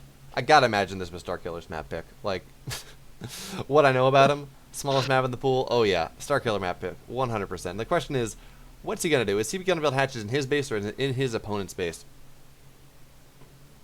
I haven't seen many proxy like hatcheries go up lately in pro games, but this could be the game to do it. Yeah. Now, better question, of course. Are you familiar with Boom? Boom! I've heard of him, but I haven't watched any of his games. Her. Sorry, but anyway. Oh, her. Oh, Why is this? There we go. All right, now we're loaded in onto game number 2. In the upper left, in the red, it is Rodson. and in the bottom right, is he gonna be the killer of stars of Rodson? We have Starkiller. So this is a nice 15 pool here coming from Starkiller. We did see him do something similar in another game. I believe that was just a Ling Flood. No, that was I think he did. The last time we saw him do this, I think it was a Roach Ling Ravager all in. I went to late game, but we do see Gas now on the way, and this looks like it's kind of going to be what he did in game number 1, except this time he's not going to get the natural all that easily. Probe is in fact just going to block it, and he says, "You know what? I'm just going to go to my 3rd." Okay, that's The fine. classic stats timing. Yeah, and that's unfortunate because Starkiller, of course, the way you deal with that perspective hatch block is you go and you take your probe out of like 110 minerals instead of about 180, so you can then go just check and then take the 3rd immediately. When you don't do that, when you rely on your ability to just take it in the natural every time, it puts you a little bit behind. And it's a bit annoying. So now these Lings, they're going to move across the map immediately. And this kind of looks like it. Did Rodson see the gas? Yes, Rodson did in fact see the gas, but we don't see. Here's the interesting thing. Okay, never mind. I was gonna say we don't see any speed on the way, but that's just because speed was not ready yet. Or we didn't have enough gas for speed as of yet. Now it looks like the wall off will not be ready in time. Just barely. The Lings are gonna get in, and in doing so, they're gonna be able to get on top of this Zealot. Actually, they have a couple of opportunities to get on top of the Zealot, but they say, you know what? We don't want that. We're just going to go into the main base. We're going to try to kill as many probes as we can. Actually, they're going to get surrounded on the Zealot, and that is pretty dang good here. Now, the Zealot's doing a good job microing out of it, but even then, okay, there's 4 Lings that are left. The Zealot traded itself for the lives of 3 Zerglings, which of course means that these Lings in the main base, they're really not going to get a whole lot done. Not with the Adept here, not in the mineral line with the probes. They're going to be lucky to. Oh, they do get 1 probe. Okay, that's a surprise. Rodson had really been on top of things. Would have been able to just not lose that probe, but that's fine. Now a Stargate on the way here for Starkiller, and he's going for 3 base behind this. This is not the 2 base Ling Bane all in we saw previously. He's already on 21 workers. However, there is a 21 worker Ling Flood all in that Armani likes to do on this map. Armani did it to Zest. Oh my goodness. Armani has done it to Party. And actually, this map is pretty good for Ling rushes and a lot of Ling pressure because of how short distance it is. That and how wide the wall is, as well. Yes. But this is not going And to be it's a- that build. As it's only a couple lanes in the front for Starkiller to pretend that he is strong, to pretend that he's doing something that he's not, as it is just drones behind this. And it's interesting. I feel like we are in fact starting to see the impact of how much cheaper and how much faster Void Rays are. After that patch is really, I've seen so many Void Ray. I'm seeing a lot less Oracle. I'm seeing a lot less Phoenix, and just really a lot of Void Rays. Both in my games, which, you know, at the Masters level don't really matter that much, but even at the pro games, I mean, you saw Haas just do dirty things with it in DreamHack the other day. Well, you may have, but he did. Yeah, and I've been seeing a lot in the Diamond League as well. So they're every tier level is using this, is trying to use the advantage of the Void Ray. Well, I mean, in fairness, though, it's Diamond. I think Void Rays are the favored unit in anything Diamond and below, regardless, because they're just kind of hard to deal with unless you know what you're doing. So we do see multiple Void Rays coming out here. The second Void Ray is on the way, and that's interesting. Generally, you see, oh, we're going to get one Void Ray, we're going to deny scouting, whatever the case may be. No, this is the second Void Ray. And a third one on the way is... Look how fast they move, too. They are so fast. You know what I think this is, actually? I've seen this, like, once. But I'm looking at the Templar Archives going down. This, I want to say this is a Chargelet Void Ray all-in. Now, I may be wrong, but considering so this is 3 gas, it's not 2 gas, which may mean that the Protoss wants to go and actually just take his third base. But these 2 Void Rays, they're going to shark around, try to see what they can get done. They are much more maneuverable, a lot harder for them to really get anything done here. Okay, so this is, oh, I'm sorry, it's not Void Ray Chargelet, it's Void Ray Glaive. And this is something I've seen. This is deadly if you're not expecting it. Because generally, the rule of thumb for Stargate, 9 games out of 10, is they're going to take a third base, they're going to use the Stargate to defend the third, and you're going to lose some drones. So what you just want to do is you want to macro up as hard as you can. You want to just hit that drone button, go up to 80 works as fast as possible. Now, to be fair, this is Starkiller, and that's not what he does anyways, but it looks like Starkiller wants to go for some sort of Hydra bust here, as he's building Hydras more and more at a time. He's going for Hydra speed as well, not even Hydra range. And there we do. We have the third base on the way for Rodson, but I almost feel like this is going to be a fake third. It's being taken at 6 minutes into the game. I would like to see these Void Rays turn around and just kill those 2 Hydras, but, you know, I understand why he does not feel comfortable in doing so. And you know what? Ling Hydra against Adept Void Ray, I feel like Adepts just win that, don't they? With how good Adepts are against everything? Adepts and Glaives are going to focus on, I believe they more focus on the Lings. If there was Banes with this, it would change it. Like, if it was Ling Bane Hydra, because the Banes with the splash damage. But doesn't Glaive Adepts one-shot, like Adept one-shot a Ling? Yo, you know, we're going to find out in a second, because now we have the Adepts shading on top of everything. The Void Rays targeting down all the Hydras. All the Hydras doing a good job finding there. And these Adepts are just absolutely staying strong, shredding the Lings. Hydra's not even able to get one Void Ray. And Rodson says, you know what, dude? You have chosen the exact wrong build to try to counter my build here in this game number 2. As the Adepts are going to warp in, shade onto the army once again. And sure, the Queens are there, but the Queens against this amount of Void Rays do not really do much at all. And the Hydras are now all going down. There we have it, GG. That was easy.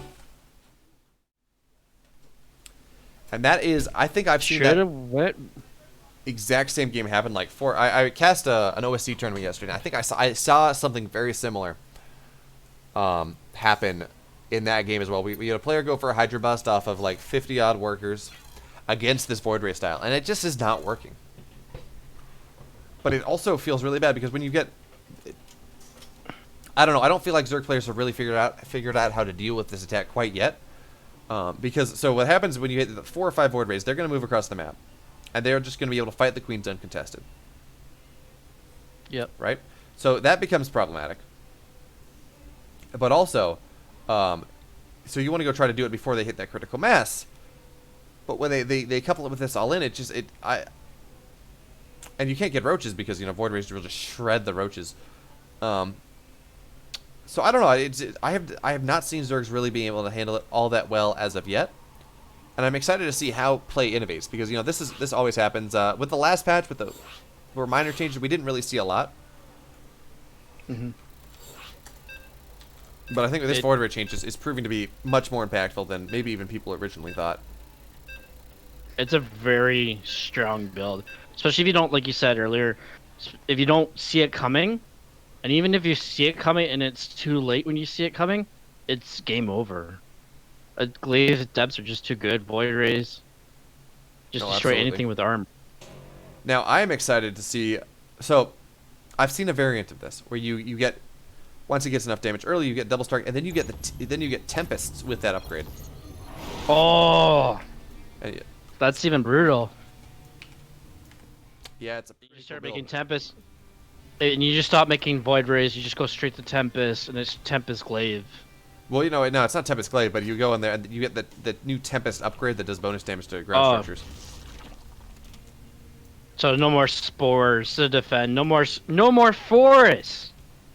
Maybe. No more spores like they used to do in early Legacy and late HOTS. Well, that's what they still do now. But anyway, we should probably introduce our players. And in the upper left, in the baby blue, it's Starkiller. Usually one of the most used builds lately, and most powerful build. All the way from Poland, we have Rodson. Yeah, I wouldn't call that Void Ray build the most popular or the most common at the moment. It's something I'm starting to see trickle into the meta at this point. Especially in like tier 2 tournaments where you know when you don't have players like Serral and Raynor and whatever, these top tier Zergs able to deal with it, that have really figured a response out. But it does appear powerful at the moment, and I'm excited to see how it evolves. I mean, remember that the Glaive build looked uncounterable until it was for a bit as well. So definitely opportunities here.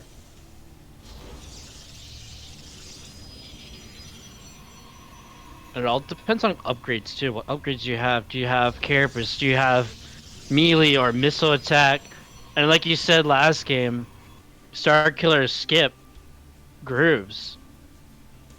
So that just tells you a lot. Like, he was not prepared for this kind of build to come up. He was ready to do the Ling Hydra bust. I don't really think that groove spawns would have made that big of a difference here. Now, what is up with this probe? Is this just a scouting probe? He keeps going back to it once in a while here. Yeah, the Lings are aware of it though, I think. The probe's like, you don't see me. You don't see me.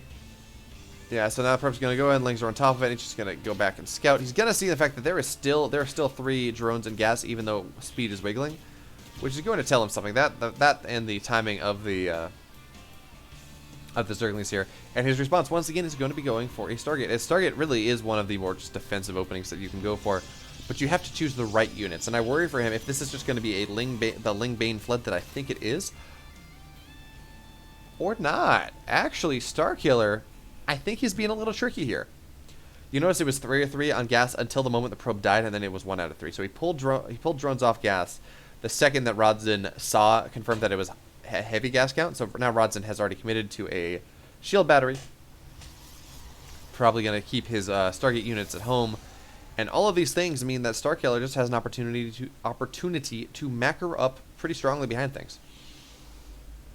And there we go. We see it again. We have the Void Raid as the first air support from Rodson. So even if Starkiller was going to push to like a timing attack with Roaches, the Void Raid is already out for it. If it was going to be Banes, that's out for it. But I believe Starkiller's got the mind game on Rodson this game.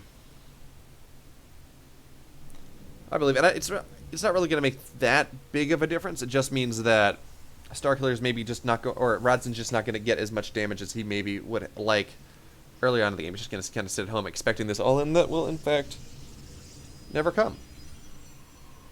But he is getting the second Void Ray. Is he going to go for the same build again, once again?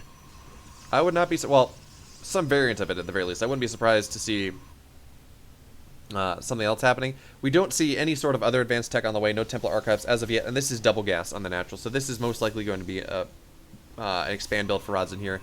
He's just going to leverage his bulwark of a couple Void Rays that are going to be able to anchor his defense into a relatively quick third base. Now there is always the opportunity for other things. And Starkiller once again says, you know what, I think if you're going for early Void Rays like this, I'm going to go for a Hydra bust off about 45 workers. So the Hydra Den is now on the way. It's about halfway done. 7 more workers going down, so maybe 48 instead of 45. And he is getting ranged attack this time. Now, Rodzin, again, I would expect him to get a third base based off of his gas count, but he's really showing no inclination to do so at the moment, as these Voiders, they're just moving across the map, trying to see what they can get done, snipe any Overlords that they can. And they're just so fast now that Queens really can't do much against them. And now we have 3 Void Rays on the map, a 4th one on the way. And we are rapidly hitting the point where Queens just don't deal with Void Rays. I mean, the Queens deal with Void Rays very well. But say 2 Queens do not beat 4 Void Rays, for example. No, they need those Hydra support to do it right now. Losing a Queen. Void Rays now are going to go in. They're going to hit that Pulsar Beam onto the... Or what... what's it called? Something. Spore? No, hit the stronger attack on top of things. They're going to kill both gas. They're going to kill the Spore. And that is pretty dang value here when you're trying to hit a 4-gas Hydra Ling timing, as Starkiller is so clearly trying to do. Now, we do have the third base on the way for Rudson here, so this is exactly kind of what he wanted to go for. And this is Void Ray into a Void Ray Colossus, which is really a style harkening back to Heart of the Swarm. It's something you used to see a lot more. But not with these fast Void Rays, that's for sure. Oh, absolutely. So it makes the build a little bit more interesting with the speed voids. Have you seen how much faster they are with Flux Veins now? Oh yeah. Although, did they change how much? Did they increase the speed of Flux Veins too? Or I thought I have not read up on that. I think it was an intermediate patch, and the final one just had them going just as fast as they were previously. So the difference between Flux Veins and non-Flux Veins Void Rays is now lower than it was, which theoretically makes the value of Flux Veins as an upgrade that much less. You know, as you get 80, say if you get 80% of Flux Veins without it, well, why would you ever get it? And these Lings, and there's a counterattack of Lings coming across here. Going for that third base. Yeah, but there's some adepts here. There is a shield batter. I don't think they're really going to be able to get a whole lot of work done. Until they're going to do some scouting here. Oh, that.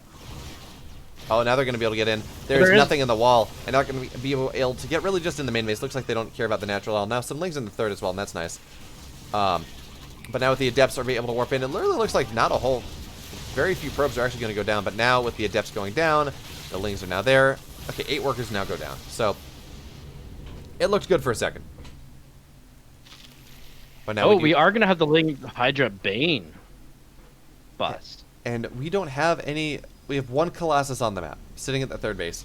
And that is going to be rather nice here. Not enough sentries, not yet. We only have, what, 1 sentry? 1 sentry holding this defense strong. And I don't think that's enough here. But the Banelings don't have speed, so... You know, maybe. Okay, that actually, those are some really nice force fields at the beginning. And, 8, 10 Banelings die immediately. So now we do have the full army of the Protoss together at 1 position here. And this bus is trying to go through, and sure, it's going to get, say, a cannon. That's nice. But as long as he's able to sandbag this out and really keep this out, there we go. Now he's the trick is now, of course, the army of the Zerg is now in between the natural and the third base, going to kill off circulation here. But the Banelings are going down. And now with the Banelings dead, well, there's really not a whole lot. There's not a whole lot of strength left in this army for Starkiller here. He's going to have to retreat. Now, we don't have Zealot charge yet. We do have Blink, so now he's going to blink on top of things. He's going to be able to force a fight. A couple more Hydras are going to go down. It's 13 Hydras on the production tab for Starkiller. But there's more Colossus. There needs to be a spy here to deal with these Colossi, but with the Void Rays there, they can take out Mutas, no problem. Stalkers take out Mutas, no problem. I was going to say, well, Stalkers are... Corruptors. Void Rays are actually pretty bad against Stalkers. It's like, Void Rays are really good against Corruptors. But really, of course, you know, the trick when dealing with the cell is you just want to rush up to lair as fast as possible, get 3 Vipers, and just yoink everything, or maybe Parasitic Bomb the Void Rays. Yeah, that's... Especially if they clump like that, too. As Void Rays are wont to do. Now, we do have +2 attack on the way for both sides. And it looks like Starkiller is now getting ready to move into Hive, but I worry he was only on 50 workers for the majority of that attack. And sure, Rudson lost 8 workers. That was fine. Losing 8 workers, he was still ahead in economy. And he has been significantly ahead in economy this entire game. And that's really not how this matchup is supposed to work.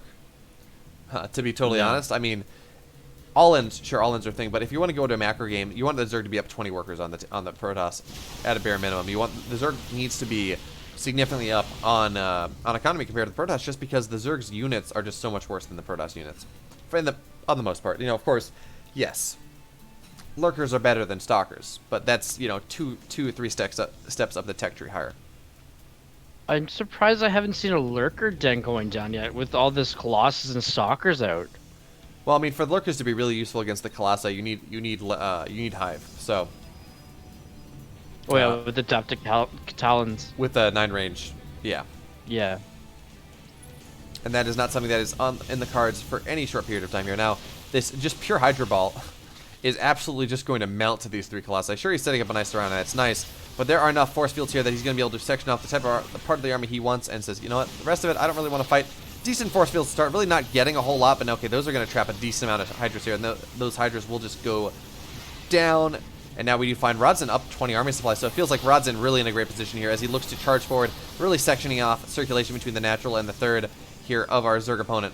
As now Rodzin's going to crush into the third base location, just maybe keeping a couple sentries paying attention so he doesn't get surrounded too much here. Now with the drones are being pulled, just a bunch of drones dying as that's all that's happening here. And the Hydras are going down as well. What can Starkiller do? Nothing! As Rodzin takes game number 3, and with that secures himself, I want to say secures himself first place in this tournament. Yeah, 6-0. Yes, it does.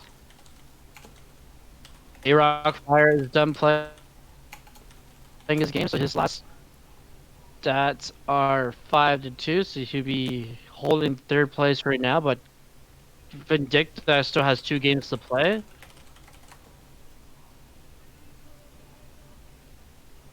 Which he has to play Rodzin as well.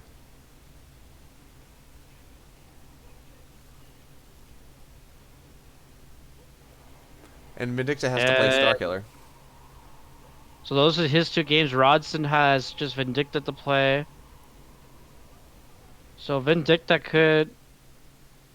Did Vindicta lose to Vindicta A-Rock? had to leave. So Vindicta had to leave. So Vindicta forfeits his last 2 games.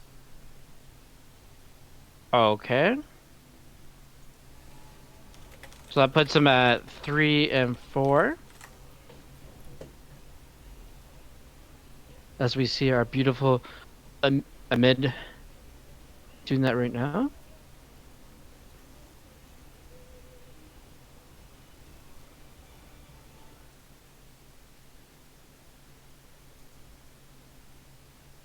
Rodson. All right, so it looks like Paco has 2 games left to play. I think that's it. And Geeth. And Paco Mike. So means Starkiller gets a walkover from Vindicta. Yep. Starkiller going up to 2 and 5, but not enough. That does not do enough for him, I don't think, to put him in the money.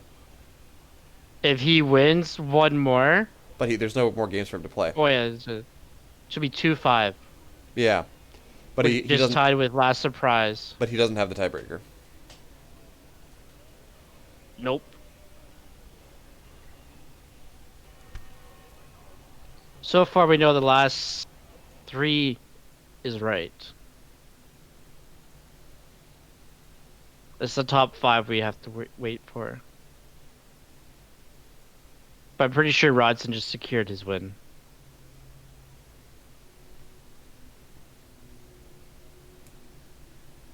All right. Yep. Go Wait. to what EU, see if I game can did find Paco. Rodson do?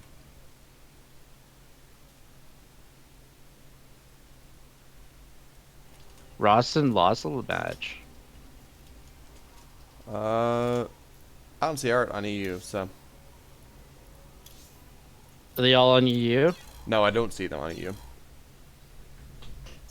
Alright, so Rodson, A-Rock, Vindicta, Last Surprise are all finished their games. So Starkiller.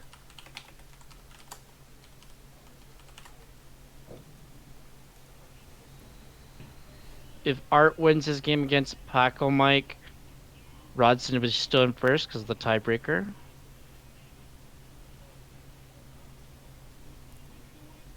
Yep. So I think Rodson wins regardless. Yeah. Rodson had to lose this game. And have lost Yeah. to Art. Well, if Rodson lost to Starkiller, that'd be 5-2. And then if Art wins against Paco Mike, Art would win. Sorry? So if Rodson lost this match, Well, yeah, if he lost, but he didn't.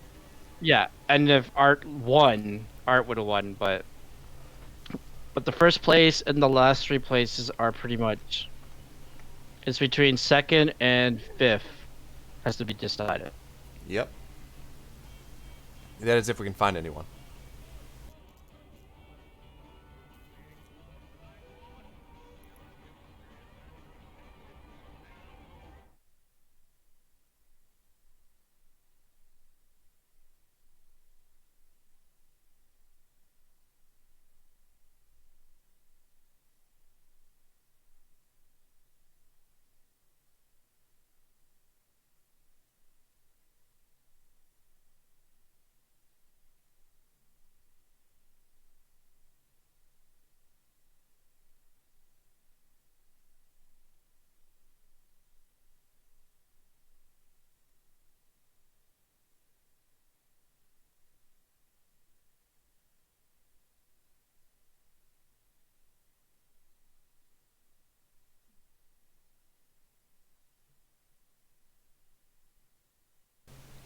So yeah, I think we just go to a break, and when we come back, when there are games or we have final results to announce. Yep. So we will be back with something. I don't know what it is, but we'll be back with something.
All right, so we do have a little bit of an update. Looks like Paco Mike also had to leave on top of Vindicta, so I think all the games are done for the day.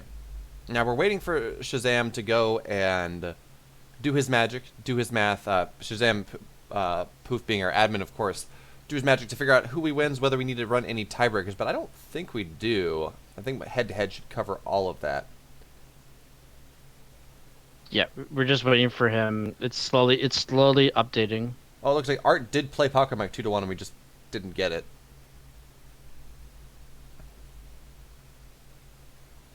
But I guess after the game, after Art, he had to leave. So Geeth finally gets a win. Yeah. Not the way to go, but hey, it's well deserved. Yeah, so it looks like Vindicta is going to drop to 3 and 4, which is still going to be better than Paco Mike's 2 and 5. So, yeah, even with Vindicta forfeiting these 2 games, it doesn't matter. So basically, what we see here is what the standing is. Yep. Actually, what they see is they don't really see anything at the moment. Let me add that to the stream.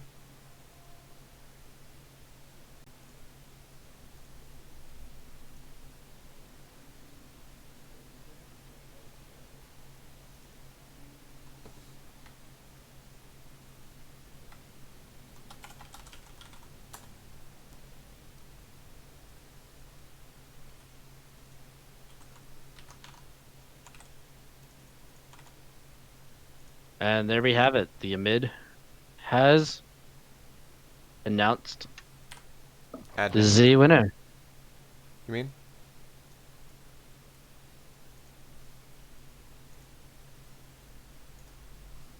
So we're going to do window capture on this. Let's get that up.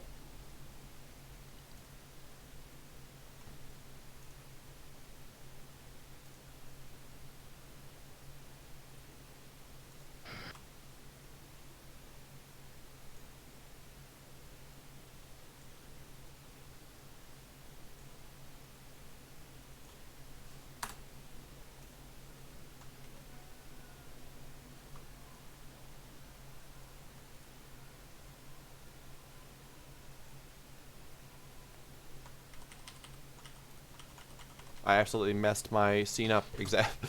So we're just going to keep it like this. I need to fix this scene later, because I selected the wrong thing. It's not letting me Control Z out of it. Anyway, so that means that we have a final ranking. Rodzin takes it first place, winning $50 and a pizza. Art in second place with, well, with not pizza. But he does win $30. A-Rog Fire in third, Vindicta in fourth, Paco Mike in fifth, and Last Surprise in sixth. All of those players going home with about $10. And then falling out of the money here, Star Killer at seventh place with a 1-5 record, and Geeth in eighth with a 1-6 record. And that is our ending for the day. Thank you to everyone who showed up, who hung out, who enjoyed all of these things for the last 5 hours. We appreciate all of you. Now, Sniper, anything you want to shout out, anything you want to talk about, where can people find you? Okay, right now they can find me on Trovo. I'm only casting on Trovo. I moved from Twitch, so I'm AX Sniper SC on Trovo, so you guys can find me there. And that's where I'll be streaming from now on. No more Twitch for me as we move over to Trovo. Sounds good. And of course, I can be found on twitch.tv/Beomolf because I am not bound to the Trovo engine quite yet. I'm just a freelance guy that casts what is fun. I don't have anything else scheduled for the rest of the week. All my OSC and AlphaX obligations are now done, but I should be doing stuff hopefully next week. To be found on Twitter at Beomolf_SC2 as well. And with that, I think that's a wrap. Massive shout out to Shazam Poff for running and organizing this. Thank you for casting with me, Sniper. I know you eventually you originally planned on running your own stream, running a B stream for that. That didn't really happen. And yeah, it's a wonderful day. Go catch the rest. We just go with the flow. Yeah, exactly. And go catch the rest of the DreamHack stuff. If that is still going on, I gotta imagine it is. Have a wonderful, wonderful rest of your day, everyone. Have a good one. Oh, that is not the right screen. Just gonna go stop streaming.